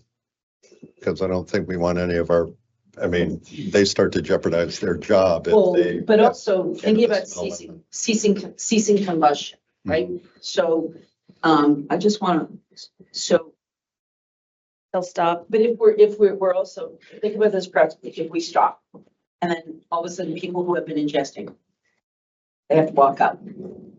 And what is the process for also making sure that people who are walking out, that they're not walking They don't have out? to walk out, they just have to stop consumption. Yeah, but if they stop consumption, are they gonna sit around?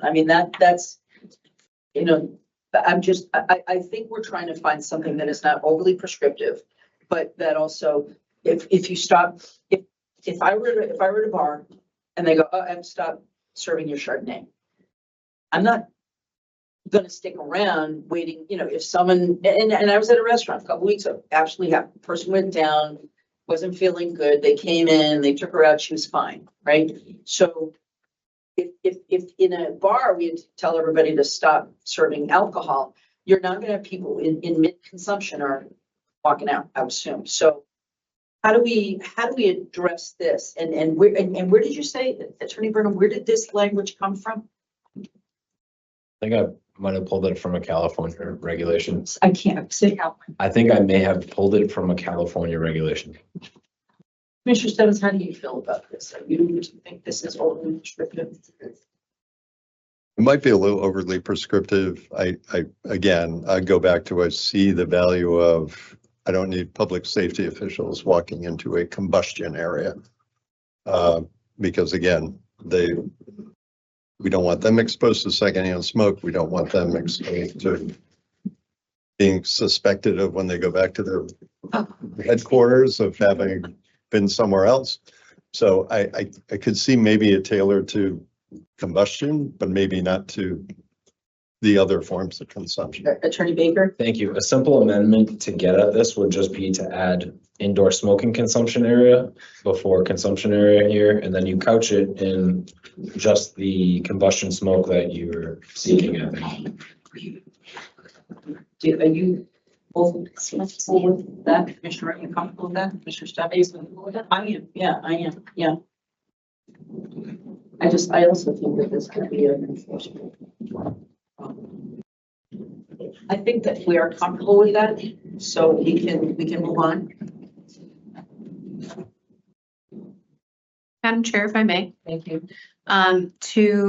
We will be moving on to subsection 8, incident reporting. And this is at page 105. This is 500-141-8B2, which reads, any instance involving the consumption of any marijuana or marijuana product at the social consumption establishment by a consumer that was not purchased from the social consumption establishment. If we can back up, so what we're saying, in addition to the incidents of the consumption, shall notify the commission of any of the following incidents, no more than, okay, so now we're getting into, so it has to be reported if, and then can you complete that? It has to be reported to the commission. Yes, so I'll read the whole, I think. Because Yes, absolutely. In addition to the incidents identified in 935 CMR 500-110-9A, a social consumption establishment shall notify the commission of any of the following incidents immediately, or if circumstances prevent immediate reporting, no more than 24 hours after the following. Any instance involving the consumption of any marijuana or marijuana product at the social consumption establishment by a consumer that was not purchased from the social consumption, excuse me, not purchased from the social consumption establishment. That's inversion. That's your difference. That's inversion, bringing it in from the outside into. Okay, okay, all right. And yes, and the amended language is exactly what's in red, is at the social consumption establishment, just for further clarification. Thank you. No questions, moving on.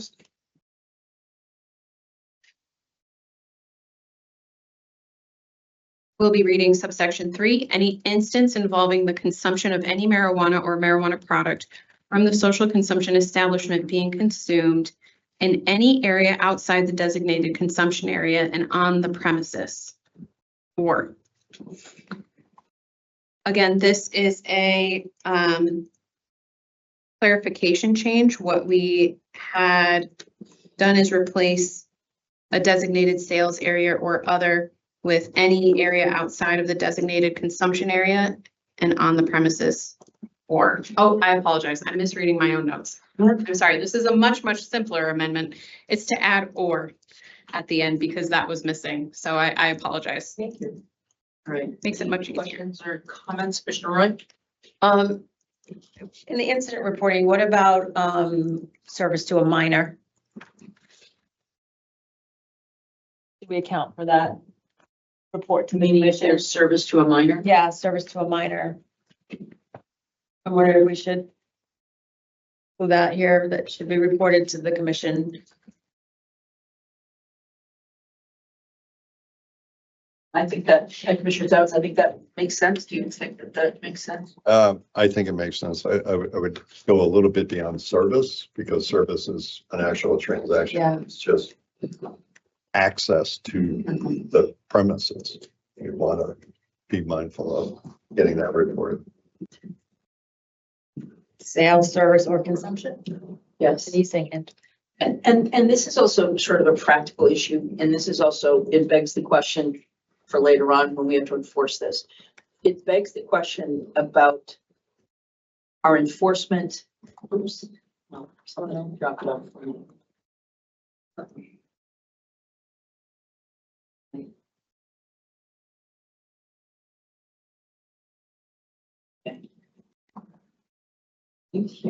Anyway. I know my screen just went on and I was afraid that we just lost. Yeah. We just lost service. So it also, in thinking about this, right? We want to encourage licensees to self-report. And I have seen incidents in the past where licensees we want to do whatever we can in the practical enforcement with ID, that in terms of any sort of system that we need to do a better job in making sure that our fines, that we don't have 140, diversion of one joint is $140,000, yet it's not equal. We have been, the auditor and the inspector general have both determined that we have unequal treatment, disparate treatment of different licensees. So I think that it also requires us as a commission, as we're putting together guidance, putting together these rules, that we know, have some clarity about what the penalties will be, the fines will be. Because this is one of those things that we're putting this in place and we want to encourage people to self-report. And so I don't know how we do that, Mr. Executive Director, but I know we need to do it. One, because the auditor and the IG have told us that we have to do it. But when I look at this, I want to incent a licensee to do the right thing so that they're not going, oh my God, I'm going to have this huge fine, I want to hide it. So that's just sort of an editorial comment right here in terms of what we have to do, in terms of providing greater clarity and equal enforcement of the law for all our licensees. Again, that's just an editorial comment, but we should add the minors. I think that we've agreed to that. I think that Mr. Stebbins agrees to that. But again, I'm making that editorial comment because I could see someone not wanting to report, and that we need to make sure that we're encouraging that. I'll stop. You can move on. Thank you, Madam Chair. This is the last amendment under section 8. Again, this is for incident reporting. Any instance in which the social consumption establishment becomes aware by observation or notice in any form including but not limited to information from federal, state, or local officials, news organizations, social media, public records, employees, vendors, patrons, insurance companies, and individual or other third parties, regardless of whether such notice is direct, indirect, written, or verbal, that a consumer who patronized the social consumption establishment was arrested for operating under the influence of marijuana as prohibited by Massachusetts General Laws, Chapter 90, Section 24. This amendment is intended to capture what is already captured with respect to alcohol and operating under the influence. So when a defendant is convicted to or pleads guilty to operating under the influence, the judge is required by statute to inquire where they had their last drink, whether it was a public establishment or somewhere private. And so that, What is that? That's the law is that? I think it's 94. No, whatever we call it. It's the dram. Last drink. Yeah. The dram act. Yeah. And so, excuse me. And so there's a mechanism for reporting if there's consistent reports of one bar where there's multiple people who have been convicted for operating under the influence, and they're all leaving this one bar. Right. And so there's this structure that gets reported to the ABCC automatically through the court process and by statute. And so what we were trying to capture here is another type of process for the commission to receive some information, because right now that statute applies only to alcohol. There is no reporting requirement for marijuana. And that makes sense, of course, because social consumption establishments have not yet existed. Right. So there was no public establishment that they would have been leaving. But right now in statute, there is no mandate for that same reporting. So we're trying to build it in here. I know it may seem extensive, but the language is intended to capture, if a social consumption establishment, if they become aware from some Facebook post by the police group that this person was arrested and, they reported that they were leaving Stebbins late night cannabis bar. I'm operating. I'm sorry, I'm picking on you. All right. Sorry, I'm picking on you. But if they see that on Facebook, this language, even though they're not necessarily notified by law enforcement directly or in writing, that language would require them to report that their knowledge of that arrest to the commission. So how do you police someone going on Facebook and what they know or should know? I mean, are we implying certain knowledge? Saying, oh my God, it was all over Facebook, say that the Stebbins bar is in Orleans. I am on the Orleans Facebook page. So is Mr. Stebbins supposed to, is there an implied knowledge? We know you're on the Orleans Facebook page. And that's the only concern I would have is it becomes, that's what I get a little concerned about is this seems to go a little bit further. And I don't know what is there imputed knowledge that we're going to be enforcing here? I definitely understand the alcohol issue and the court reporting and what happens, but what are we doing here that you should have known that because it was all out there. Madam Chair, if I may. Please, thank you. Yes, I certainly understand the difficulties of the enforcement side of this. I think this is more about the expectation set on the licensee, is that we are setting the expectation in our regulations that you are going to be reporting to us whether or not you've learned of somebody who's arrested that's left your establishment. We're certainly open to amending the language if it's a bit too expansive, by all means.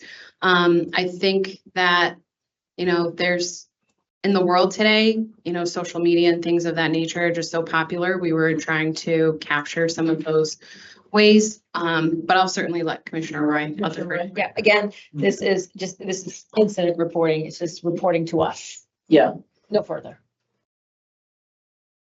But what they're self-reporting is a violation of law, and we're sort of putting some, which could result in a fine, a penalty, whatever, if they have served someone and someone goes on the Facebook page and says, I'm not quite 21, but I got to go to, Would you rather them not report it? No, it's not that I don't want them to report it. I just want to be very careful because we know prosecutors you know, I just worry about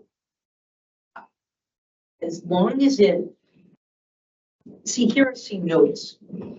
And again, notice could be, well, it was there.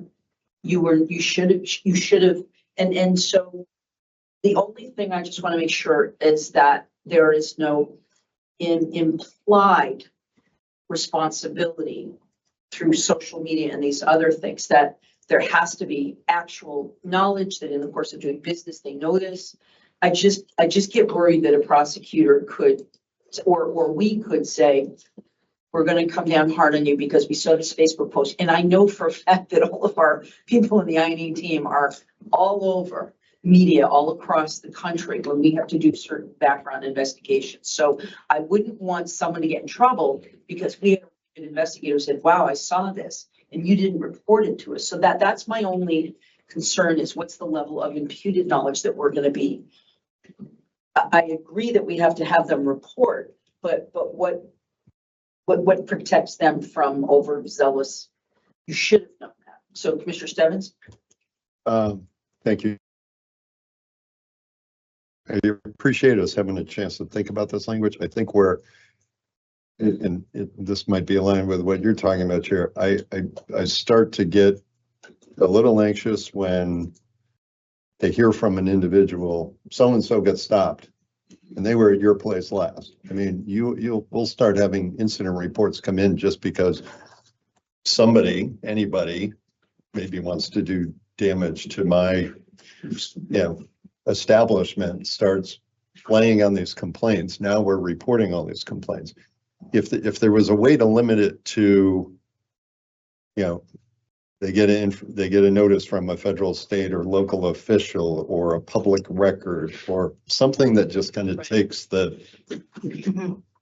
other grouping out of it to make it limited, but it's right. We're not holding a licensee to say, why weren't you perusing social media? Yeah. But it's like, you got a notice from the police department. Right. Okay, that we ought to know about. Right. That makes more sense to me. If I may, so Commissioner Stebbins, I agree with you. So you're proposing strike things that are not like government, like official. Yeah. So strike news organizations, social media, employees, vendors, patrons, insurance companies, and individual or third party insurance companies in there. If the insurance company finds out about it and calls you and says, we might up your rate. Okay, so then conversely, leave in federal, state, and local officials, public records, and insurance companies. Attorney Baker? Thank you. I think you could maybe leave employees or change it to agents, because that's. Clarify that for me. So an agent would be obviously a representative of the business, and if they found out and then they told. Oh, that makes sense, that this is someone I've observed it, boss, and we need to take care of that. Yeah, or I came across this record, Yeah. this official record.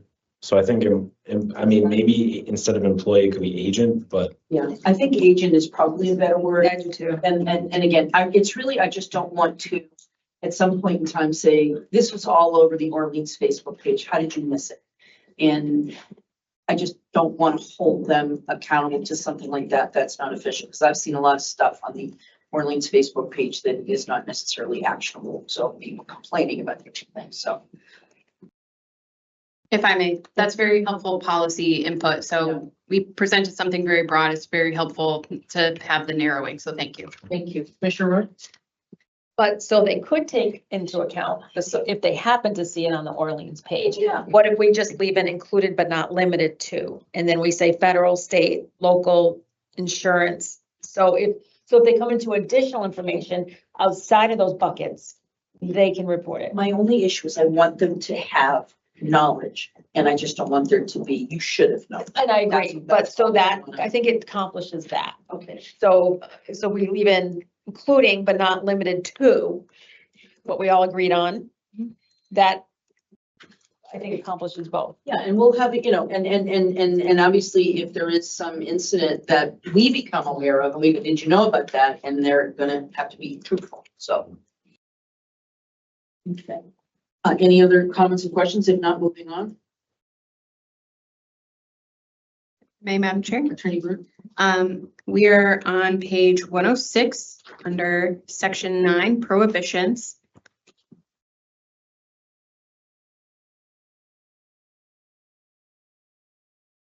Yes, 106. And we are at 500, 141.9B. So subsection B. B. Yes. A social, excuse me, a social consumption establishment shall not permit the sale or consumption of marijuana or marijuana products in violation of 935 CMR 500-160. And that is a pin site to the testing requirements. So this is new language as a whole. It's intended to state that the establishment can't sell any marijuana or marijuana products that have not been properly tested. And that's really getting to the next subsection, which I can read as well, since they really go hand in hand, which is C, infusion or any other method of combining marijuana or marijuana products with food or drink by a marijuana establishment agent at the social consumption establishment is expressly prohibited. Nothing in this section shall prohibit a consumer from infusing their own food or drink with marijuana or marijuana products that have been lawfully purchased at the social consumption establishment. So this, again, is new language. We did receive much public comment as to live on-site infusion.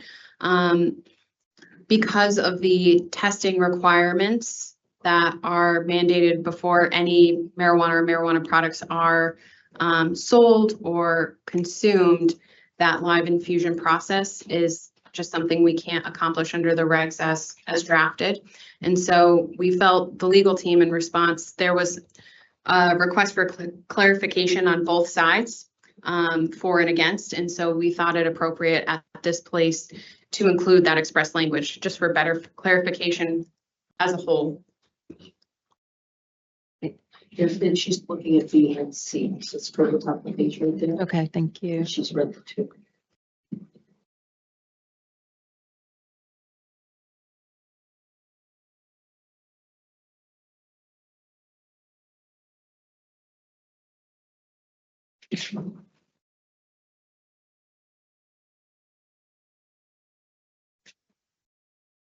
You got to do that. I'm good. Okay. Any comments or questions? Hearing none, we can move on. All right. The next subsection is D, allow any marijuana establishment agent to consume marijuana or marijuana products during the course of a work shift. This is to add, the amendment was to add marijuana establishment before the term agent, because that is the full defined term. Thank you. Any comments or questions? I think that makes sense. Go ahead.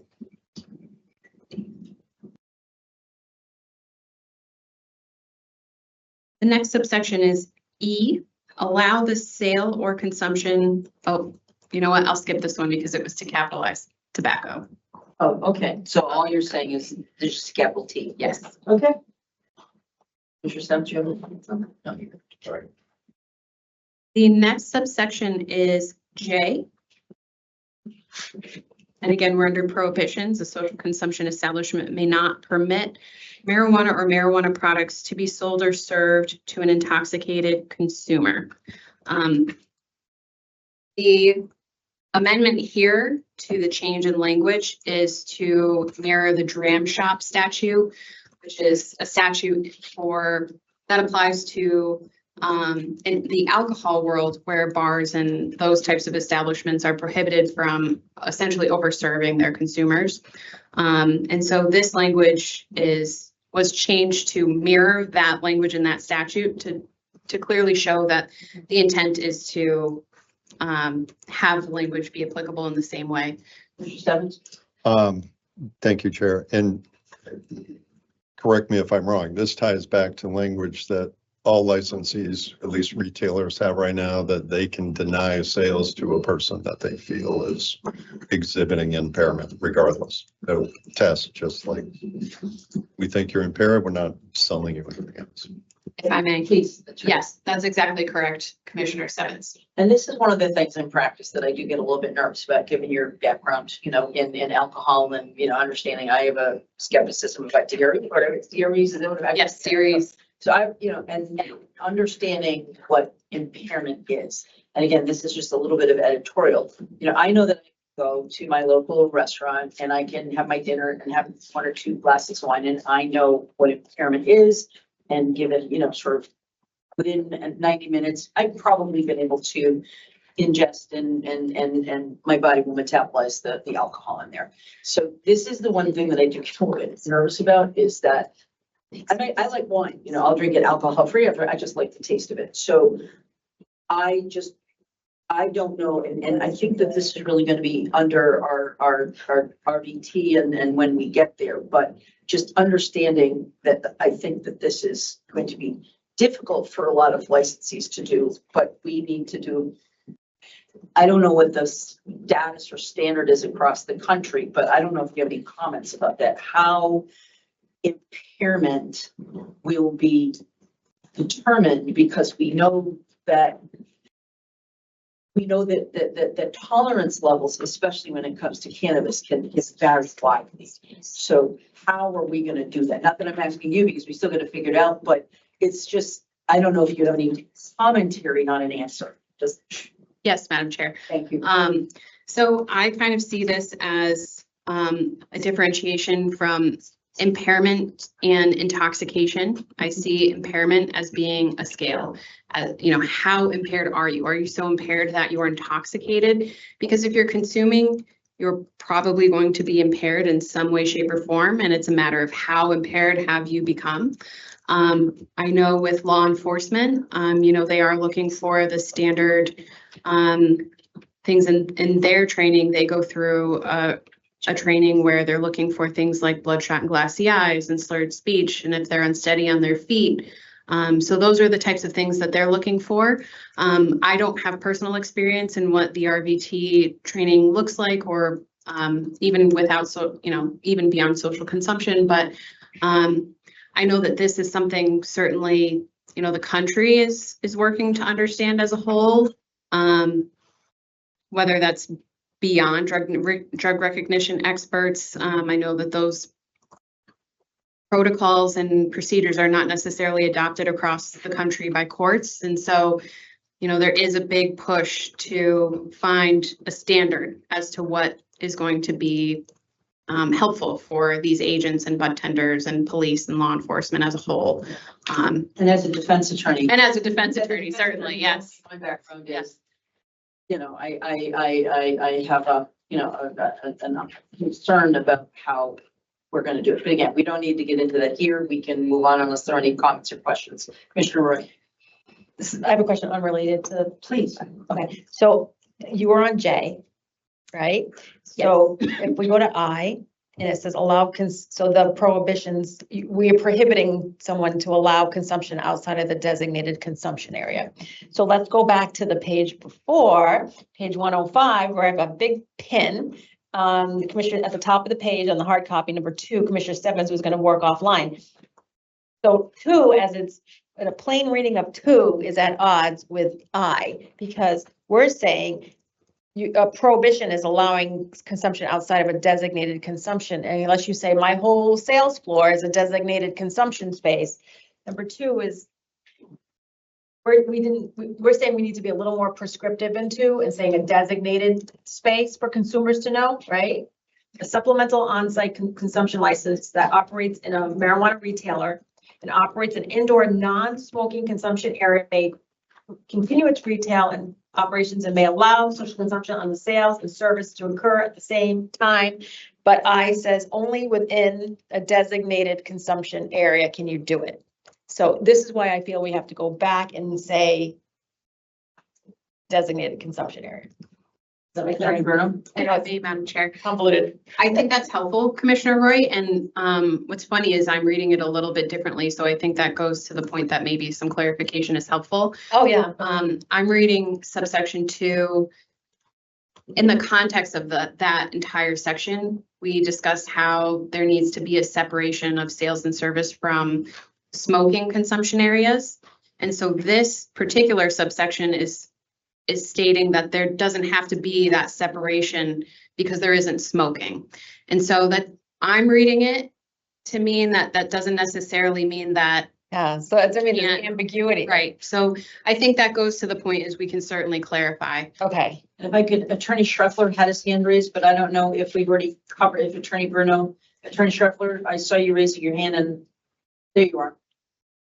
I just wanted to say that it would theoretically be a legitimate site map if you had the counter where sales take place, that's all limited access. And then the area where everybody's walking around, or you have some tables, couches, you could designate that whole space as a designated consumption area. So people could get their products, sit down, drink, chat, or get up and look at products or things. I do understand. I wanted to echo what Attorney Bruno was saying, though, that we probably could be a little more clear on this point. Yeah, that's all. A little more clarity would be great. Thank you, Dashner. Oh, sorry. Yes. You done?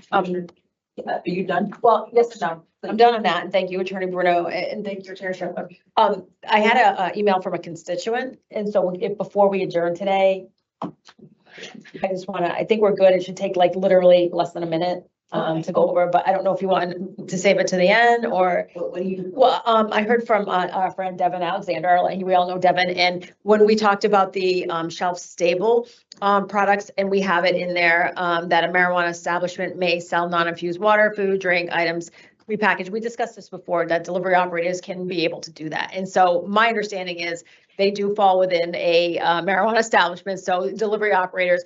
So Devin, if you're listening, the answer, which I, believed, and I said that to him, is that the delivery operators can sell their Doritos. Oh, Okay, so yeah, that was it. Okay, Devin.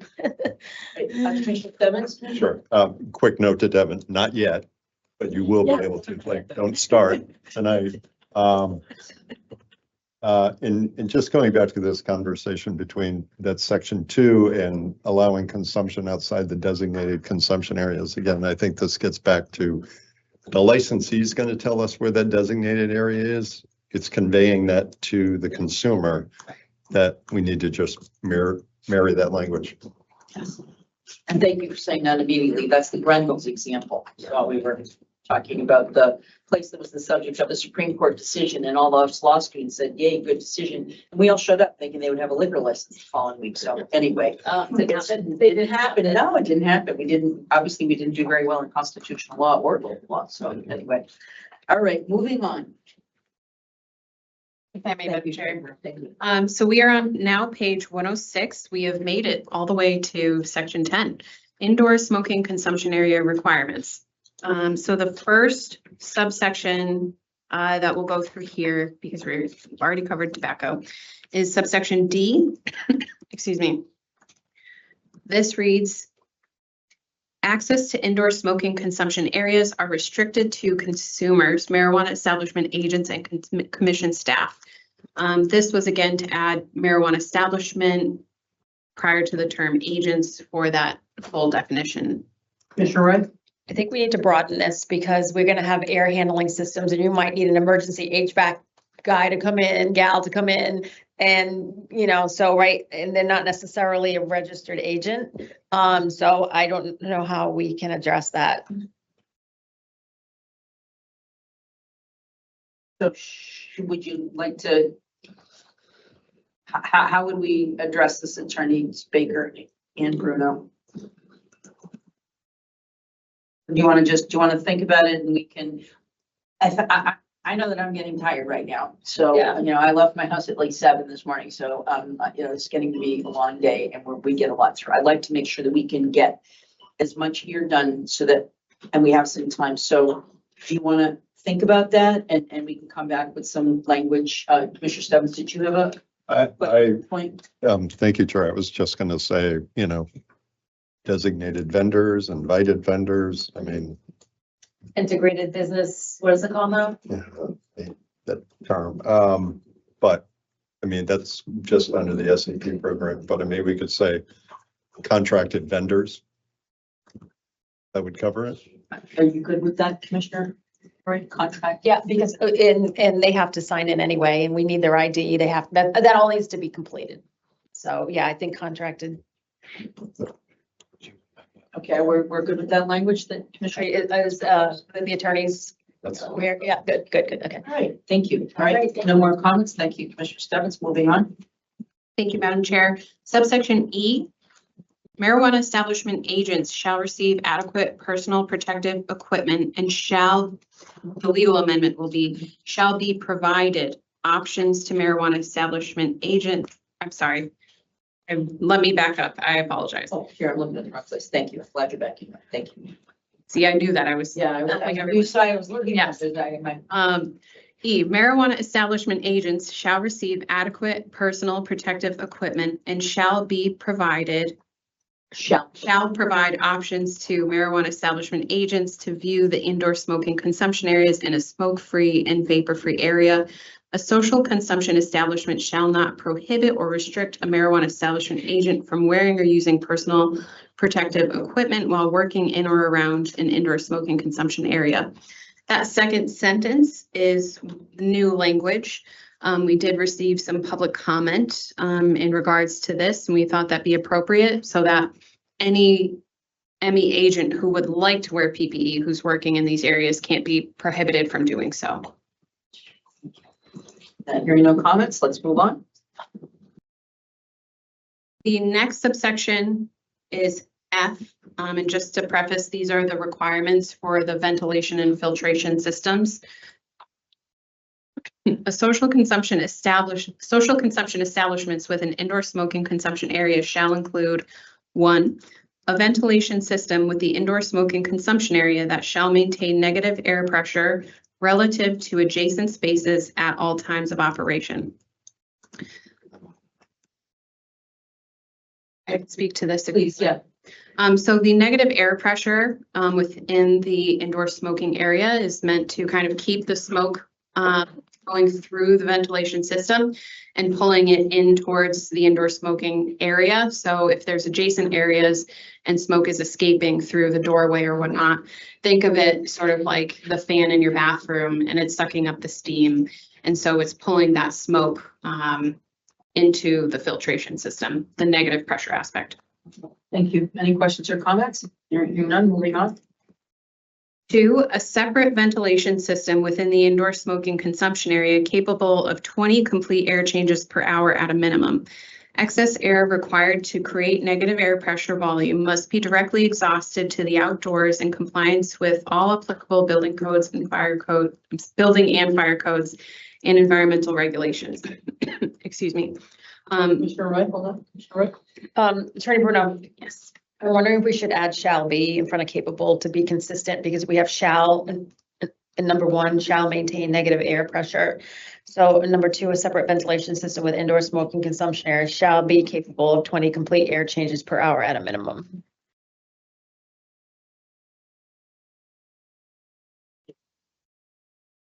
Are you including language before then? Yeah, so that like number 1 says shall maintain. So I'm wondering if we should say shall be capable in number 2. Number 1 says shall. Yeah, so number 1 says shall maintain negative air pressure. Number 2 just says capable of, shall be capable. I'm just for consistency. But Oh, I was just going to, Madam Chair, if I may, just going to say, yes, I see your point. I think that's certainly appropriate. Okay, yeah, thank you. thanks. Moving on. I'm sorry, Madam Chair, I just want to clarify, are there any questions as to that section? Yes, thank you. Commissioner Stebbins, is this, you had mentioned about the at one point, I know you had done research on this. Are you comfortable with this? The 20 complete air changes? I know you had done some research around this. Yes, and the upcoming discussion on the filter rating as well. Okay, I think 20 we're okay with. great. Okay, thank you. 3, a separate system within the rest of the social consumption establishment that shall be capable of 6 complete air changes per hour at a minimum. Excess air required to create negative pressure volume must be directly exhausted to the outdoors in compliance with all applicable building and fire codes and environmental regulations. This is a new subsection, which again came from some public comment to provide some sort of additional ventilation and filtration for adjacent areas. So when you think of, for example, hospitals and their surgery rooms that have very much more stricter standards for those areas, their waiting rooms also have a certain air changes per hour and ventilation requirements. And so this again goes to whether if there's any smoke escaping those indoor smoking areas, it's being addressed through this 6 air changes per hour. The 6 air changes was appropriate pursuant to the ASHRAE standards, in addition to some other expansive public comments that we saw come out of Nevada and their regulations that have come out. They've adopted the same standard, which they found appropriate. Thank you. Any comments or questions? And obviously it is going to take us a while to implement this. And as I'm assuming that in the next year, technology, whether it's ultraviolet or, a number of different things, it may, be a new market may be there to help solve some of these problems. And then we might have time to make any changes if needed. So moving on. Actually, I do. I just have more commentary than a question. So, and right, I agree. We want to keep the space where the consumption is happening, the air is clean as possible, and we want the adjacent air for employees to be as healthy and clean as possible. So I agree with all of that.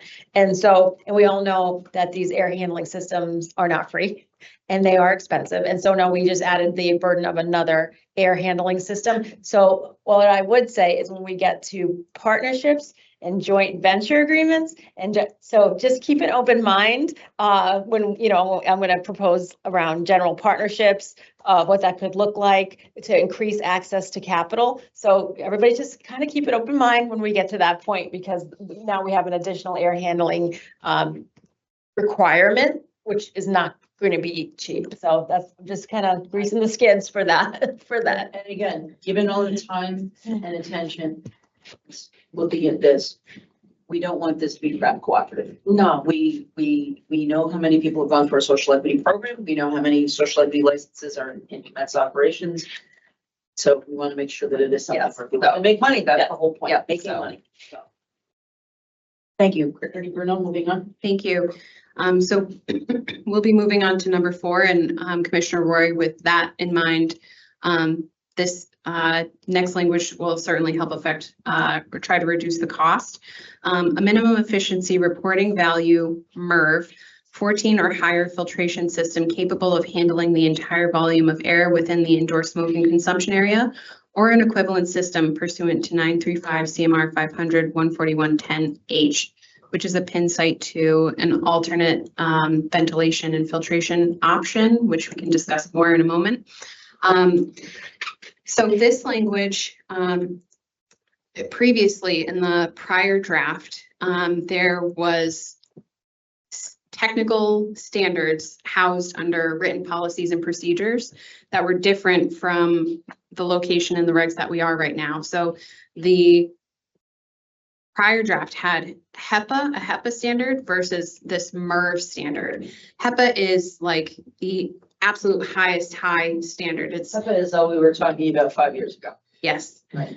And it is very, very costly and from a implementation standpoint, from a maintenance standpoint, with the cost of how much filters are to replace and that they require much more consistent replacement. Also the energy required to maintain that system, it's actually significant.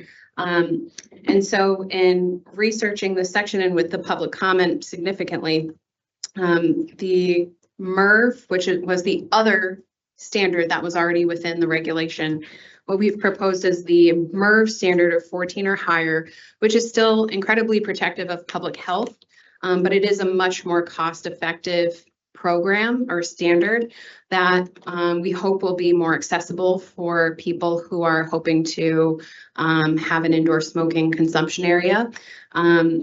This is something that Nevada actually had taken a look at. So in the state of Nevada, their social consumption or their equivalent cannabis lounge regulations started off first with the HEPA standard. And Their stakeholders found it so overly burdensome that the regulators came back in 2023. They revised specifically only the ventilation and filtration requirements. And so they came to the conclusion that a MERV 14 or higher would be sufficient to protect public health and safety, while also being mindful of the need for economic feasibility. And so we, as a legal team, found it with the public comment appropriate, and with it already being something that was proposed in the regulations previously, to propose this standard. Commissioner Ray, you've placed something in here. She has placed into the comments some information about rating charts for efficiency, I guess, of filtration.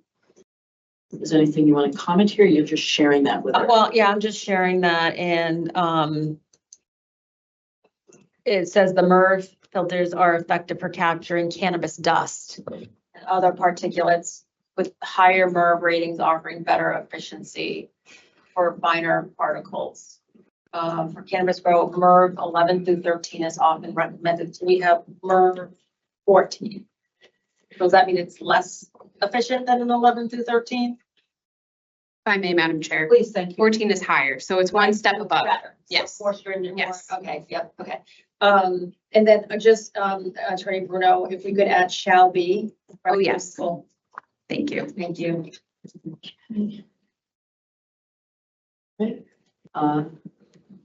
Moving on and restate where we are again. I'm just sure.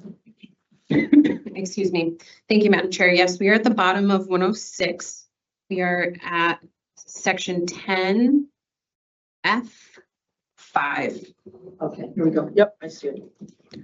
Odor control equipment sufficient to mitigate cannabis odor from being detected at the property line.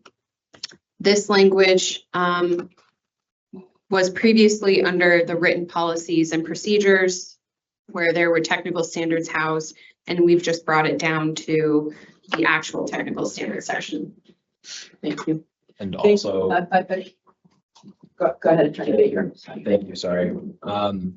And also it went from eliminate cannabis odor to mitigate cannabis odor. Yeah. So, You're not going to eliminate it. right.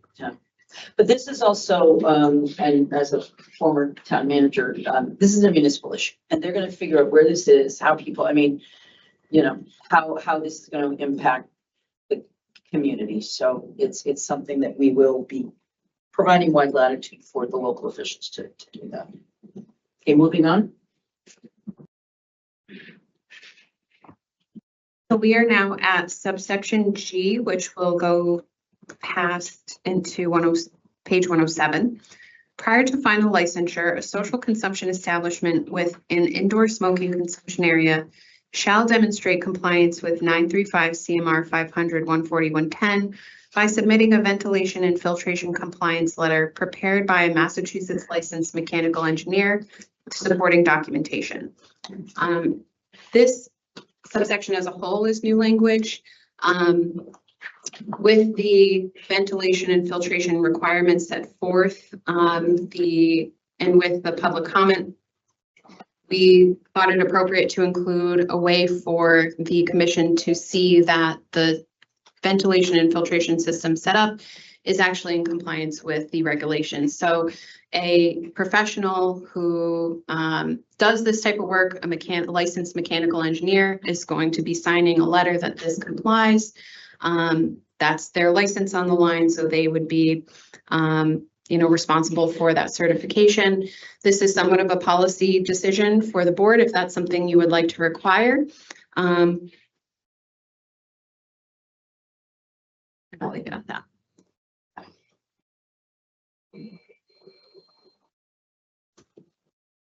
I'm okay with it too, but this is also one of the things that this could be potential and additional business opportunity for persons to be ancillary businesses.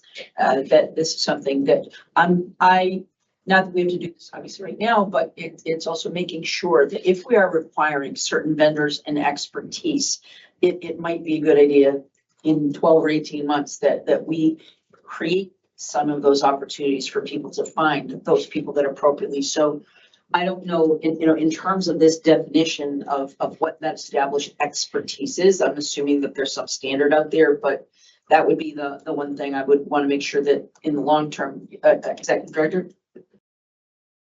It's interesting, and I would note under H where it references the executive director. I'd like to come back to that, but it is interesting because building inspectors and building commissioners in Massachusetts since legalization have had to, in certain instances, basically rely on licensed mechanical engineers stamps because it's not normally within their wheelhouse to do some of these odor mitigation and ventilation issues. So it seems like building commissioners might be doing the same. I don't think that that's duplicating. I think it means that we're probably accepting something that some of these businesses are already having to do for municipalities. So I think it probably might actually create an efficiency for businesses.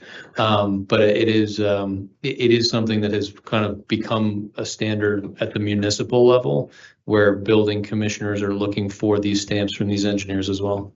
Thank you. Commissioner Roy? I hate to do this, but can we go back to page 106, number 5? 105. Number 5 on page 106, what is it at the bottom?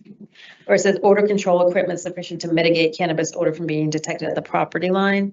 I'd like to require an odor management plan. And also the property line. So if you're in a strip mall, how does that help your abutters? So I'm wondering if it should be premises versus property line. But is this for us or the municipality to do? This is indoor smoking consumption requirements. So when I read 5, odor, so you're saying like we're mandating odor mitigation At the property line, and I'm saying if you have abutters. I'm missing. So your point is with property line? I have 2 points. Property line, I don't know if that's sufficient enough. If I can think of multiple scenarios where there's like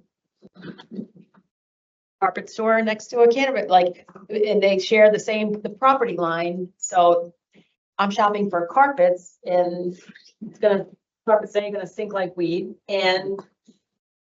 But are we assuming, and aren't we assuming that this odor mitigation that the municipality? Well, I don't think there's I again, given my experience, it's my understanding that don't we already require some sort of odor mitigation, or is that, in my experience, I remember submitting a plan regarding odor mitigation for farm, right? To the commission or to the city? The city. The city, right. So I'd like, you guys agree, I'd like to have an odor management plan.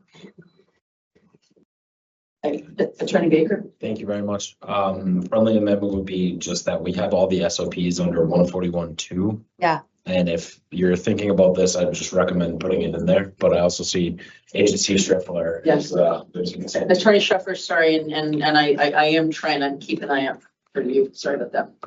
No worries. Thank you, Madam Chair. Just a little bit of context as to where this language originally came from. In the host community agreements, there has been language in there that is extremely common of, odor mitigation technology sufficient to end it at the property line. So a lot of this was borrowed from, taken from an extremely common and very frequently seen provision in host community agreements, which may speak to where municipalities play a part in this relationship. I just thought that might be helpful. Thank you, Commissioner Roy. And it is somewhat, but this is a whole new animal, if you will. This is consumption versus just a grow. So I don't know if property line is sufficient and we need to say premises. I'm just trying to be mindful of abutters. But do we care premises versus property line? I understand Attorney Scheffler's point, but if we say premises versus property line, are we kind of saying the same thing, but putting a tighter rope around what we're going to suggest the municipalities do? Attorney Baker. Thank you, Madam Chair. I think that property line would be a larger footprint than Is, premises. good point, exactly. So wouldn't, are you advocating for leaving it at property line? No, as advocating for switching it to Yeah. premises, To yeah, premises? Okay. yeah. Just- You're gonna have some folks in heavily dense urban areas. And I'm just trying to be mindful of that. And I don't know if the property line does it. So that's why I'm putting premises and I don't think premises is gonna ruin anything. And I think that it's gonna be up to municipalities. I mean, just like where you look at where most of the municipalities initially allowed under zoning laws where you could not have cannabis. You know, they're all in the outskirts and, you know, off and away from generally from residential areas. So I don't think that premises is gonna mess anything up, unless you think that, Commissioner Stebbins? Yeah. Thank you, Chair. It does bring me back because I'm wondering where else we use premises, like designated premises. It might be within the property line. So it's the actual Right. area where consumption is happening. That's May right, not align with the property line. right. Executive Director? Thank you, Madam Chair. Just to understand the point, I think it's more beneficial to the business to be held to the property line than to the premises, because the buffer in some of these instances of how they may be not allowing their odor to impact neighbors might be within the difference between the premises line and the property line, right? So potentially distance between the premises line and the property line is part of their mitigation. So I would think that they would rather be held to, we're going to make sure that odor doesn't go past the property line rather than the premises. I might be misunderstanding your question. Yes, I think so. I'm talking about there are folks that sit within the same property line. How does that help them? But won't the municipality, so we put together, did we say we're gonna do an odor? I can't. I'd like Odor, to no, an odor mitigation plan plan. under the And SOP. but with the municipalities, again, I just haven't gone through this process, there was absolute intention that the city, I mean, we're talking an outdoor cannabis grow about, and we put together a plan for odor mitigation, like talking about putting plants around, you know what I mean? And that's outdoors. So I'm just, not that I disagree, but I just want to make sure that we're not being, what would be, Executive Director, if you could just restate why this would be problematic to do premises versus property line, because my sense is that of the handful of communities that are seeking to bring this into their footprint, into their community, that they're going to be very, very cautious in terms of how they impact their neighbors. People will be able to, if they're going to be abutters, they can say, you know what I mean? Any abutter, it doesn't have to be a property line, but I'm assuming any abutter, even I mean, do you think that someone that is in the same building, in the same property is going to have an opportunity to, you know, I think that my experience, if I may, going to different communities, they are looking to us. And we're the experts and they're looking to us. So I just think that, you know, people thought, but when cannabis first was voted in by the will of the voters, that there were going to be all these crazy impacts that never materialized. But the one that some communities struggle with is the odor. Yeah. And so I've heard it. So I think this actually protects the licensee because they've done everything. They've provided us an odor mitigation plan. So I just think going the extra step will save a lot of, how do I say this, problems. And a lot of the headaches are gonna be managed by the municipalities themselves. All right. And they allow these things in their community, they're gonna be people coming out, and so maybe by having that higher standard. I think a higher standard is gonna save some aggravation down the road. Commissioner Stebbins, do you have any objections to that? And again, and I hear what Commissioner Roy is saying, but I guess do you have any concerns or premises versus property line? Thank you, Madam Chair. You know, I certainly agree. I like the idea of the odor mitigation plan being folded into the some of the SOPs, as Deputy GC Baker suggested. But I think I'm where you are. There's the municipal piece of this, and again, it's balancing what I think is a legal definition of premises versus the property line. So that's where I'm And where did we get stuck. Because the property line is open air, it's gonna dissipate, it's gonna, and it's like, the premises is, if you have a butters, So what you're saying is that you're concerned that, I don't know, I mean, I'm thinking of I've never been, but I know that there is a retailer that's on Route 18 in Abington, and it's off in an industrial park. And I think of those big corrugated, those big metal buildings. Right. And so what I think I'm hearing you say as an example is that in those buildings, a lot of CrossFit, they got, you know what I mean? Right. Maybe there's. that's right, And that's my so point, thank we're you. talking about the property line, but what's leaking. That's what I'm trying to say, and we got rid of the word eliminate, and we used mitigate, so we lowered that standard. So So let's, your CrossFit athletes, right, I'm next, worried about that. I'm worried about the CrossFit athletes, yeah. I think Attorney Schroepfer. Oh, sorry, Attorney Schroepfer, sorry, thank you. Thank you, Madam Chair. I just wanted to, I had a past life where I did a lot of land use and appeared before a lot of local boards. And when we are setting a floor, which is what this would be, we may be stepping on the toes of local planning boards or those creating HCAs. As I mentioned, this language was largely borrowed from existing HCAs. So towns are already doing this and imposing it as a obligation on the municipal level. So this may be something where we're creating an obligation where a city or town doesn't even want it. And abutters may also, there may be a bite of the apple for them at the planning board stage where they get noticed this is going in. Hey, I'm going to come in. I'm running the carpet store next door. I'm really concerned this is going to affect my business. I just wanted to flag that as a potential legal issue vis-a-vis local government. All right, I would love to get a little bit more input from maybe some of the folks from, I don't know, it's the MMA but I would love to, just because I understand Commissioner Roy's concern. I don't disagree. And again, I'm thinking, I'm trying, I visually, I can understand.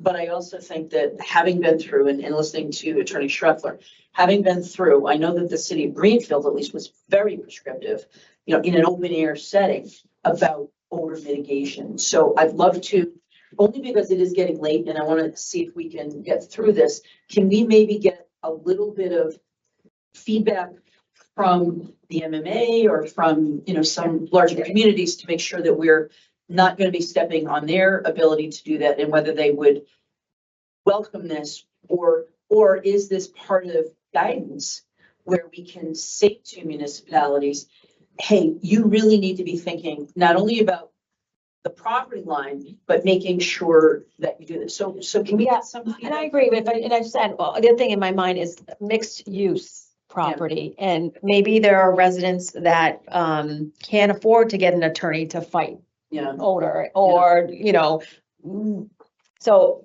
not everybody has access to argue, or, and I'm like, just thinking, there's mixed use buildings too. I hear you, but I'm also thinking practically, what I've seen so far from municipalities is they have pushed to the sidelines.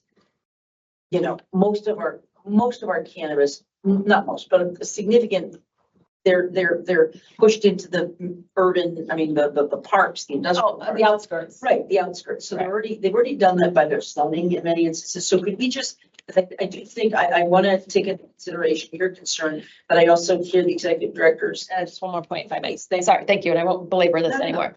But what I was hearing on these municipal tours is there's a different lens and they want them near the mass transit and the bus stops and they're gonna move them into so this is what I'm saying, so.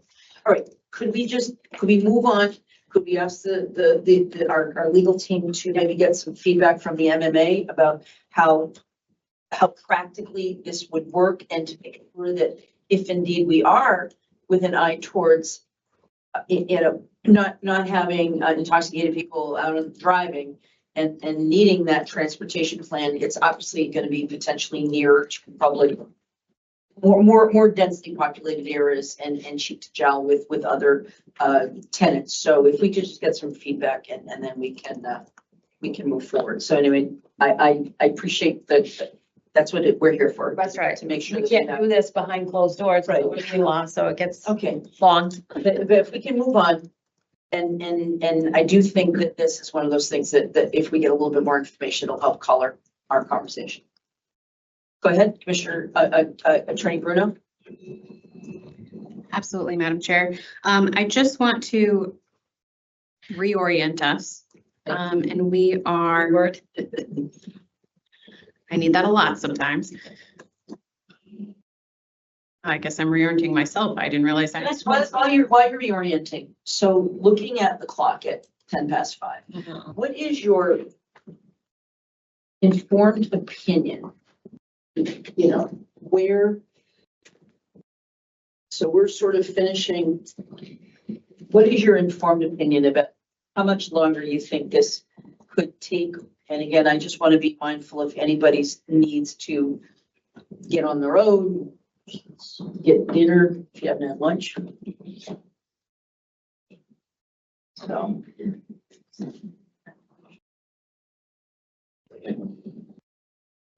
And I don't, I think we already, and I will say to the remaining 49 attendees who are watching this, that we are going to be meeting next week on the 29th. We have a tentatively scheduled, or we are putting a hold for November 7th. And we will take enough time to get this done right. And that's right. Been my mantra, that we don't want to do this quickly. We want to get it right.